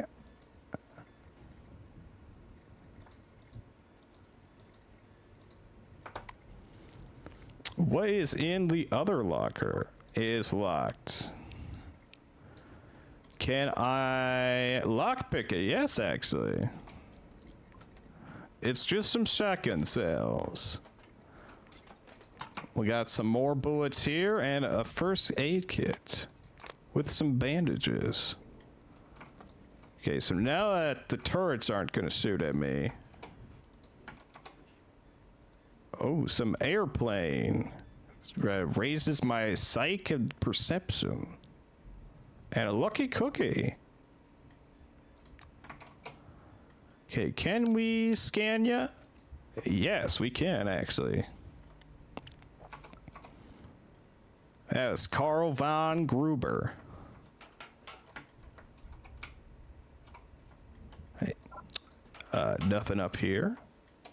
Okay, we got a strange pile of rocks, which would only be relevant if I was strong. Can you use a shovel on that, I wonder? I don't think so. Hemostasis, dismantling. Let's swap out this for dismantling. No, wait. Yeah.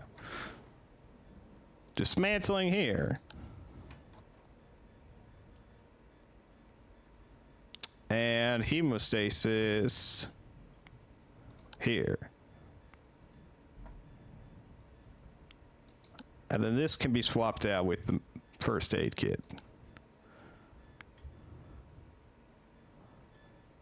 What happened to my shovel?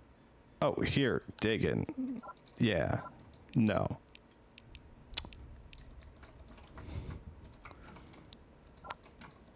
I don't know why I thought that would work. Oh, well, there's something all the way out here.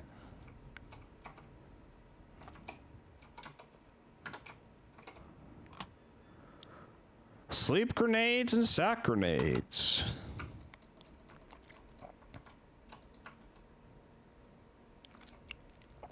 I'm okay with tips.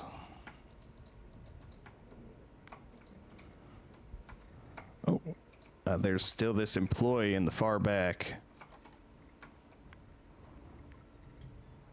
This guy, guard booth keys. Oh, I didn't need to break the door down, apparently.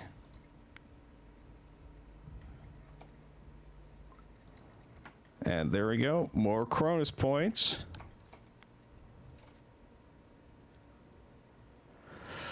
Oh, yes. I do have a crowbar. But it says you need a Force 25 to use it.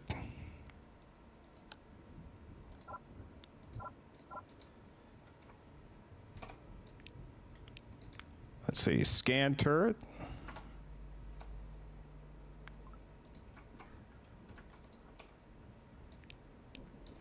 Okay, that's another bit of Cronus points.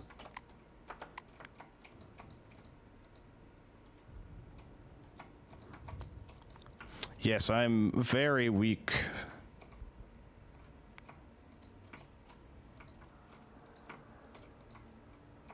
see. There's one more building over here I can investigate before I head into the sewers. Lots of manholes. Also lots of employees. We should scan them all. Where the hell are you? Oh, hello there. I really need your help. Oh. Listen closely to the walkie-talkie.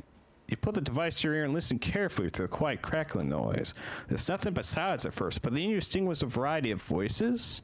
Yes, these must be human, but they sound weird and scary, bursting like bubbles in boiling water. Nobody ever speaks like this. Nevertheless, that's what you hear. Put the device on the ground and leave.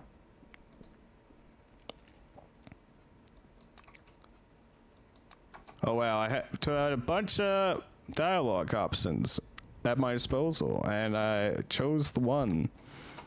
Didn't really do much. But now I have a taser.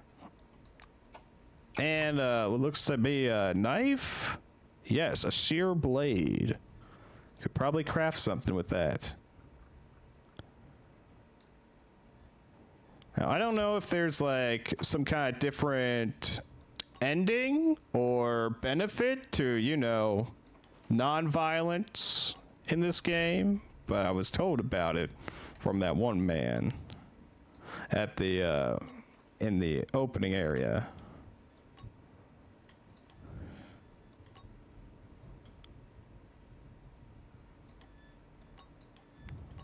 Oh, can't equip this. You can add it to your belt though. Ah, there's a pacifist achievement, of course. Okay, another White Wing employee's got a salute taser and a high-tech weapon.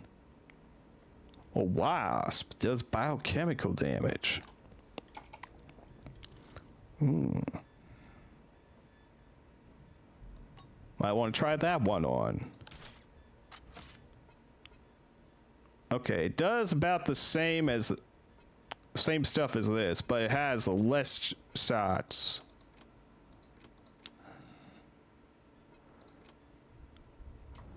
That does mechanical damage. That does mechanical versus biochemical.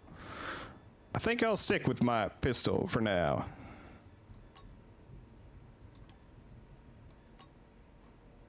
Almost reaching my carry weight capacity.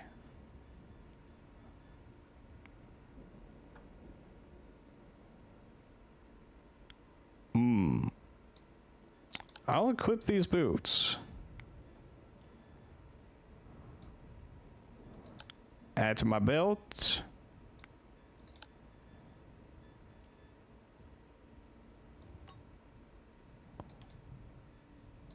Add to the belt. Oh, that. See what happens. Okay, I'll try and go over and see what happens. First, scanning. We got Raja Chakraborty, Robert Mayland,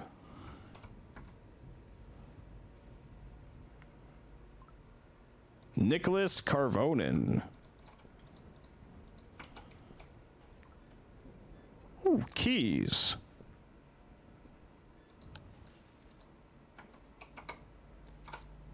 And who are you? You're Vasily Demansky.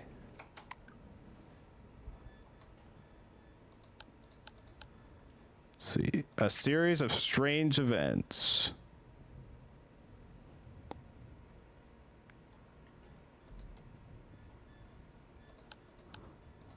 Cronus employees. Multiple bullet wounds. Except for you. You died of asphyxiation. Which is interesting.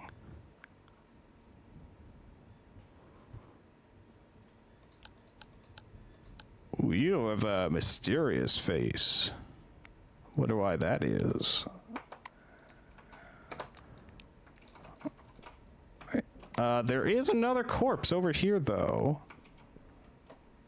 Silverwing. And they've got money.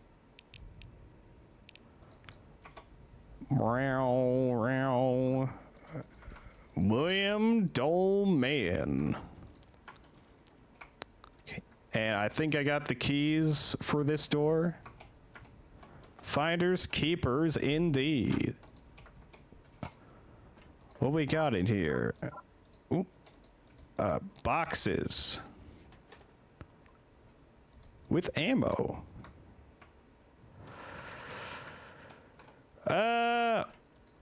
I'm not sure yet. I think I want to try and be a nice guy.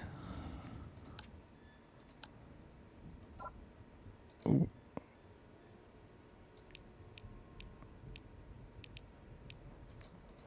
Okay, and we got military grade medkit.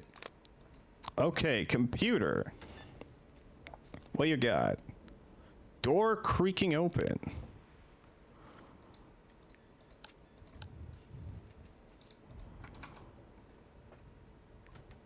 Oh, we got another one of these tasers. Slight encumbrance.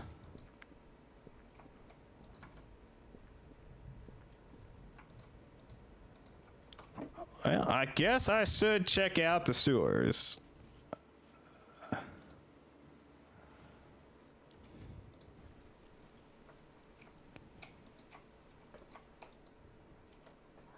This is probably locked.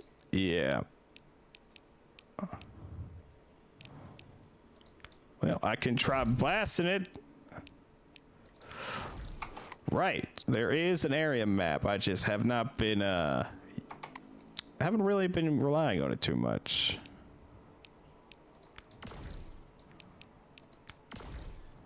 Okay, let's reload and continue blasting this door down.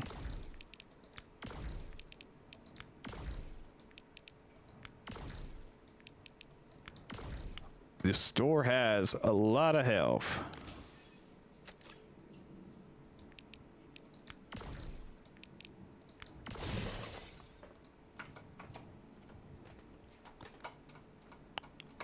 Nothing found.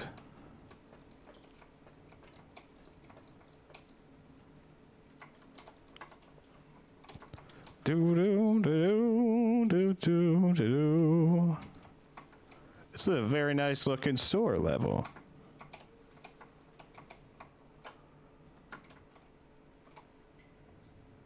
Oh, I don't like the look of that, which means I should go over there right now.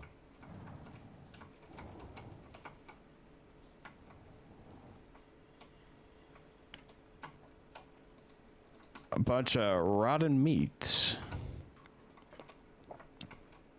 The ladder to the loading dock. And a note.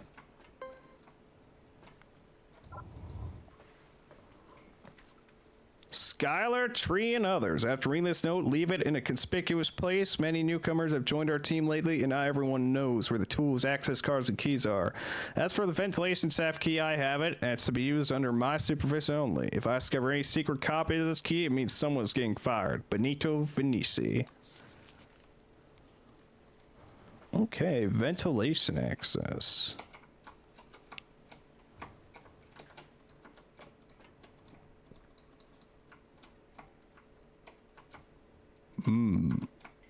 Oh.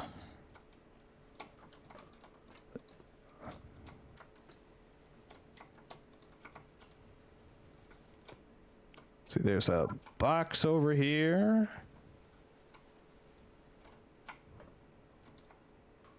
Ladder to freight transport parking.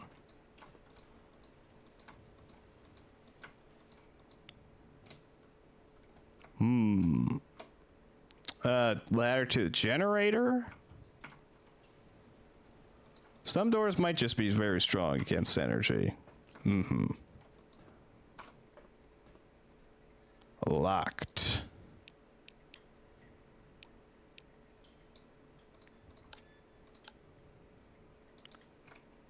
I will come back to you.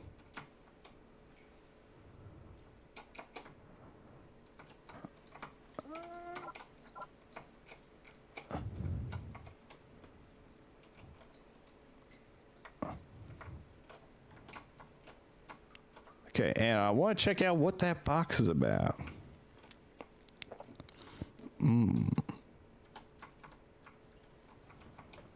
Some ammunition boxes.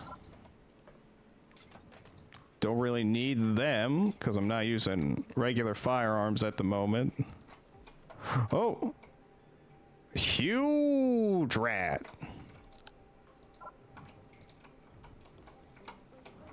Okay, we'll just wait for them to come to us.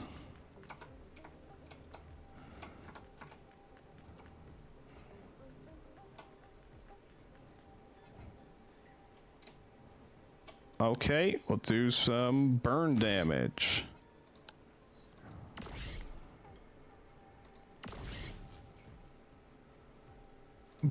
Bam! Ow! You're saving XP for your next turn. There isn't gonna be a next turn. Oh, okay. I guess there is gonna be a next turn. Ah! Bad rats. Let me just reload here. Okay, and boom. You guys seems to have some kind of infection on ya, Mr. Ravenous Rat.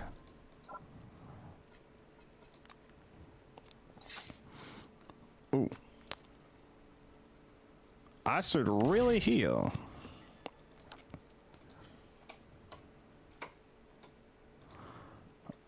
And I don't know if these rat parts are good for anything, but I'm gonna loot them all. Trap discovered. Mine clearance. Yes, I love disarming some traps. Ooh, a big pipe wrench. And a melee weapons technical manual.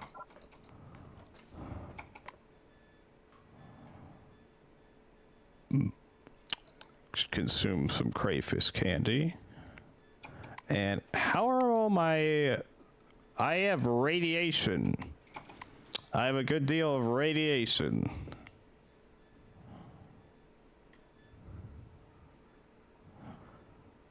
Let's see. Time to use some rad force. And now I am quite thirsty. I believe I have alcohol on me.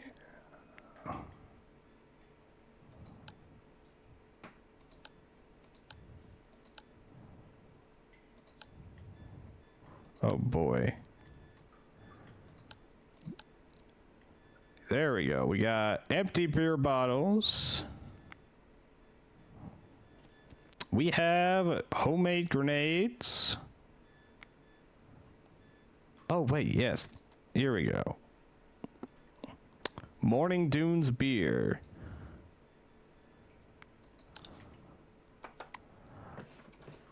I'm a bit tipsy, but that solved everything.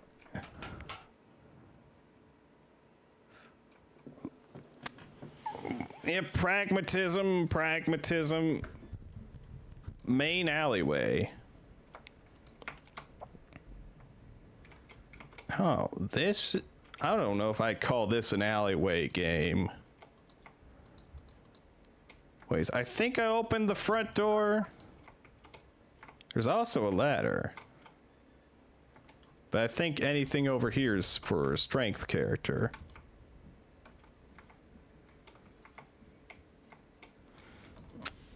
Yeah, I beat you to it. Ah! Let's get up this ladder. We've got an old box and a toolbox. Presumably, nope, not locked. Techno Woman comic book.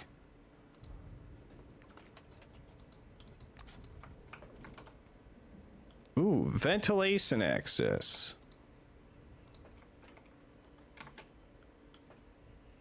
The vent grate is welded tight in disregard of all safety standards.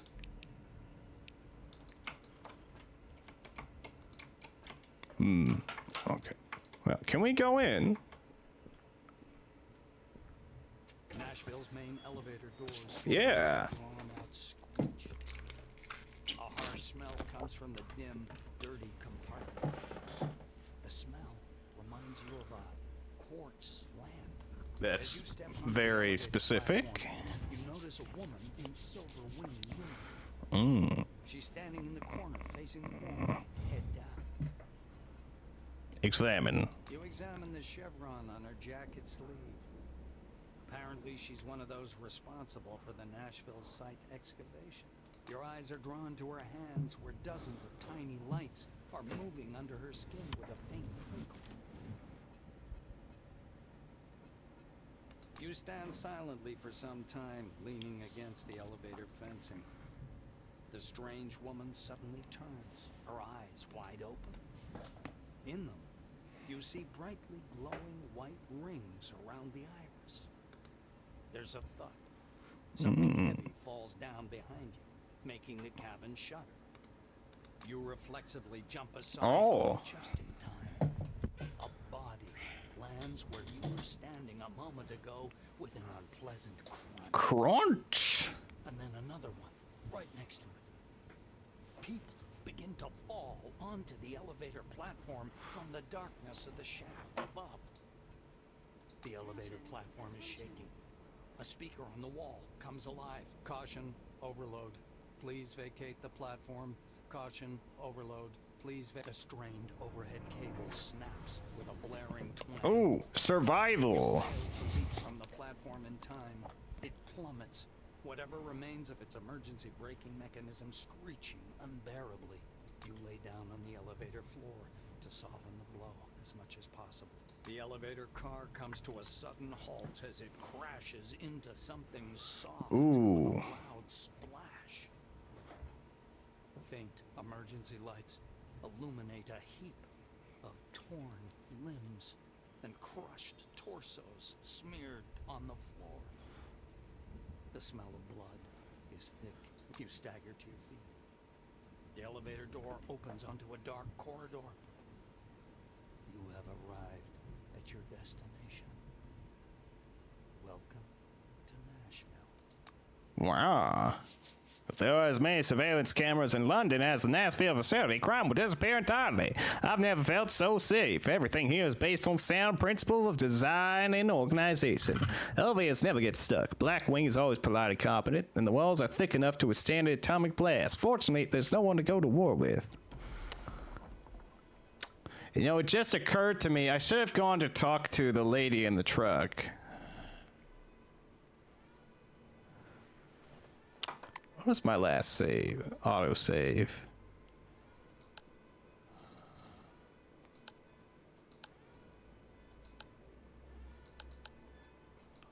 Yeah, I'm gonna go talk to her real quick.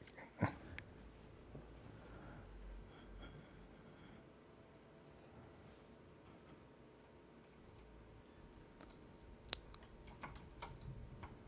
see, where is she? Map. Clara is here. Ooh.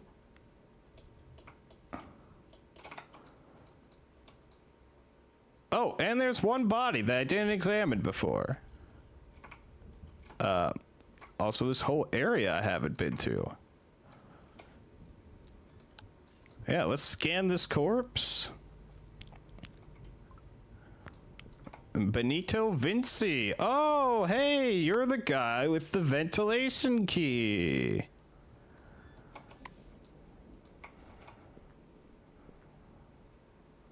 The turrets aren't dangerous anymore. You can leave if you want, for you're missing here as an accomplice. I've got liabilities. By liabilities, I mean that. Grants back at Nashville in the stormy sky above. She falters and ducks her head into her shoulders. God bless you. I'll try to find a car and drive away from here as you suggested.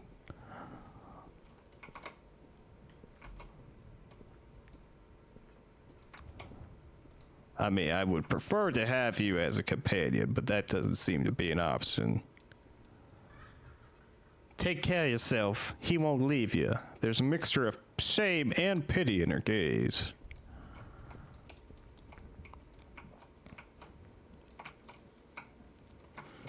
Okay, so there is stuff up here I didn't examine previously. Oh.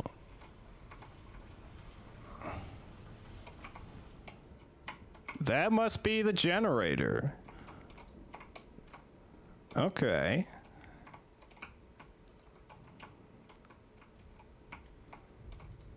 Boxes.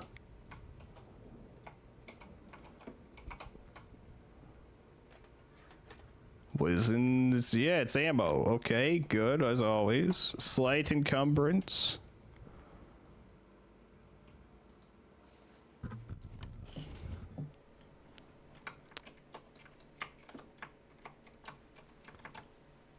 There's the freight parking. This is to... I need to be a little closer.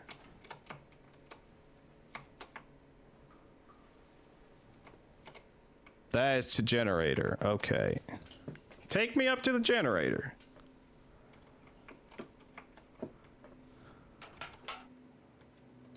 I can maybe mess around with it.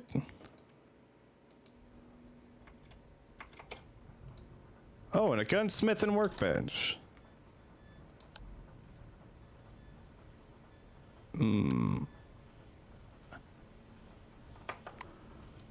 Nah.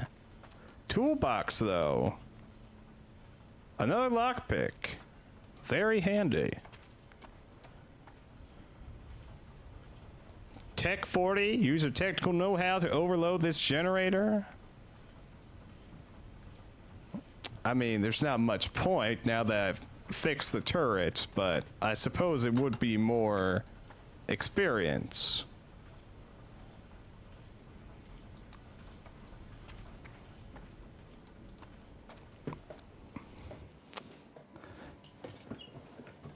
Okay, we'll just go back down to the sewers. And I might have the key to this door now.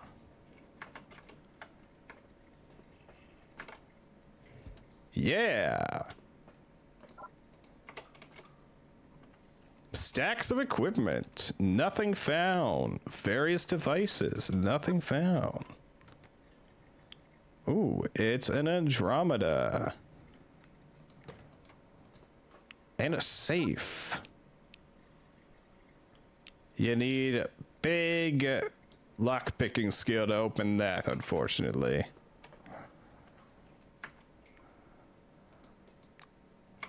Oh, it's a level 2 Andromeda. Good catch.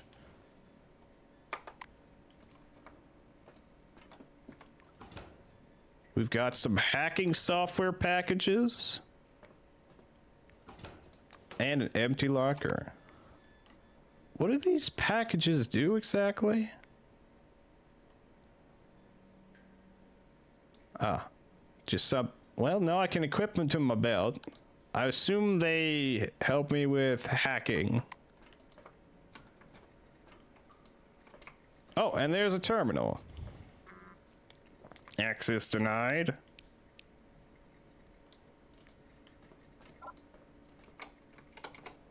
Well, can I use those?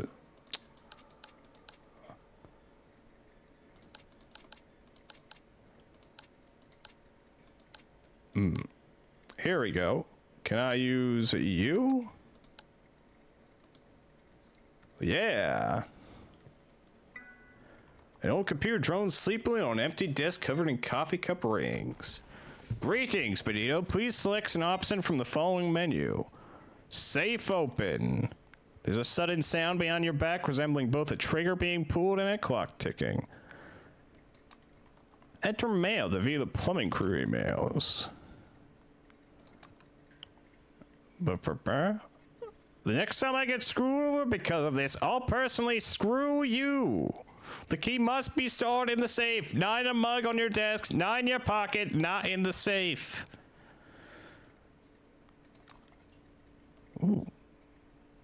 Carl and I picked up some guns from the armory yesterday, went down to help you guys deal with the cockroaches. Mitch complained that so many critters had spawned there he couldn't deal with it. So here's a note. You can mow them down with bullets, but the flamethrowers are like fire to them. That pun's kind of dumb, huh? Their cells don't protect them from heat at all. For the same reason, energy weapons only affect them in thermal mode, but they're very resilient to a regular energy beam. Get well, man. Benito, I'm sorry, okay? Please don't ignore my calls. I'm feeling pretty low right now. I constantly dream of pizza. Don't laugh. But these dreams are very frightening. I must be sick. Whenever I fall asleep, I simply can't wake up. I have to exit the sleep. Like, literally finding a door and open it, and only then do I wake up. For the next 3 days in a row. Last 3 days. I've been looking for the door longer each time, Benito. I'm imagining pizza delivery guys. Today I saw 2 on the residential floor and 1 in the office. I'm still trying to understand, was I dreaming or not? Pick up the phone next time and call. Okay. Dreaming of pizza delivery guys. A firebug. We got a flamethrower and a high-tech weapons manual. Nice. I should maybe drop some stuff.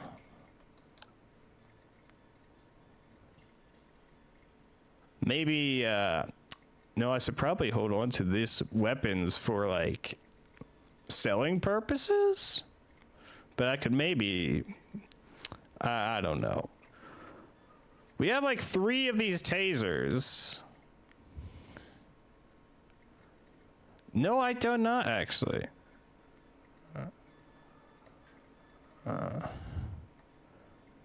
Let's see. Statuses. -2 initiative. Okay.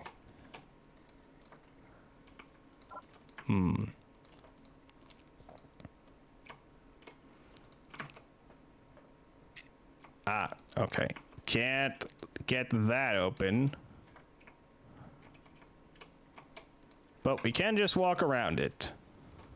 And use that ventilation shaft key. Which might be another way into Nashville, I'm guessing.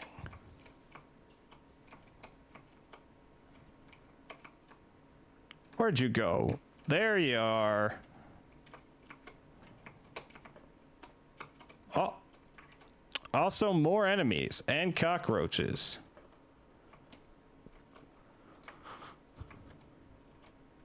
We should equip these flamethrower.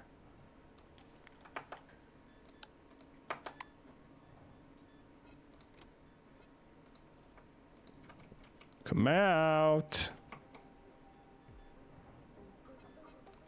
Switching over to here. High temperature shot. No. Bam. Bam. Oh, you got some range on you.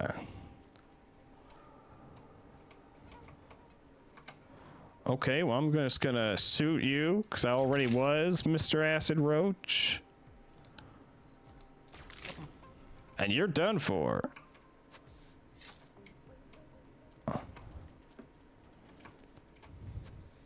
Okay, I'm gonna go around the corner now, if you don't mind. Gonna wait. Yes, get close to the barrel.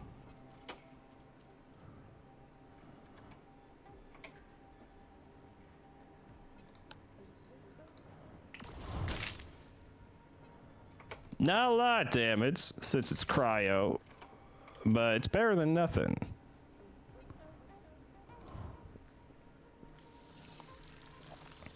Oh. That's good. Bam. Bam. Ow. Am I close enough to use this? Yes. I am. Ooh. All right. Good to know. Good to know you're going AFK.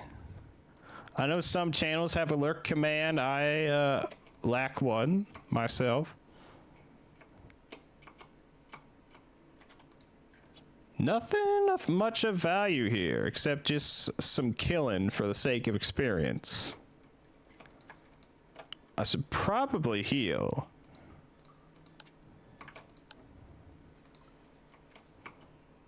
There you go. How's my stats looking? Good? Good. Okay, let's use the ventilation access key. The ventilation shaft is filled with the thick stench of a sewer. Sure. Though, as you crawl forward, the smell is Sharp scent of quartz. It's dark in here, but you can see a round grill at the end of it. You crawl a bit farther and, battering the grill down, climb into a utility tunnel with a metal ladder leading upward. It looks like the external access of an elevator shaft. Yes. After climbing some 20 meters, you come to a trap door. You push the lid open and find a short passage leading right to the elevator platform. You crawl into the dimly lit elevator. Oh, not you again. You raise your head. Spot a woman standing in the corner. I'm exiting to the parking lot real quick, woman.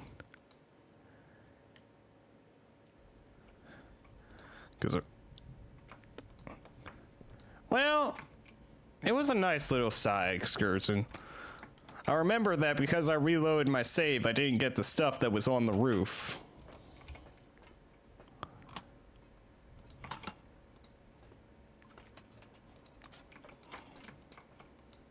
Okay, now we can go into the elevator. We should reload our weapons, though.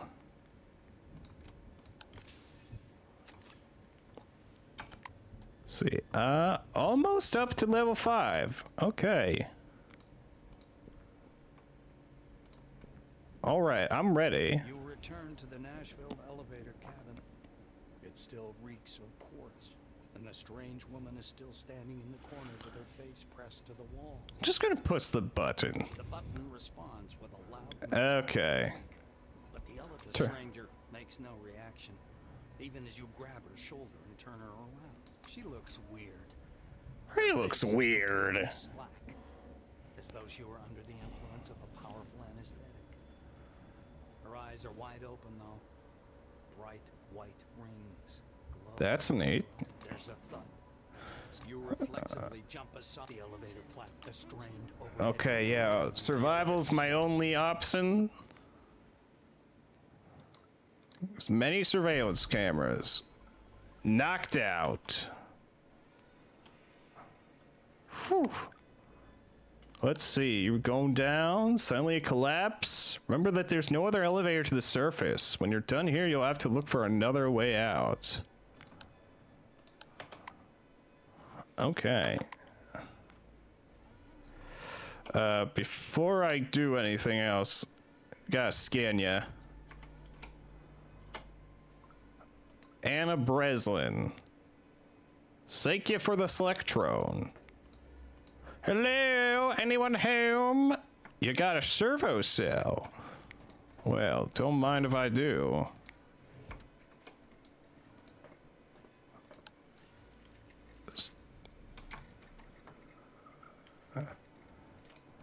Terminal. Okay.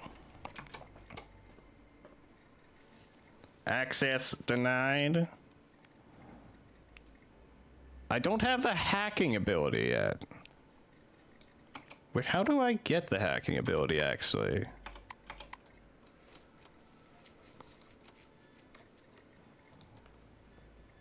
Because I do have tech and science. I do have more spare hacking disks. Science tier 1. Oh, I need criminal 15. Okay. I'll remember that for next time, which should be coming soon.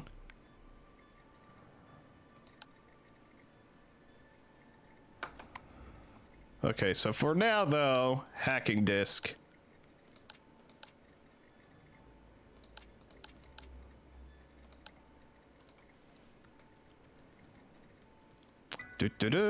Red lines are flickering on the screen.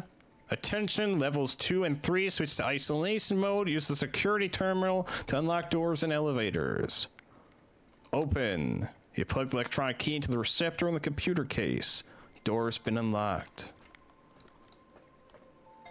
Hello, is anyone on the line? Nope. Oh, a notebook.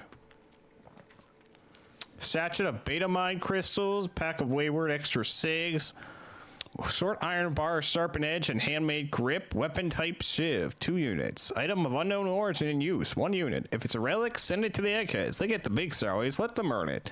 All above mentioned items were confiscated and moved to the seized items vault. Gotcha. Flower pot? Just some dirt. Ah, ventilation.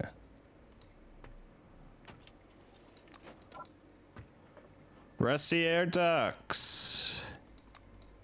No, I can't open you. We got a main elevator. A quiet female voice, barely audible through the white noise, reiterates. Access denied. Code red. General alert. Some little pocket change. Oh, someone left a magazine on the ground.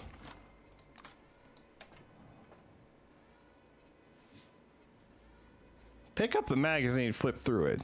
You flip through it, someone's covered the pages in line after line of forefather glyphs. The ink has made the paper soft and rough. The details of the naked bodies are barely distinguishable through hundreds of symbols. Check out the centerfold.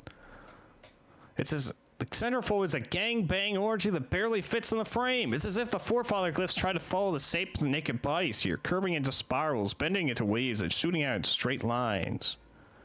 Examine the inside cover. The first and last pages list things like the table of contents, publishing info, distribution numbers, contacts for ad agencies, and more pictures of knockout women, of course, but you can't make out any of that. Every square inch is filled with forefather glyphs.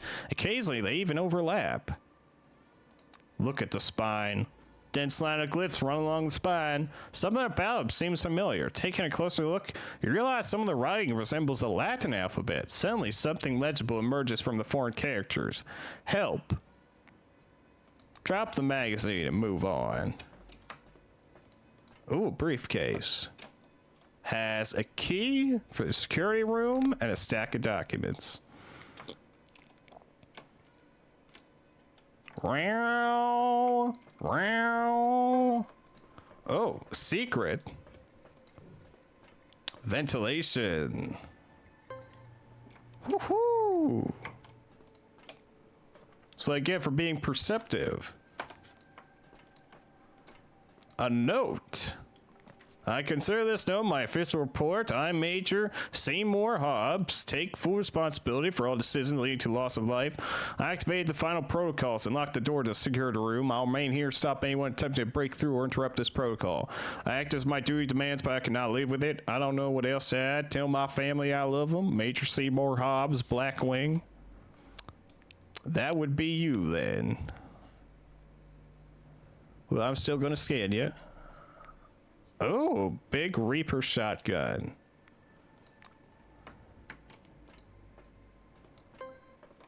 And a rusty air duct. I wonder if I could... if I probably had the strength... Oh, wait, I have strength. What is that from? Okay, I don't know why, but I can use this crowbar now. But not on you, apparently.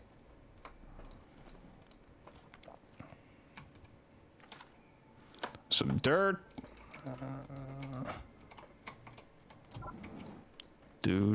Servo cell. Yes, this is the power armor. Terminal. Screen is filled with lines of unusually bright red text. The main menu is a bit unsettling in this mode. Enter safe open. Unlocked. Gain access to the elevator. Lockout has been partially reversed. Complete cancellation of the final protocols. Please access the primary mainframe on the 3rd level.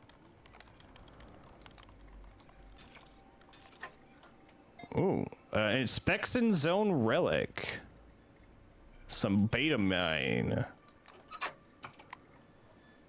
Let's see. Components and supplies.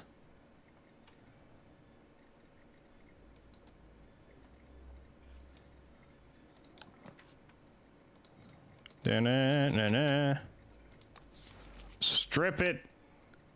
Cops with guns. Thanks to the mafia boss Tony Cinderblock, the city is engulfed in a gang war. The police are powerless except for Brighton and Haas. They are used to respond to wave of violence with their own wave of violence. Cinderblock and his goons have yet to learn that where these two will send them, appeals are not accepted. Bonus, shooting tips from Brighton and Haas.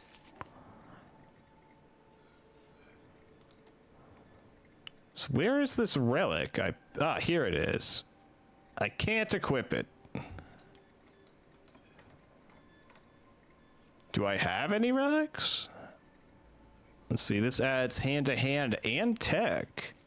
Tech plus 10.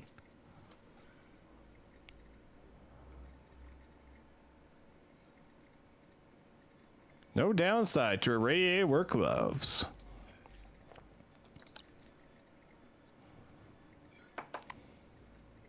Relic is under armor filter. Okay, we got the brass apple relic, which minus precision plus AP. And I got mariner boots.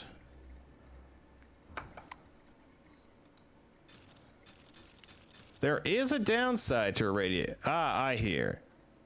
You are carrying something radioactive in your inventory for some reason.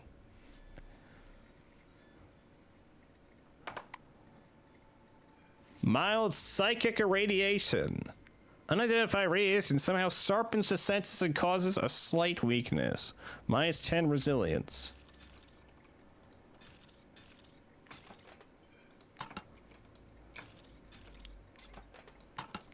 Ooh, slight encumbrance, some more experience. A locked locker. Can I use my crowbar on it? Yes. Kick that crowbar. It's a weapon repair kit. And a light weapons technical manual. Ooh, wait, what? I stopped beside a bank of black and white security monitors. At first, they all seemed displaying static images. However, you soon realize people are pacing back and forth in the corridors and rooms. There are several switches on the control board under the monitors. Judging by the labels, each controls cameras in particular areas. Spanning air light on the residential level, they all seem to be showing an almost identical picture. An employee stops and looks up at the camera with mad glowing eyes. After standing there for a bit, he disappears in the darkness. Soon after, he returns, gazes into the camera again, and leaves. The office level isn't deserted. Fake safes stand behind glowing screens and pace up and down dim corridors. Third monitor displays computer rooms. A scientist in white lab coat sitting at a desk, gazing into the terminal. Every now and then he turns from the screen and jots something down in his notepad. You can see an office on the fourth monitor. There's an armchair in the middle of the room. A woman in a silver uniform sits in it with her legs folded beneath her. The monitor's all distorted with strange wave-like ripples. The static looks very odd. The first level is not as big, fewer cameras installed. Push button, only 4 of the 6 monitors respond. The remaining 2 go dark. You can only see yourself standing beside the bank of monitors in one of the screens. The black's body lies behind the door in the nearby room. The monitors blink at the switch to the cameras on the surface. The monochromatic footage almost makes the picture seem less sinister. The employee's bodies sprawled on the pavement resemble speed bumps. The flames ravaging the overturned vehicles intermittently blind the cameras. Chaos and destruction. Hello, telephone.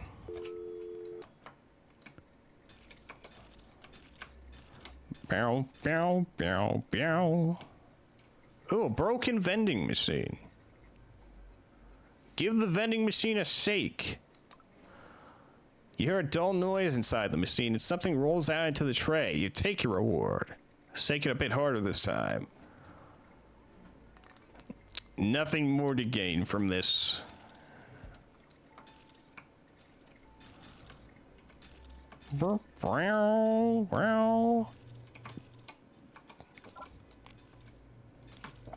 Ventilation hatch.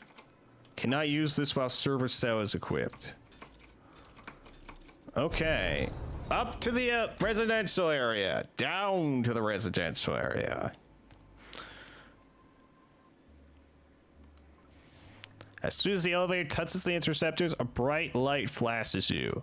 The flashlight is pointing straight at your eyes, preventing you from seeing whoever's in front of you. The light flickers. You hear the slide of a gun being drawn. I'm not gonna harm anyone. The flashlight's yellow eye freezes in midair. The stranger steps forward. He's wearing worn-out orange overalls with patch pockets. His mail badge reads, Tim Ginsburg. Hey, man, Tin Man, has your brain been cooked yet? Give a nod or something. I'm here to reestablish contact with your group and provide assistance. He barks out a short, spiteful laugh. Provide assistance? Yeah, be my guest. Maybe you could start by putting Maria's guts back in her belly, then knock some sense into all these people. Oh, and Decker is still freaking out in there. So give her a punch, too, to help her recover. Except it won't help for shit. Here, take a look. The orange directs his flashlight at the blood-covered floor. He points his weapon at you once again. I have no idea who you are or what you're doing here. Frankly, I don't even care. I'm getting out of here, and you better do the same. Get in my way and I'll shoot you down. No offense, right? The service elevator collapsed, but his person begins to grow desperate, but in the next instant, anger takes over. Lies! I know the elevator's working. Wait, no, you destroy it so we can't get out here. He tightens his grip on the gun and wavers drunkenly in his hand. No, all right then, I'll go up and see for myself. I'll find the exit on my own if I have to. Yes, you, get out, now. He walks past you onto the platform and hits the button. The elevator ascends, leaving you alone in the corridor.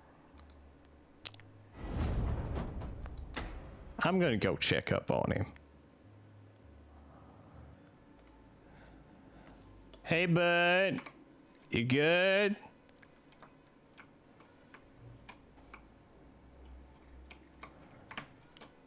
I don't see you anywhere, bud. Oh, there you are. Now, as you can see, the elevator is broken.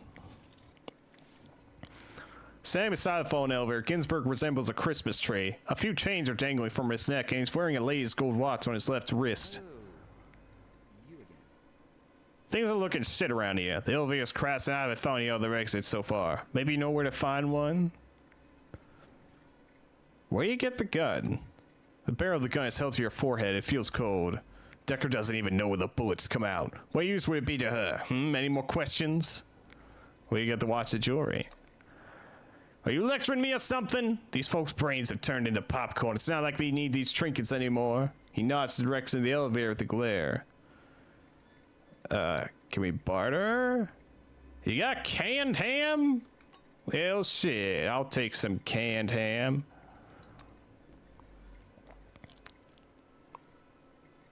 You got some med kits as well? Let me see. I got this cracked baseball bat. And a shiv. What else? I got rat feet. You like rat feet? Apparently you do like rat feet.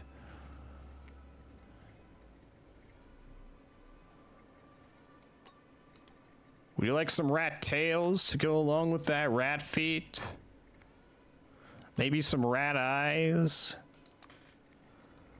All right, sounds good.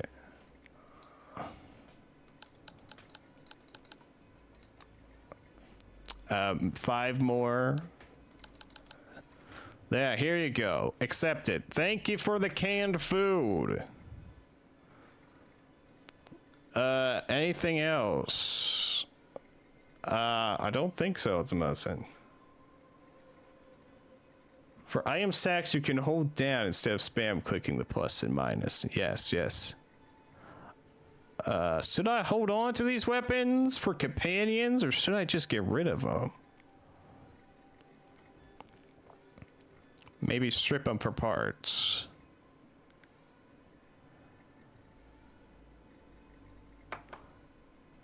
Might be possible to get out through the air shaft. No, it's not. I tried. There's this yellow smoke filling the shaft. I don't know about you, but I'm not going back there. Okay, goodbye.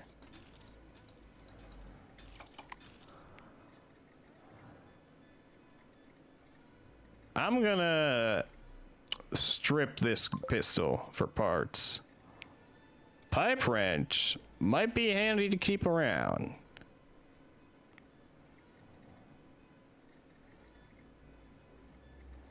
Shotgun, sure. Shot grenade, add to the belt. Oh, we've leveled up. I think now's the time to save the game.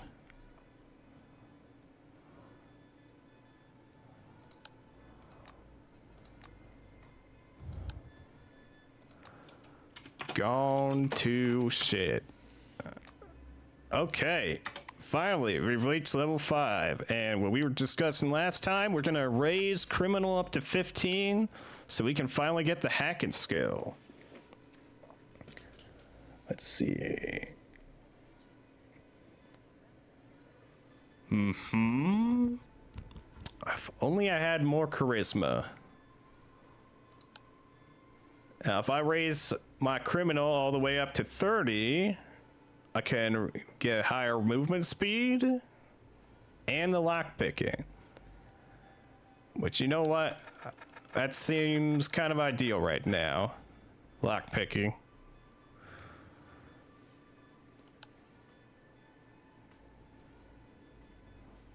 Alternatively, why do I have a -1 modifier?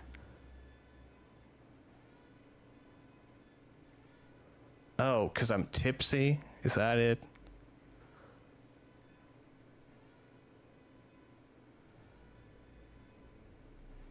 Or is it from the radiation? I think it's because I'm tipsy.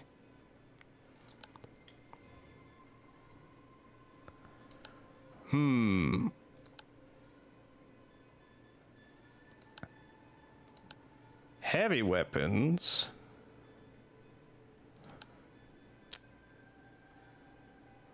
Let's me check. If I have a heavy weapons of 15.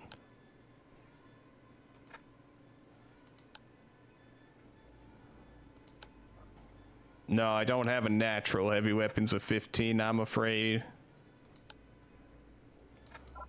I'll put a point into high tech.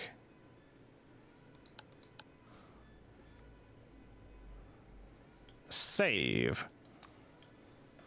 There we go. Now we got first level of criminal perks. I can pickpocket people and more easily lockpick. And more importantly, hack things.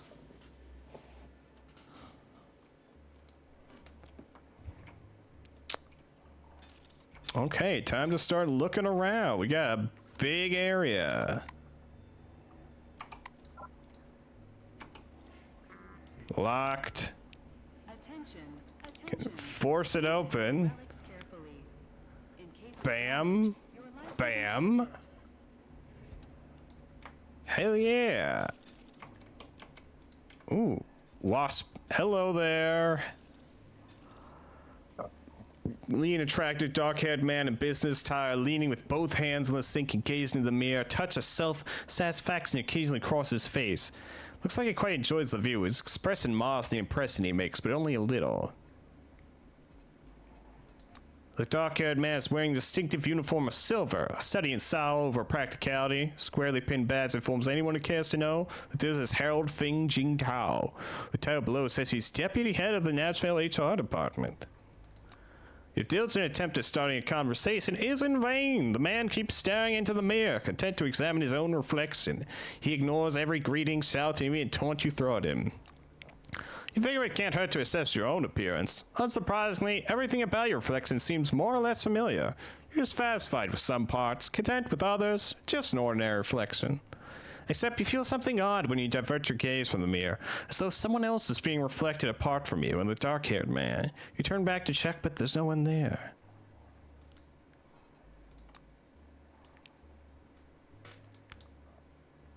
The air is vibrating. Who was here?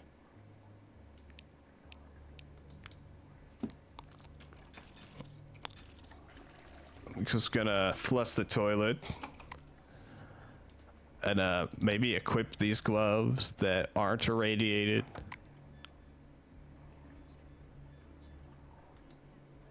Ooh, a sour stall. I think I got self-confidence from that.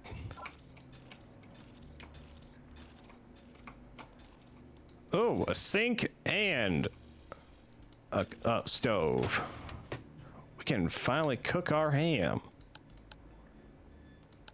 Oh, fried roach legs.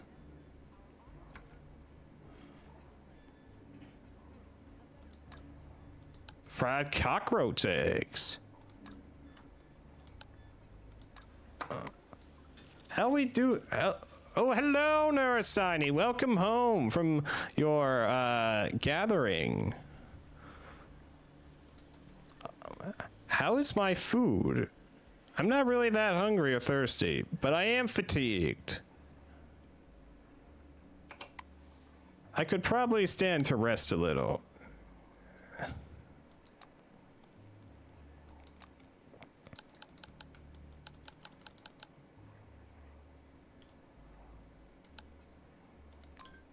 You can't rest when danger is nearby. Oh, hello there. How about some ionization for you? Stop the attack. I will not stop the attack.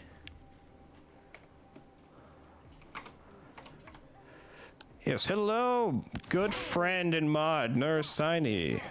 Structural damage located. Oh, they pumping me full bullet holes.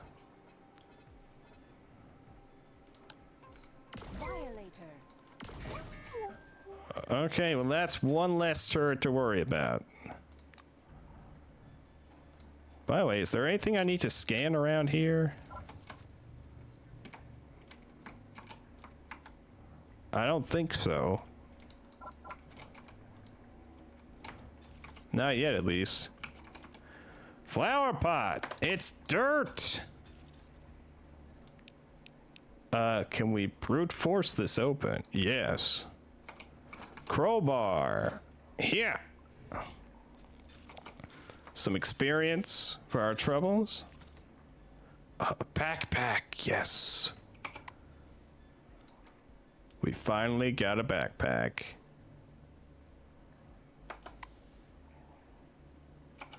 So I am no longer over encumbered. Although that's partially the suit's doing.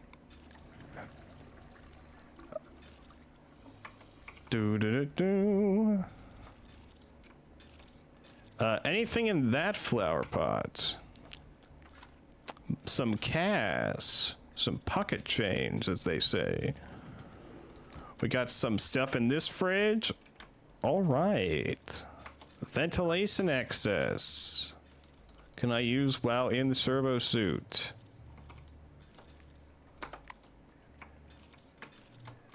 Got some creepy whispers going on.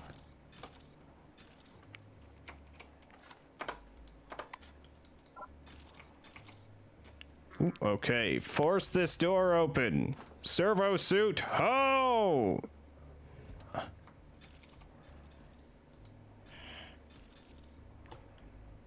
Oh.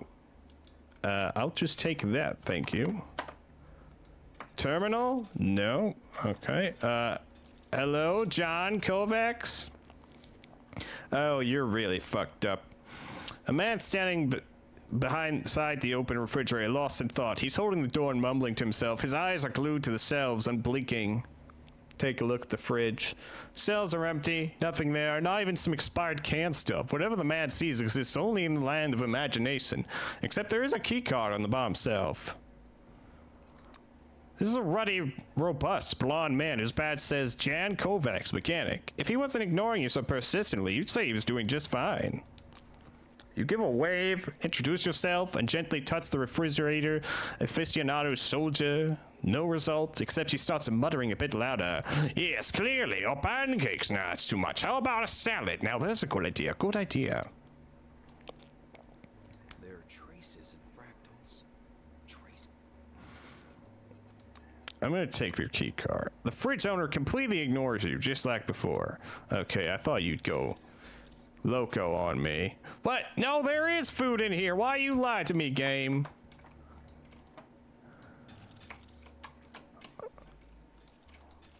Give me a description of nothing in the fridge when there's clearly stuff in the fridge. Unimmersive.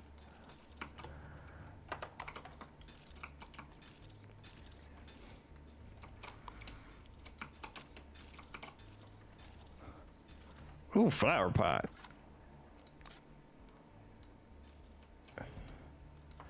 Yes, clearly a test to see if I'm paying attention. Now this woman looks like she has her faculties.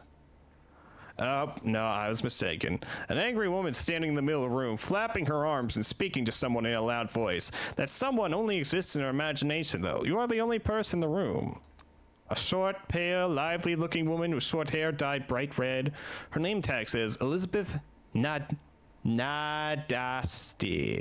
Internal security. She simply can't hear you. To her, you don't exist. The woman keeps pointing her finger at someone. This digit might well pierce you if you step any closer. Where's my pizza? I placed my order half an hour ago. Is it being delivered from China or something? And once again, no anchovies, those damn student part-timers. I tell her the pizza is on its way. The woman freezes in her tracks. Her fearful eyes dart over your face. Her mouth turns down at the corners, and tiny droplets of sweat appear on her forehead. What?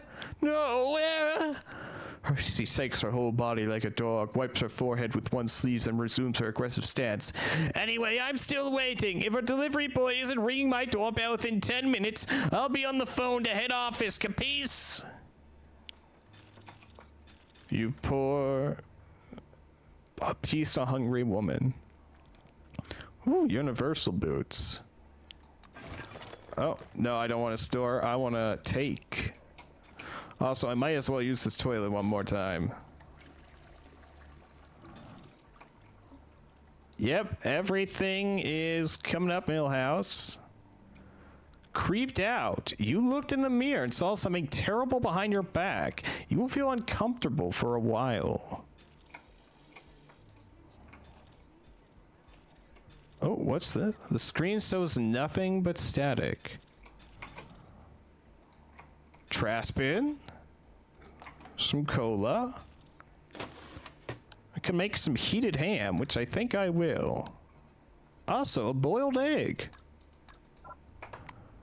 That's some more experience for us.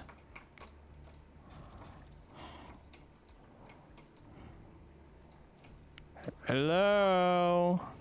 Oh, I got the Nelsville master key. No need to break the door open like every other one. Got some plastic. Bullets. Thirst quenched.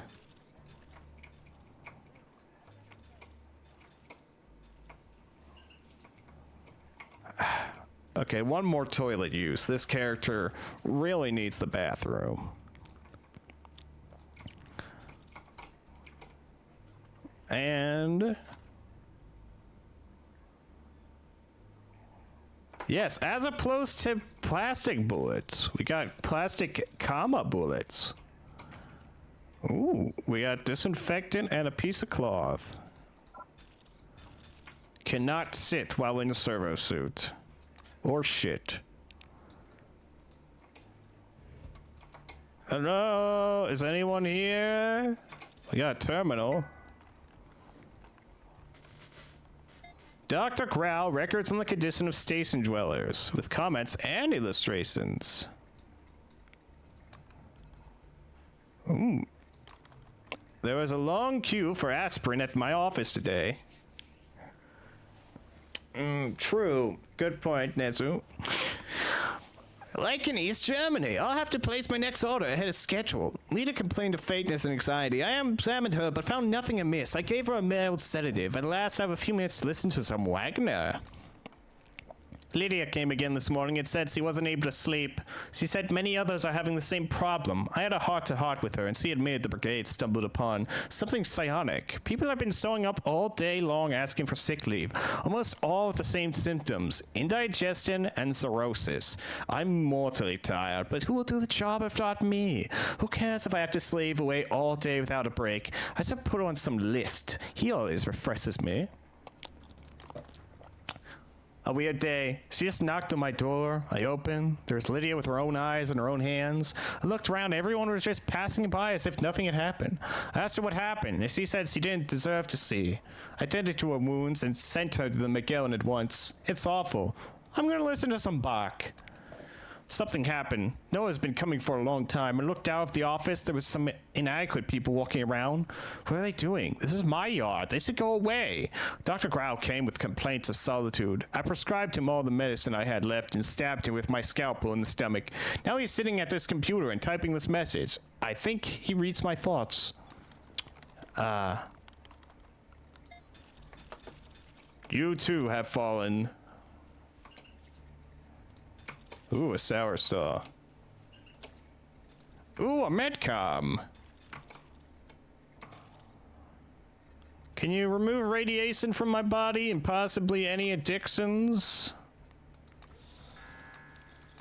Oh, and most importantly, restore my health.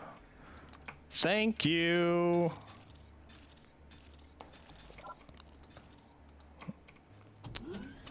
Janitor gear? Oh, hello there. I'm just gonna take your soap.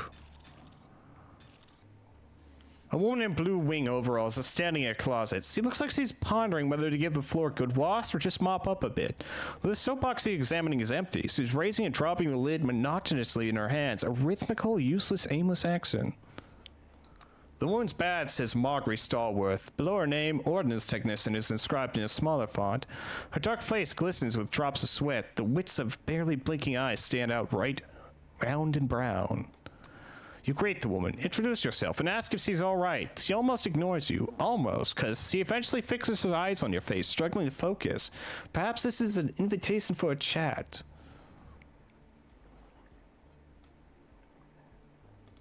Your would-be conversation parlor is silent. Her eyelids and lips twitch, fear and confusion plain in her eyes. The hand that keeps raising and lowering the box's lid misses a few times. You told her would probably sigh if she could. She pulls her shoulders back and lifts her chin a little. Well, what do you think?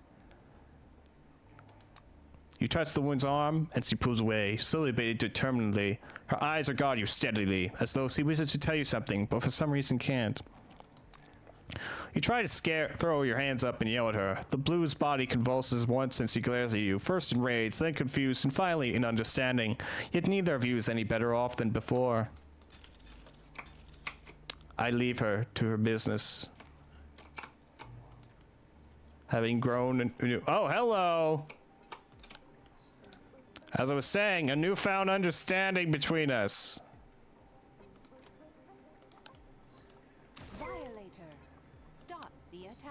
Structural damage located.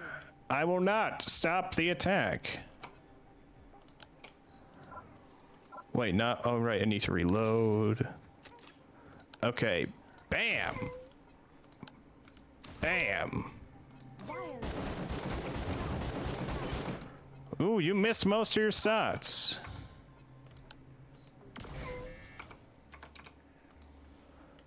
Gonna reload real quick. And I'm gonna swap out weapons. You with the kraut. See, anything else? No. No, I don't need to. Well... No, I'll just leave you two in my inventory for now.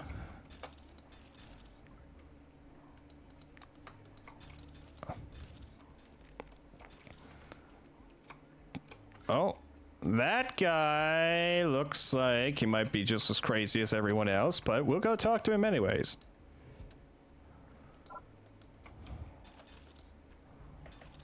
You see a dark shadow in the poorly lit corridor. It's scrubbing the floor with a clump of something damp groaning. You approach and set foot in a puddle of blood. The floor tiles are stained with it. The orange is on all fours, abdomen ripped open, smearing blood all over the floor with his own intestines. He struggles to lift his head. His face is gray. His eyes barely shimmer inside their hollow sockets. A little while longer and they'll likely close for good. Bandage the orange's wounds. You kneel and somehow, controlling your disgust, begin stuffing his intestines back into his abdominal cavity. Bates doesn't seem to mind, not even when you inject some anesthetic from your first aid kit and start suturing the wounds. It takes a while, but the stitches turn out quite neat. Well, as neat as one could hope for in these conditions. The orange turns his lost gaze on you. I need to mop up the floor. Dilute the water with water. The water isn't boiling. Dilute it, dilute it, dilute it. His fingers absently probe the tight bandages around his abdomen. Bates suddenly stops dead, looking up at you. He's furious. Where's my mopping cloth? Major, you spat in my food. You took my cloth. You brought that beetle in from the desert.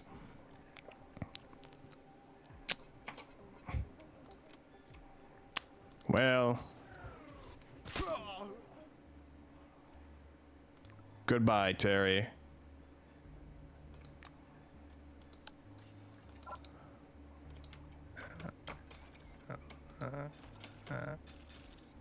I bandaged you up only to shoot you in the head.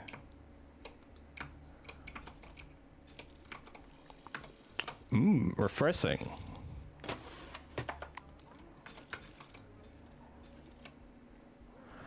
Briefcase? Nope, nothing else in here.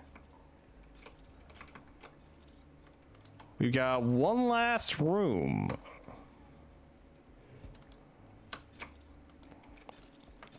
Hello, two people. A little woman dressed like a lab assistant is sitting cross-legged beside the beefy man from Orange Wing. She seems to be watching something with a skeptical smirk and commenting in a quiet voice. Listen closely. It's pleasantly deep. Nevertheless, you can tell she's being capricious, apparently dissatisfied over something. It's you who is stupid, Simone. All boys are stupid, and your cartoons are silly. All you ever do is punch each other. Some things are more important than that. That's what Mom says. Her tone becomes angry, almost enraged. I'm not going to America. I'm going to have a family and lots of kids, and take the first thing I'll do as their mother is forbid them from watching Captain Hyena. Take that. Suddenly, a touch of panic rises in her voice. Simone, wait, it's dangerous. Don't do this. I'll tell Mom, you hear me? Stop it already. Don't, Simone! Get to know the woman in a visual manner. Her name tag confirms she's a lab assistant, and her name is Melissa Courier. Her olive skin, gleaming eyes, and straight dark hair also hinted at Latin America descent. Her full lips are twitching as she mumbles under her breath. You carefully sit down beside her in your servo suit. You can't exactly hear what she's mumbling, but her voice has a hypnotic effect. You feel sleepy, but now is no time for a nap. A bruiser in orange overalls sits on the floor beside a young woman from White Wing, expressing excited, even beaming. His eyes are wide open, his lips are moving, but barely a sound escapes them. A patch is sewn onto the distinctive overalls. Shimon Cardoso, cargo handler. Taking a good look at his shaven head, its sack of muscles covered with tattoos from eyebrows to fingertips, you can't help but shudder at the thought of just what kind of cargo he has to handle. You have to bend close to the orange's face, your ear nearly touching his lips. His voice is barely perceptible, but his speech is distinct. Look, Miss Lissa, look, Captain Hyena's back at it. He'll defeat that pathetic flare. I'd bet 5 Cruzeiro on it. The man goes quiet for a few seconds, and then resumes his whispering. Nope, it's not silly at all. It's an American cartoon where good always defeats evil. That's the only way it can be. When I grow up, I'm going to be an American and take us both there. Come on, don't be stupid. To America, of course. The man sounds discouraged now, his voice pleading. I'm sorry, forgive me. I didn't want to hurt you. Of course you're not stupid. Stay with me, Melissa. Don't leave me. Don't leave me again. Not again. You sit down comfortably and stare in the same direction as your companion. It feels silly at first, but then you get the hang of it and begin to relax. Unfortunately, you don't have time to waste like this. The screen shows nothing but static. Anything in your fridge? Ooh, you got some canned ham.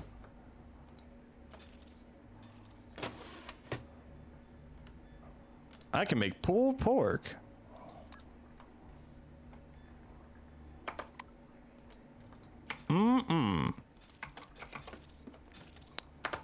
Okay, well, I think that's everyone on this floor. Yeah? Yeah. Let's go down to the next floor.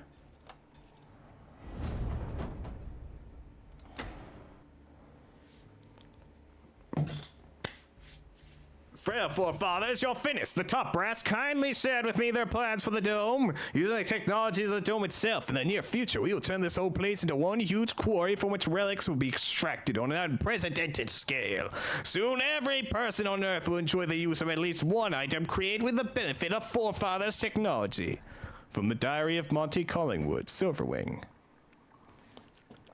As you reach the office level, you hear a quiet crackle. Your Keras is registering an increased level of anomalous radiation. According to the readings, it initially appeared on the first level of the complex and has been increasing since then. You hear a chewing sound from somewhere close by. You look up from the handheld display to see a man standing in the corridor. His face is covered with blood and his eyes are glowing like headlights. He howls menacingly as he looks in your direction.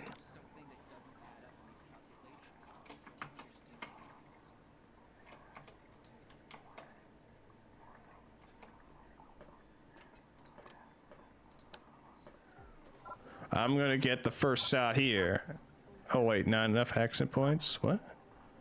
Wrong target. There you go. Bam. Bam. Bam. Someone from the outside did it. Some outsider.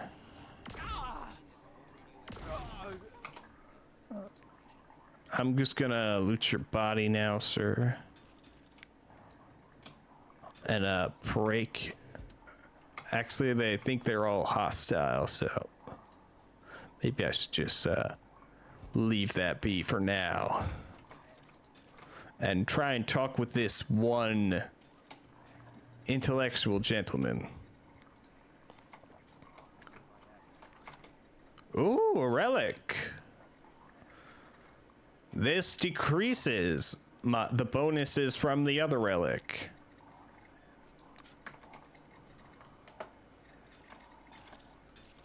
A terminal?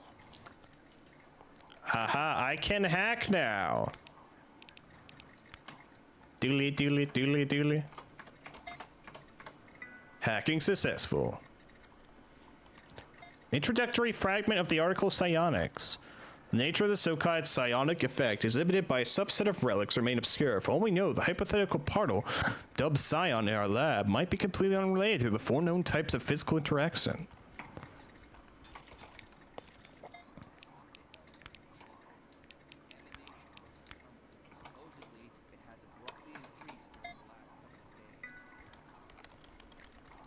The theory that relics influence the psyche in a physical way is questionable. We are likely dealing with self-suggestion, wistful thinking, and even mass hysteria in some cases. Entities must not be multiplied beyond necessity. Oh, nothing in there. And one more terminal to hack. Whoop. Neurointerfaces. Thanks to our latest research, we are now one step closer to the technical implementation of a human-machine neural interface. This new tech offers a wide variety of opportunities in several branches of engineering. First and foremost, it lets us create giant humanoid robots. Oh boy. The door opens quietly, almost inaudibly. In a dim room saturated with pale lamplight, you see a woman. She's sitting on a bed, head in her hands. Indistinct words blurring into sobs reach your ears. Listen closely, the woman is singing. Your bright and tiny sparkle lights the traveler in the dark. The woman lets out a piercing shriek and jumps in her chair as you sing. She regards you with wide, anxious eyes. Raising her Keras' flashlight, she examines you anxiously. Her silvery uniform is covered with a spray of mud and blood. Her badge is torn off, and in its place a bloody handprint has been swiped across her whole jacket. You aren't mad, and you aren't from here.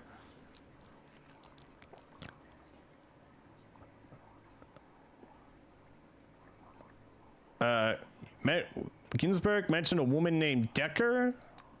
The one fiddles with hair, trying to smooth it back from her haze. Decker Sauce, Louise Decker Sauce, Silverwing, Magellan Base. I reckon you're from the rescue team? Silver awkwardly rises to her feet.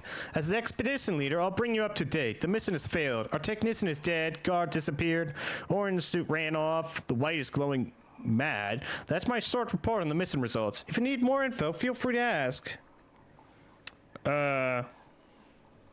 Fate of group members. Ask away. How'd the technician die?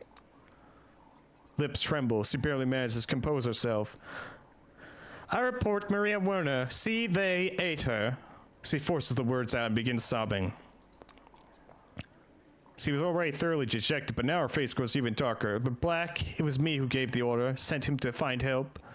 She motions at the walkie-talkie on the bench. He was still able to contact us when he reached the surface. Then it was too noisy and the connection was lost. He never replied after that.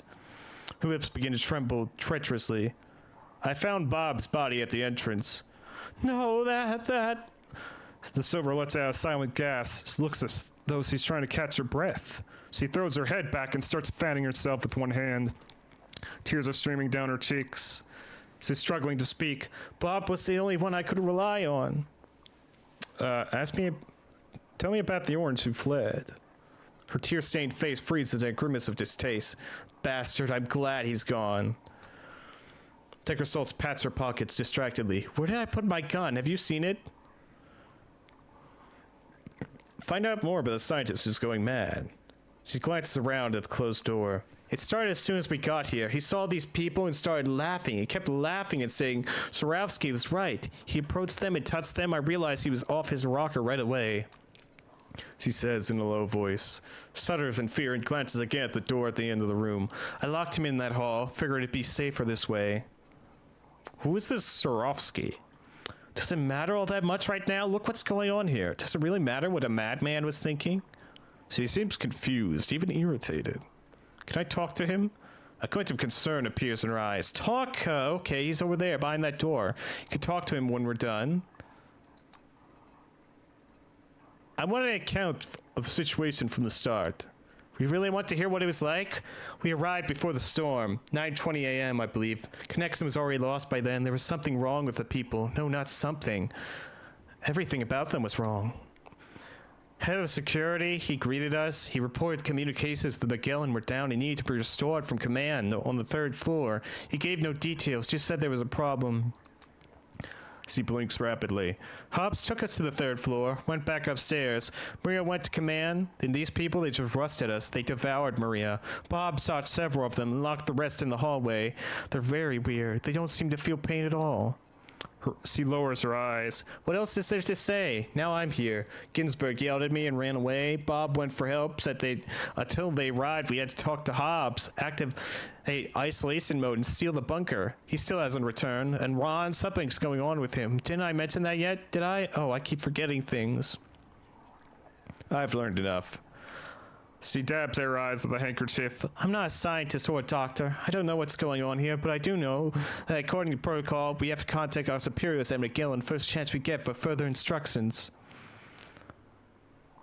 Why haven't you gotten in touch with Kingsley? I told you, Maria tried to restore the connection and died. When they ate Maria, we locked the door to the command. Take the key. Restoring the connection is top priority now. Excuse me, I feel weird. I think I have a fever and my head is just throbbing. She leans back and fans herself, exhausted.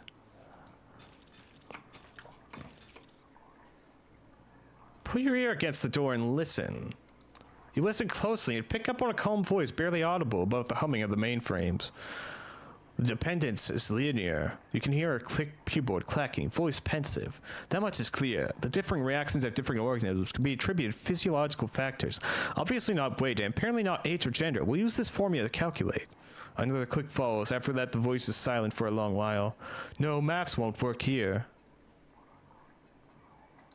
You can hear footsteps in the room, quiet but heavy. Is that you, Luis? Open the door already. Enough of this idiocy. For once, try being professional. Introduce myself. I'm glad to hear you aren't Luis. As you can see, C and I aren't quite hitting it off. Ronald Steele, White Wing. I'm a member of the expedition crew. Apparently a former member. My colleague decided I was dangerous and locked me in here. Look, I have time to prove I'm normal. Just open the door. We don't have much time. I'll discuss this with Luis. I've already tried discussing this release to no avail. Whatever, go ahead.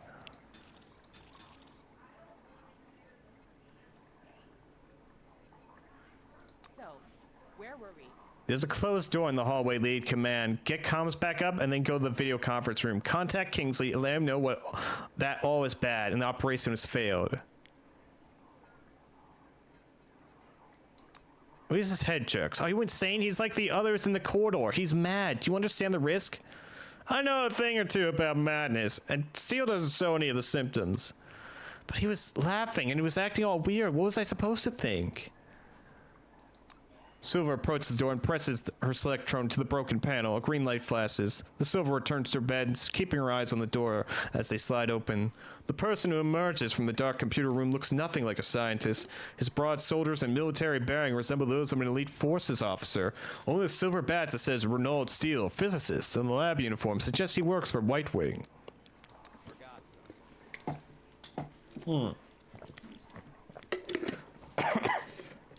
It's nice to see living people for a change, even you, Louise. Do you think you look normal? You were laughing and chanting, Surovsky is right, Surovsky is right.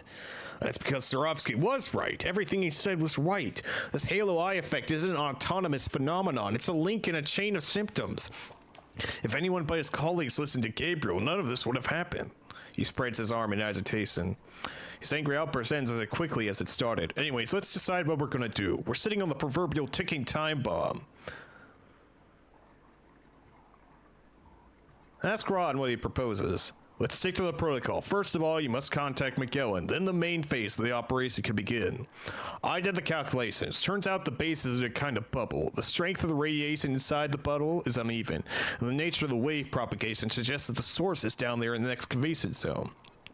When I was done with my calculations, I found some notes regarding relic excavation. Apparently they did find something not quite ordinary. I just put two and two together and came to the conclusion that finding caused all this. How do I get to the excavation area? Yeah, good question. Turn right, follow corridor, you'll find an elevator that'll take you there. Supposedly blocked, but you can run it with the master key. It's in the shape of a card, usually kept by one of the employees. I tried searching the residential level first. What exactly was found? I can't say for sure. They assembled a special research crew to study that relic, where they were planning to do that. Everything happened too fast. Is it dangerous to approach directly? Staying here is just as dangerous as touching that thing with your hands. The weight calms you down.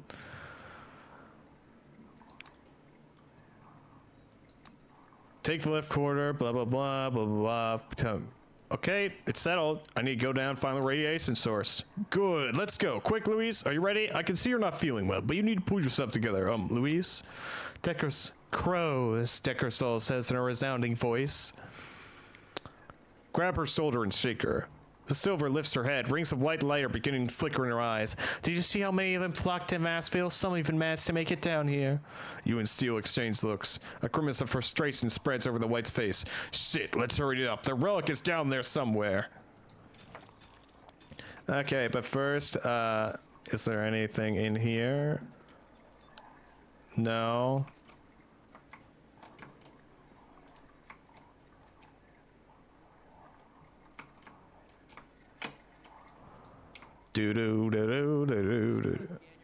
Ventilate.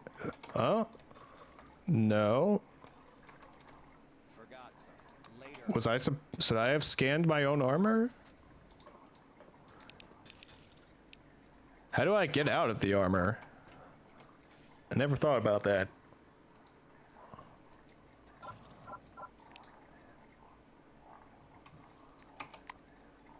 Oh. Unequip.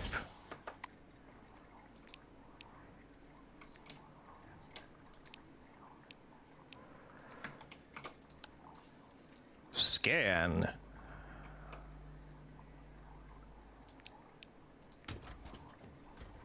Yep, just equip the server cell. And there we go. Maybe it was like that in a previous update. Can go into a ventilation hatch. That might be useful. We have a door here.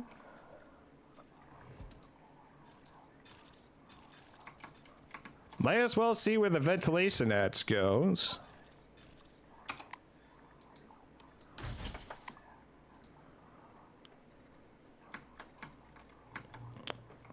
Ah, over to here. Okay, back into my suit. And if I'm remembering correctly, he told me to go this way. But also, blocked, not for long.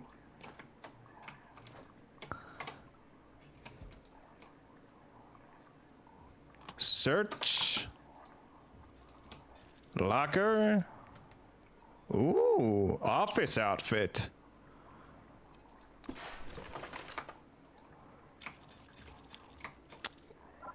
Lock? I don't think so.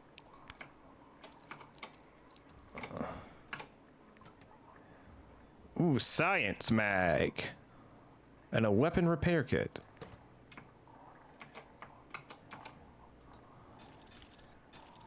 Okay, now back out to the room we were heading to in the first place. Doo-doo-doo-doo. Dirt. Hey there. Let me swap weapons.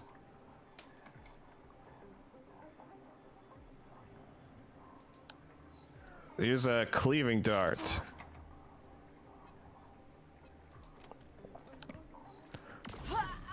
Bam. Reload. High temperature shot. There's outsider radiation everywhere. Someone passed through. Execute suicide orders.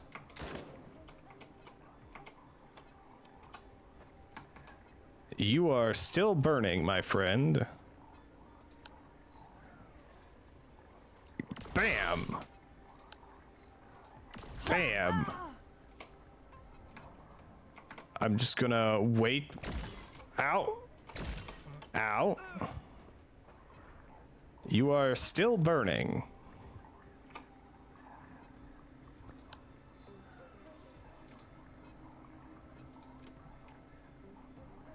Cleaving dart. Yeah, that should do you in. Wait. You're gonna try and get close? Cider. And bam. Point blank range. Atomized. Vaporized. Ooh, you dropped some kind of magazine for me. And an Andromeda. I already have an Andromeda, so... An Andromeda tier 1, so I see no point in, you know, having an extra. So let's just strip it for parts after unloading it. Ooh, a pile of crystals. And electrical equipment.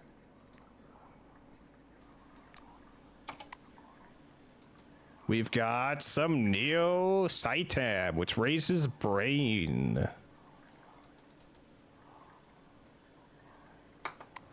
Hey, thing to do first, before we move on, scan that body. Maria Werner. Okay, that's the Maria we were being told about. Got public terminal. Bulletin board. Oh boy. Volunteers are requested for newly commissioned mining gear. Guaranteed overtime. Contact supervisor for more info. A concert featuring our local rock band, the Funky Forefathers, is scheduled to take place in our event hall tomorrow at 8 p.m. All are welcome. Do we increase reports of employee sickness? Medical checkup for all personnel has been mandated. Please visit infirmary immediately upon reading this announcement. All male employees are to report to the infirmary for mandatory castration. The operation will be performed with 2 bricks. No anesthesia. Thank you for your time. Serpent. Dear employees, I'd like to inform you about the serpent in my vagina. He speaks to me. He says he tricked Eve, and I am Eve. Help me. Help me get it out of me. Thank you for your time. Dear employees, die. Do niches. I hate you, cock. Thank you for your time. Understandable.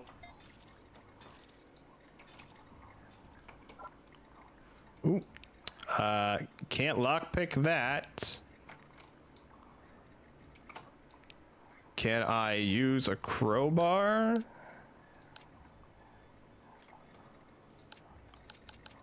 Where is the crowbar? Oh, maybe it broke.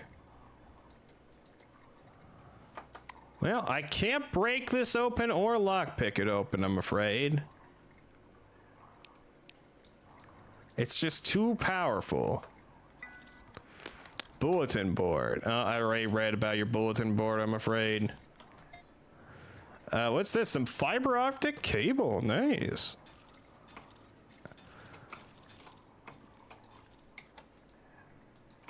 Okay.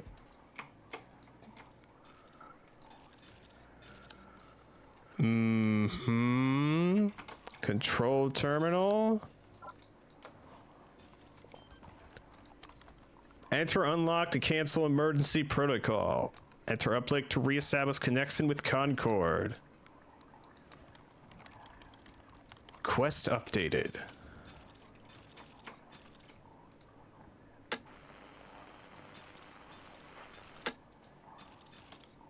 Oh, and can't forget large container. Oh, air gun powerlets. Slight encumbrance occurring now.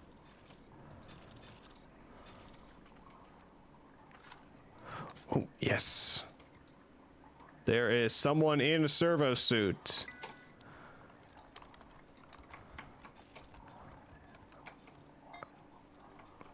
I feel like I should probably make my way to the basement and deal with the anomaly, and maybe then I won't have to kill everyone. Just a thought. I might still have to kill everyone. But maybe I could save some people? Hmm?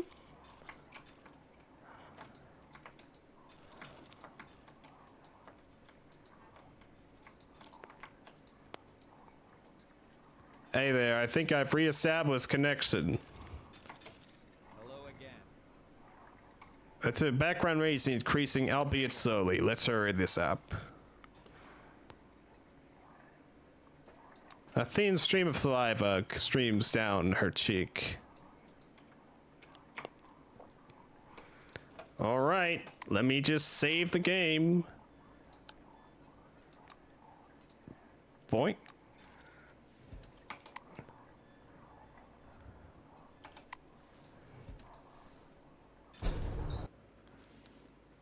As a White Wing employee, Mallory's in high spirits. Not only have we been extracting an unusual number of rare relics, some examples of which are completely unprecedented, but a mysterious red glow has been discovered, shining through the rock in the northwestern excavation sector. I believe we're on the verge of a monumental discovery.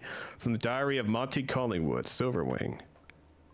Maximum psychic radiation!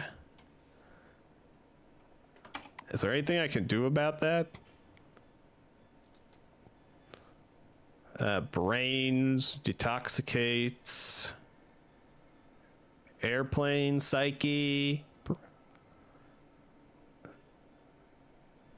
No, I don't think there's anything I can do about psychic radiation, I'm afraid.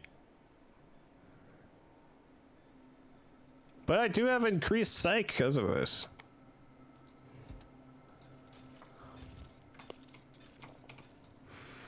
Hello? You got some nice boxes down here. Ooh, and some janitor gear. Oh, it's a mop. Locker. It has some cigs. A military grade medical kit. Don't mind if I do. Some medical notes. Complaint of headaches. Obsessive behavior. Encephalitis, maybe? Microstrokes. Lack of sleep. Further observation needed. Find size sort in the work shift. Patients are gradually calming down, but remain disconnected from reality. Speech is incoherent. Their condition resembles catatonia. Symptoms are now appearing in people not directly exposed to the excavation site. I intend to demand a quarantine from management. We have so much for that. Oh, I can rest here. Finally, get rid of all this fatigue.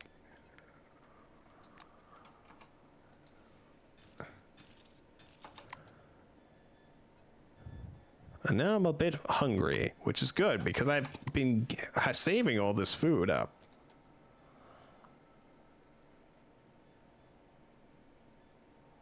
Let's just... No, I don't want to be tipsy again. Beef noodles. Fatty food. +1 muscle. And some instant coffee.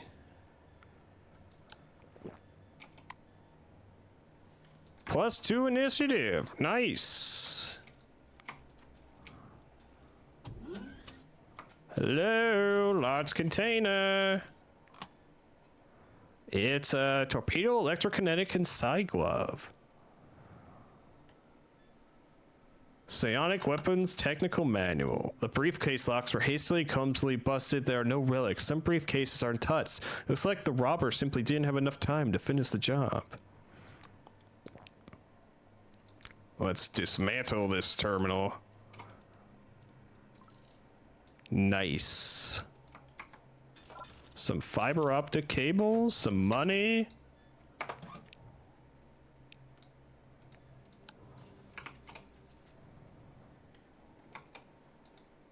An excavation zone power circuit terminal.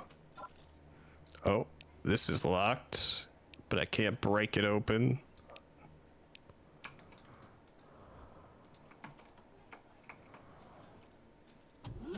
Hello, boxes. Cops with guns.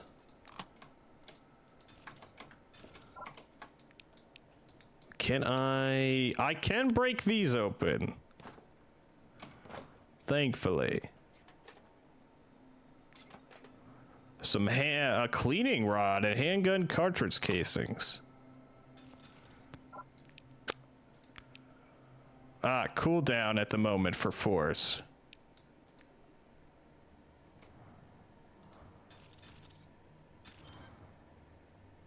Ooh. Power circuit terminal is a go. Okay, just wait one more moment and then I can use force. There you go. Break open those boxes. Lock has been destroyed. Ooh, a broken public terminal.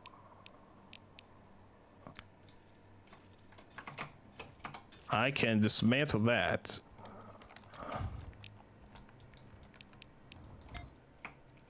Dooley? Dooley? Nice. Electrical equipment.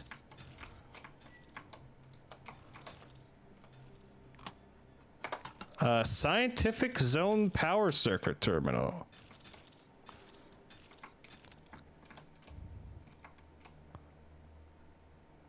Maybe I should talk to those two.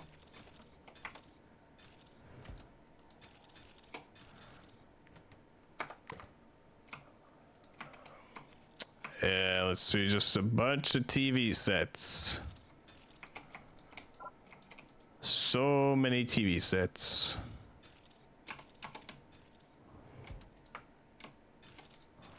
Power circuit terminal, a go. We got some lockers. Ooh. More magazines.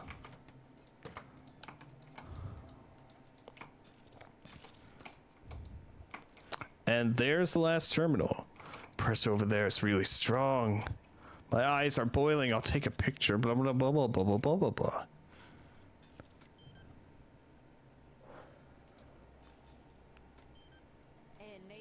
sighting in the excavation zone. Warning.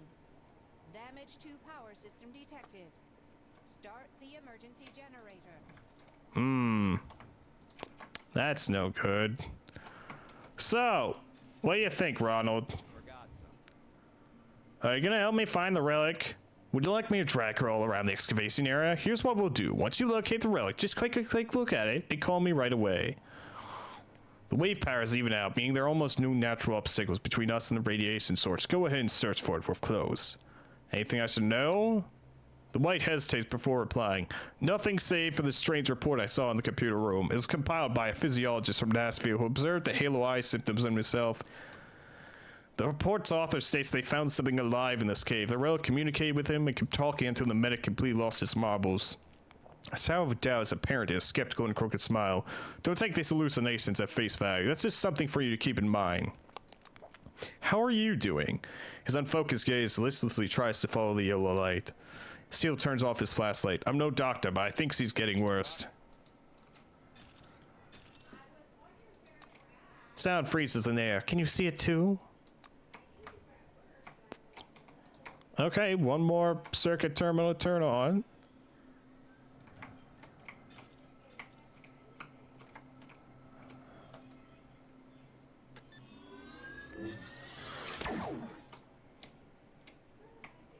Okay, don't know what that did. But I'm gonna scan.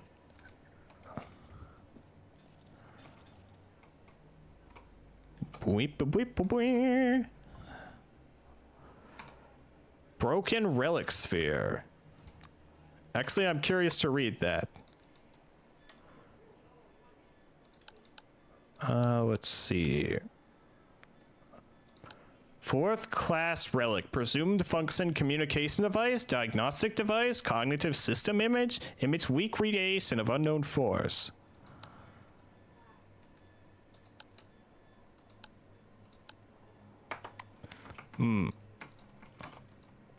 I should probably end soon. I haven't had lunch, and it's 3:25. Consumed by darkness. Examine the stranger. You take a cursory look at the stranger using your charis as a flashlight. What seemed to be filth covering their skin is actually a dark scab laced with small pink cracks. Pink pus seeping flesh is visible beneath. But the scariest thing about this person is the eyes, glowing white rings, the irises with flash bright horns. The stranger lifts a dirty emaciated arm as it continues to writhe uncontrollably. Their fingers scrape at the name tag, preventing you from seeing the name.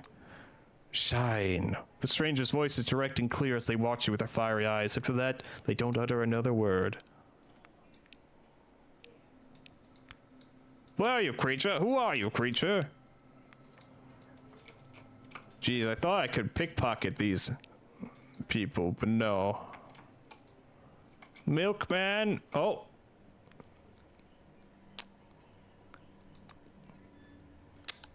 You know, I didn't seem to notice that I was getting injured.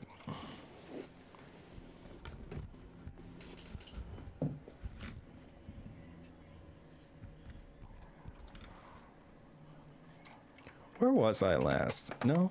Load game.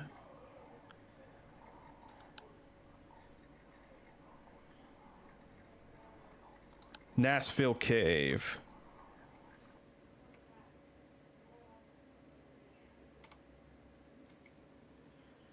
Doo-doo-doo. Okay.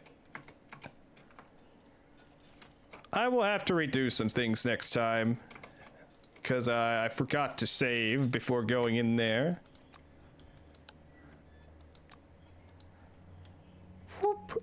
But, yes, thank you all for coming and stopping by and checking me out for so long. I will be definitely playing, I'll be playing more of this in the future, if that's what people are interested in. Ba, ba, ba. But for now, I really need to get some food. So thank you all so much for coming. Let's find someone to raid. if you enjoy Encased and other RPGs or roguelikes, definitely consider leaving me a follow, as I play that kind of stuff quite frequently. Oh, and perfect, I have a friend playing Dead Space right now. Let's go give them a raid. Yes, thank you for so much for sticking by for so long, Nesuhima. I'll see you all tomorrow with Vampire the Masquerade, the tabletop RPG, on my friend Trachea's channel. Goodbye for now.